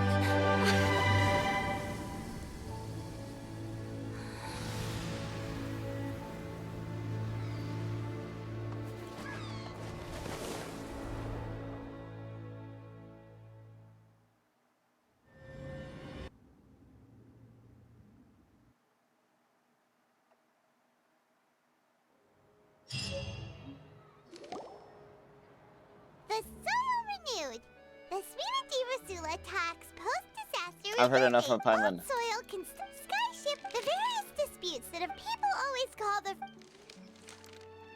Wow! Paimon barely recognizes the people in the report. What do you think?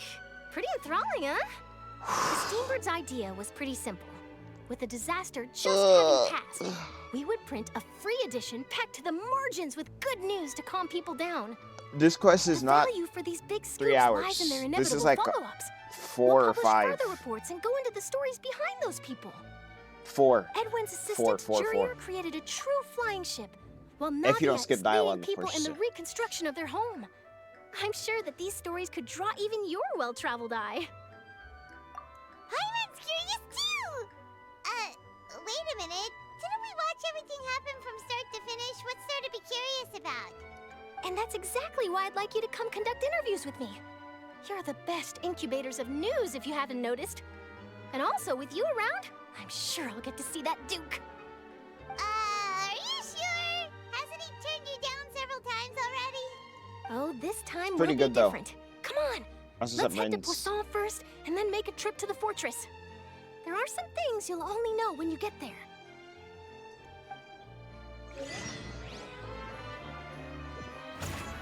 Okay, but I'm not even done yet.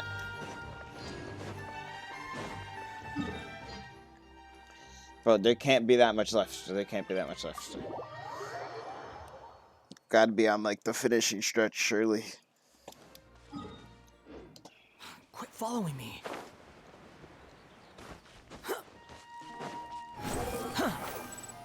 But this one's underground. The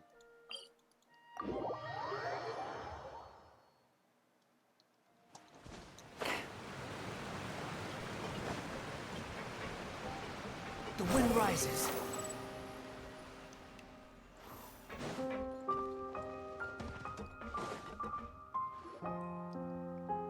Navia! Oh, it's you. What brings you all here? Hey, we're just having a look around. I'm here to update myself on how things are going here. Oh, the Fatui are here too. Let me introduce Bro, you. Navia has This like is Mr. Garun like Snežević. craziest He eyes. She's like represented the a Knave in competition for sending us you, a I large think. amount of supplies, and is helping with our work. Our residents are hard at work as well. Thanks to everyone, work is progressing nicely. We've lost a lot of people, but we're moving forward. That will have to be enough. Hello, Miss Charlotte. I'm a big fan of yours. I especially like that article you wrote last year about Fontaine's stray cats. Alright. But if you don't mind, could you not emphasize our role too much in your report? It's not charity we're doing here. We just happen to share the same interests as the Spina. I get where you're coming from. I'll keep it as simple as possible. Or would you be willing to feature as friendly neighbors? That would be fine. Thanks. Garunt, I don't even know back how you say too. that guy's name. How are things? We finished laying down the construction materials. It'll be another hour before the workers are able to go over there. Huh? You're here too, Clorinda? Well, her reputation's greatly risen after that whole duel business. with Navia Miss and Clorinda Furina. both on screen. So There's just she's too here much in power. Poisson to wait out the heat. All right. She really came here to help me out. There's too much to consider in the reconstruction of Poisson. The Spina has need of more decision makers.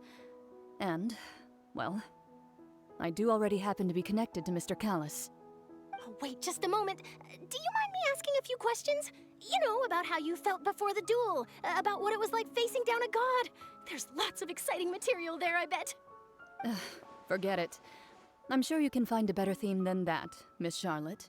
I see you're the same as always. Couldn't you do me a favor, for Navia's sake? Well, if we're talking about doing things for my sake, you might as well just take a few more photos of me. Or of the Traveler. It's better than wasting time persuading Clorand, at any rate. Of course I will. I'm not gonna let him off that easy. All right, then everyone who wants to be in the photo, gather up. And smile. Okay. How W flicker. Did Paimon look cute in it? Not bad. Your addition really helped the composition of the picture. All right, hang on a moment. Let me snap a few more shots. All right, that should do it. I'll be back here later anyway, so let's call it a day. You're very quick. Speed is of the essence when it comes to the news, and freshness is the key. Also, not to brag, but I'm pretty good at building connections. Who knows? I might eventually get that interview with you after all, Miss Clarande. Wow, you really do have that never say die spirit. I'm impressed. I'll hazard a guess that this is how you got that interview at the Fortress of Meripede. Whoa, you're well informed. Let me make a guess too. I asked Sijuin, who told Monsieur Neuvillette, and he told you, right? That's a very complete information chain. In truth, all Monsieur Neuvillette asked me was, when did the fortress become so friendly towards the media? I told him that it was best not to speak too soon. There's no guarantee that Ridesley will make a personal appearance. You're right. I've got to treasure every moment I have with them. In which case, I'll be making a move first. Stay safe now. And tell me if you hear anything interesting. I'll treat you to afternoon tea in exchange. Fortress of Meripede. Oh my god. I gotta take a flick with the gang though, you know what I'm saying? I mean, hello? I mean, we gotta take a, you know, squad pick here.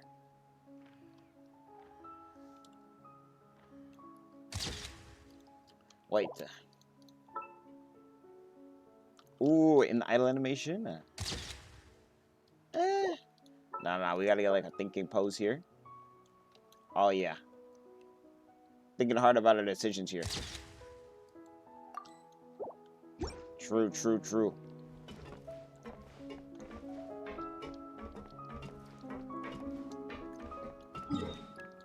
Alright, let's go over here.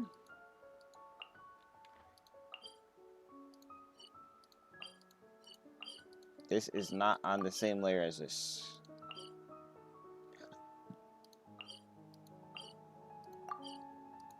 Surely this is right under this.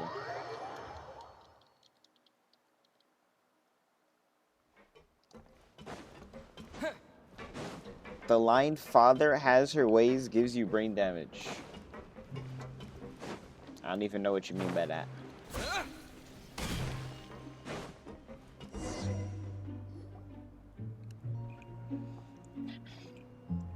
Wow, guess we're here again, huh? There's a real nostalgic feeling to this place. Looks like you've been missing us. Duke! Did you come all the way to the entrance to greet us? Of course. I'm here to welcome you and our dear Miss Charlotte, whom our good head nurse recommended to me. It's an honor to finally meet the much-rumored Duke. Thank you for consenting to my visit to the fortress, sir. No need to thank me. But that said, I shouldn't be the focus of your interview. I trust you recall our agreement? Of course, of course. All right then, this way.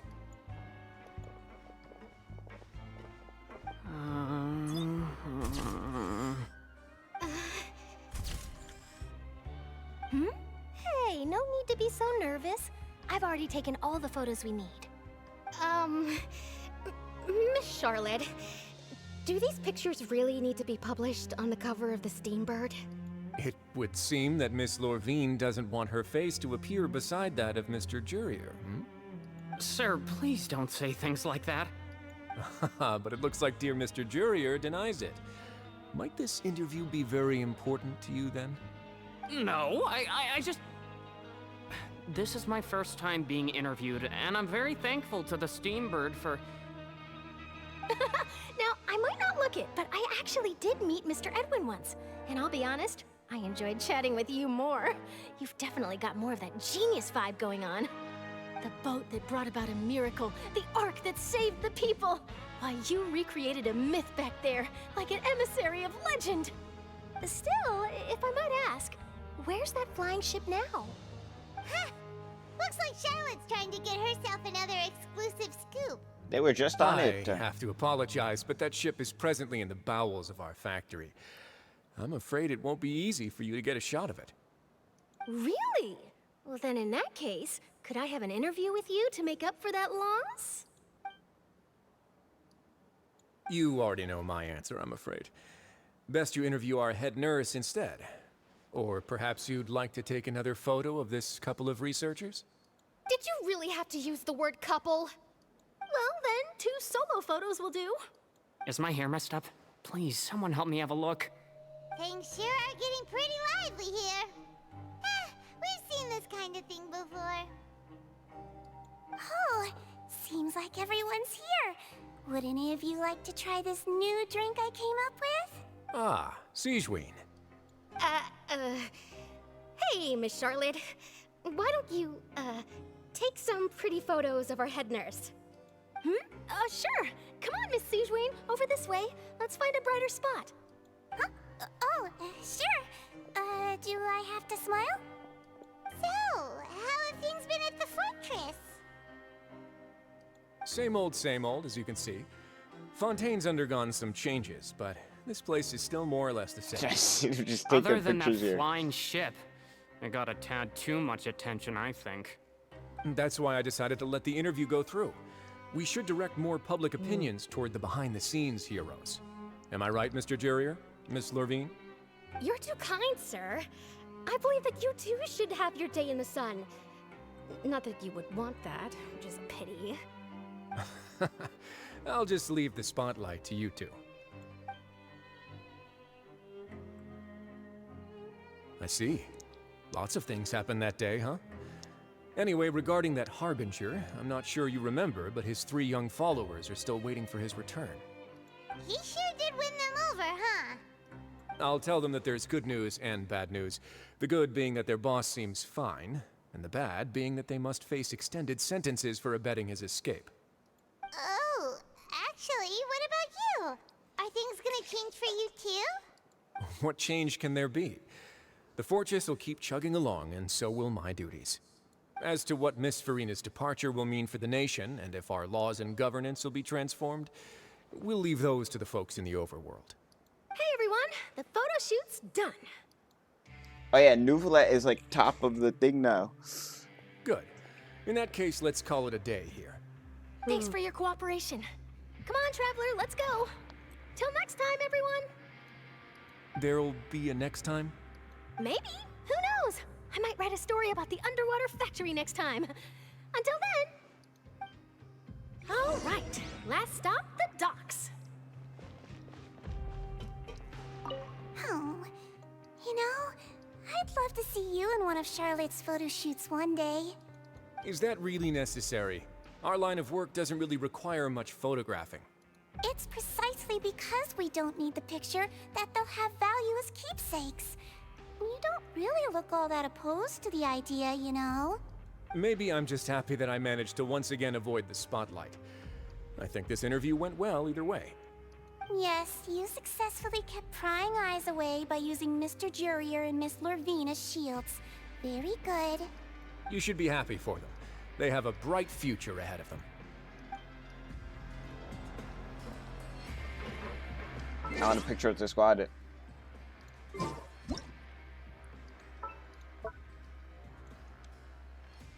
I remove this bubble guy. Locked in. Alright. Where am I going? Dude, surely this quest is like done soon.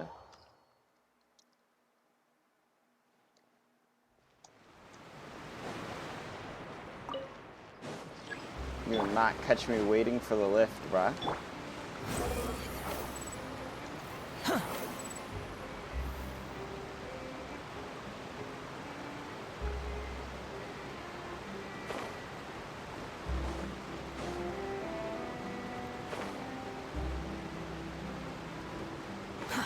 Too slow. Got the whole Fatui gang over here.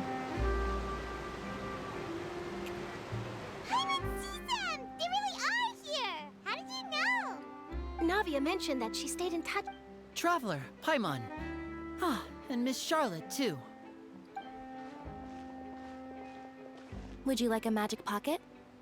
What sort of gadget is it? It's a wondrous bag that can be used to carry many things.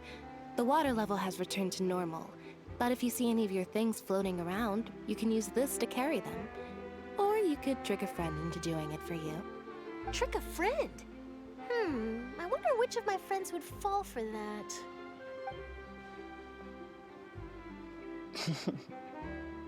You could just make a friend like Fremine here. Isn't that right, Fremine? Is this what you meant by, I'll help you make some more friends? To be honest, that sounds pretty sweet. Could I have your contact, please? Sure. Please, write down my address. You sure are working hard to help Fremine socialize. Addy and number on first socialize? He was the one who proposed doing this. He even wants to assist in our magic shows. Yes, I was planning to first introduce Pear as an assistant, and later Fremine himself. In the future, I think we can leave underwater escape magic to him too. That said, would anyone want to see a diver escape underwater? Oh, it'll work out. Every journey begins with the first step. He'll become a part of our show eventually. Lynette, could you come over? Miss Charlotte says she wants to take a picture of us. Got it. My, that Charlotte is rather perceptive. She got rid of everyone the moment she realized I had something to say to you. So, how have things been, Traveler? Chilling. Father says that you did a great deal during the latest events. She's very grateful for your contributions to Fontaine. That's all right. We were more than happy to help. So, what's she doing now? Honestly, thought Arlecchino was gonna be one of the cutscenes. Oh, I guess you haven't heard. It didn't subtract from the cutscenes. Well, the cutscenes were fire. After Lady Furina left, Father and Monsieur Neuvillette opened negotiations, during which he gave Fontaine's gnosis to her as a diplomatic gift. Ah, classic. A diplomatic gift? A gnosis? Yes, I was quite surprised at first myself. But when I thought it over, there were actually a number of things going for it.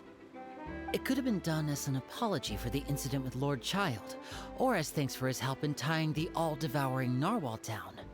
Furthermore, Father did also lend significant aid to Fontaine and Poisson. That's true, but this is a gnosis we're talking about. Doesn't this seem a bit irresponsible? I would agree. I really wonder what's gonna happen when we go to Shesnaya. It seems that Monsieur We see Neuvillette all has the had a nosises. significant change of heart regarding the matter. So there's some reason for this that only Neuvillette knows about? I suspect you'll have to ask him about that yourself. That's in like 10 years, though. Yes, speaking of which, I did see him strolling around the entrance to the fortress of Masquerade a while back. Isn't he real busy and stuff? Paimon didn't think he'd have the time for that. But back to the topic. The gnosis was given to the knave, right? What about Child? They say that he's returned to Snezhnaya to recover from his wounds. I hear that the recent disaster really did a number on his health. That's true. When you think about it, we've had loads of run-ins with the Fatui. To think we'd be allied with them this time. So shocked by such a simple switching of sides? She's here again? Oh, it's Arlecchino. Father! Well, what do you know? Come to the docks to see how my children are doing and meet the Traveler by chance. Please do not pay my accomplishments in Fontaine too much mind. I would have done them regardless. Are you going to take the gnosis back to Snezhnaya? That is our duty as harbingers, yes. Don't be too preoccupied with sides. The goal of the Fatui concerns not a single place or person, but the entire world. With such a grand goal in mind, it is inevitable that we must wear many masks. Switching my masks is something I've always done. Well, that depends on many things. No one truly knows what the future holds. Bro, I don't know how I'm gonna get all these people if they're back to back to back. I feel like they're going Navia for into you, Clarinde I in very much look Arlecchino. forward to our next And if that Skirk collaboration. person comes back Good into the story, things cannot no, be that would be achieved too many new alone, characters. There and has to you've be like proved 2 patches of yourselves to be reruns, I great think. partners. A vision. All right. I'll remember to return it. Thank you for keeping it safe for him this entire time. Damn, we lost our vision from child. That's a wrap for me. Huh? You're... Greetings, Miss Journalist. Hello. If I'm not mistaken, there are diplomatic channels I'll need to report to take a photo of you. That is correct. So forgive me, but I will not be able to serve as a subject in your article.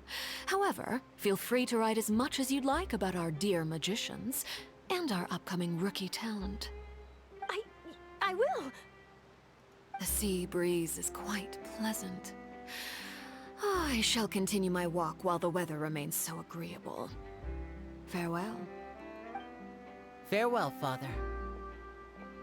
Oh, she has such an intimidating presence. I didn't even dare to take a picture. Thankfully, I've already wrapped up all my pre-scheduled interviews. Thank you all. This'll be more than enough for me to write about, I'm sure. Don't be too nervous. Why don't you take a magic pocket before you go? Here, Traveler, Paimon, you take one too.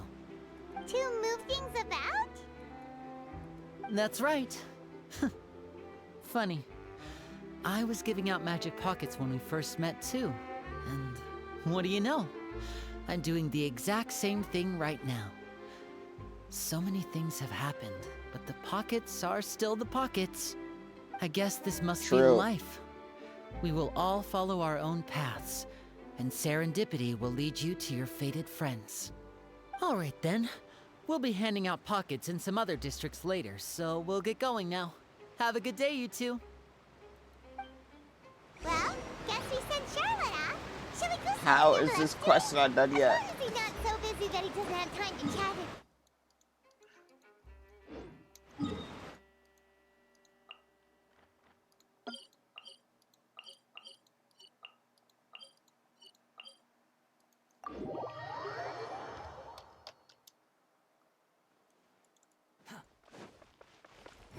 Upon the gale.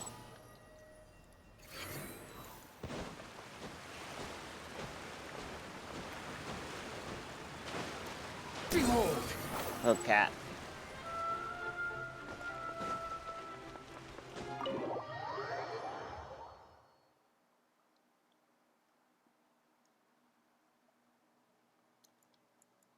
Quit following me. Higher. Can we get much higher?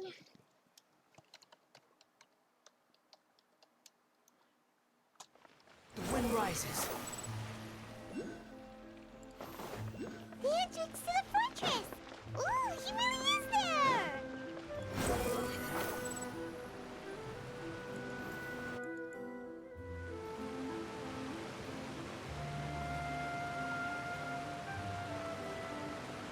So, you really are here, Neuvillette! I didn't think you were going to have free time this hour of the day. Really? Oh, I suppose you must have met Mr. Linney. He took the time to greet me earlier when he passed this It's not way. 7 a.m. playing Archon Quest by case, you came choice. at a good time. I was just considering reaching out to you to set up a meeting, so I may explain some things that I It's haven't okay, I had the can't time get to spoiled. before. Aw, Paimon's glad that you remembered. Thank you for keeping us on Unironically, the biggest thing busy and all. I didn't want to get. It's actually, let's have it then. yeah, it's Mona being in this quest. The whole business is still quite the mystery to us. That was like a big surprise. I actually being surprised It by is that. strange how words can often leave a bitter taste in the mouth when it finally comes time And then to say skirt them out full loud. model. Skirk model doesn't even look bad. She got like a lot going on though. Whoa. So that's what happened? Fossilor destroyed the divine throne of the Hydro Archon and restored your power to you, transforming you into a fully fledged elemental dragon sovereign. Yeah, yeah. Paimon still doesn't quite get what you did. I don't For need me, Paimon's the reading. authority of the ancient dragons refers to absolute control over the hydro element. Fontainians were incomplete humans born, but so long as those primordial energies remain within them, I could use the ancient dragon's authority to grant we're them using true Neuvillette blood at 1% of after his the power fashion level. in which life was first brought into being on this planet. In other words, when I gave my verdict, Fontainians became true humans, imagine getting and thus the would naturally Meropede no cop longer be dissolved by versus water from the the Neuvillette primordial Hydro sea. Dragon. Could not be me. Fossilor must have counted on you to make Could that not decision be as me. well. Your verdict was the key to making the prophecy appear to have come true while saving everyone. Yeah, and in a manner of speaking, Fossilor finally managed Where's to the fulfill post-quest original noob buff Hydro for Archon's real? wish to turn Oceanids Give my into real Neuvillette like people 500 too. crit damage for his new buffer. It seems from your expressions that you still have more things you wish to Technically, the post-quest Neuvillette buff is Furina release. ask. Like, away. honestly. I will tell you the truth as I know it. Oh, they're doing this thing that they do with the Archons at the end. Dude, do I even care about this junk? I don't even care. I don't even care about any of this, bro. I've been in this quest for like 10 years. I can watch like a Ashikai video on this or something, or like Minsley for some junk, bro. Hang on a sec. Paimon still got it. When we spoke to Linny earlier, we guessed that there might be some reason for it that only you were aware of. No wonder the House of the Hearth is the Fatui's intelligence division. They are certainly sharp. So regarding this specific issue, I was just getting ready to share something with you. In truth, I exchanged some further words with that lady named Skirk after sending you two back to the surface. It went something like this. Skirk on screen again? Looking. On to Notlin. I'm interested for Notlin. What is Notlin's thing? We got wisdom, justice. What is Notlin's? I don't even remember. We're going to head topside to see what's going on. You hurry over soon as well, all right, Neuvillette? What next? The all-devouring narwhal isn't here, so I'm no longer getting any interference. Honestly, she looks like chubby Jing Liu, which is pretty much his Genshin models, because all Genshin models look like this for the head.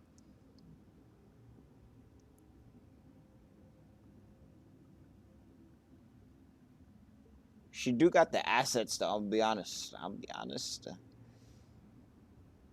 It's war? I can finally catch the scent of your power, what it's made of. It is the authority of the planet's primordial dragons, but with something very similar to a Like, I might gotta lock curse in. mixed in. I might gotta lock in. It's quite a novel blend. She's like Hu Tao height, though. Actually, Neuvillette is like mad tall, though. No, I feel like she's Hu Tao height, no? She's like a little bit, you know, a little bit condensed. I ain't complaining, though. She's cute. I'm sure I've encountered something like this before. What was it again? I do not know what you speak of. Ah, of course. How could I forget? You should have the remains of the third descender on your person, yes? Remains of third descender? I've never heard of any such thing. Huh. According to your parlance, I believe it may be called a gnosis. Well, that much is true. After Fossilor's divinity faded, she handed her gnosis to me. But I fear I have never heard of it described in the manner that you just did. I've been training with my master, the Foul, ever since I was young, and I have never returned to the surface since. So most of the information I possess, I got from him. It is only natural for those who are greater than humanity to possess a different sort of common sense, which is why there are so many problems in our attempts to communicate with humans. Regardless, you should probably get rid of objects of misfortune to prevent any disasters from befalling you. To live in itself is a blessing. But once a person dies, the bonds he once had with this world shall all turn to curses. What do you mean by that? No need to What do you fret. mean by that? These are just my personal thoughts.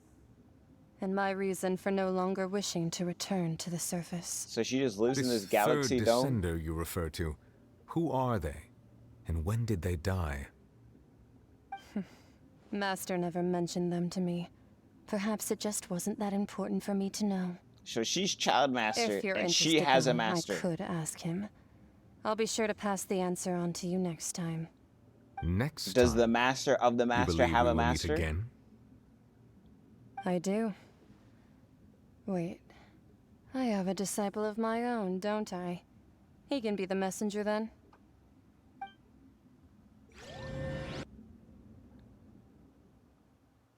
I don't even know. Yeah, I gotta get like a lore video on this, like a recap. That's what she told me. I need to watch like 2 of them. Whether it would prove useful or not, I wanted to pass that information on to you. The remains of the third descender? So that's what the no-sees actually are. Paimon just thought they looked like chess pieces. How could they be a person's remains? All the same, assuming that there was no misunderstanding or special metaphor at play, that is what she meant to say. I'm at the end of the quest, Sadi. You're like... misfortune and that you should check it, which is why you gave it to the Fatui. If she not speaks much going the on. truth, then I would simply be putting Fontaine at unnecessary risk by keeping it here.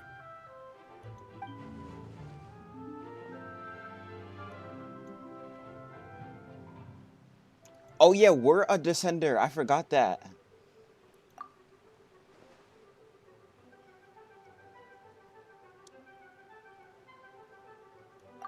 I had guessed that you might already be familiar with this concept, but I did not expect you to be one of them. That means that the Gnosis, which are exceedingly element compatible and can even enhance elemental abilities, do indeed come from the third descender.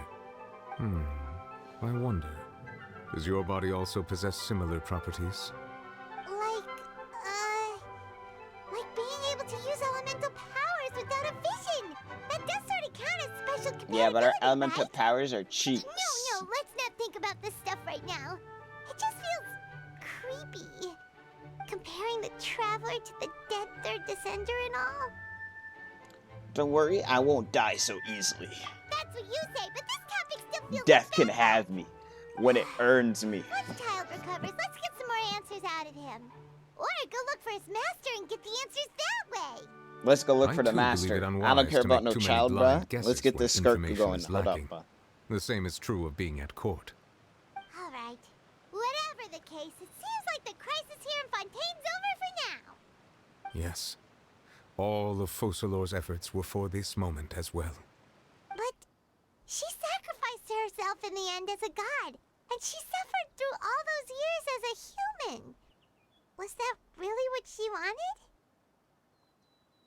I suppose that would be the mystery of a god's will. I suspect not. But once in a while, I too would guess that if wishes were like the clouds in the sky, they will one day return to the earth as raindrops.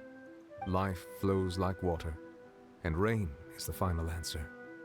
The water levels may sometimes tilt one way or another, but the rain falls fairly upon all. And what, ultimately, is the difference between the rains that fall upon all of us? Holy. Minus like 5. Minus like 6. No, minus 5, minus 5, minus 5. I'm adding like...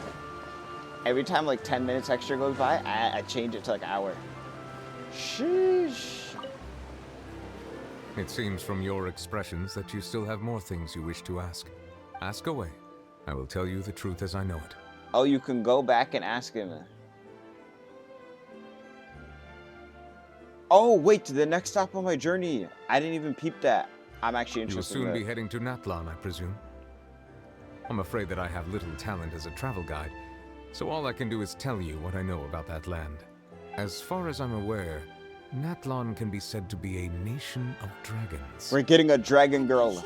Locked in. Locked in. You mean like you? No, I suspect that I would not find myself welcome there. Unlike ancient dragons such as myself, the dragons of Natlan have undergone long years of development and evolution. Wait, the dragon place Large numbers sounds of them sick, have though. entered a form of coexistence with humanity. Natlan is also the nation of war. War ravages those lands like an undying flame. There is War one other in piece of dragons information I is got insane. incidentally from my negotiations with the Knave that I believe may be useful to you. The harbinger known as the Captain has thrown his hat into the endless ring of war. The captain. So sounds like a real tough customer. So the next harbinger we meet there is there. Look, there's a Fatui harbinger doing their thing. I suggest that you fully prepare yourself before going to Natlan. In the meantime, Fontaine's doors will always be open to you. Ask away. I will tell you the truth as I know it. I suggest that you fully prepare yourself. That was good information. So war and dragons. I do like dragons, as you can see. I do have a dragon guy myself, the Neuvillette.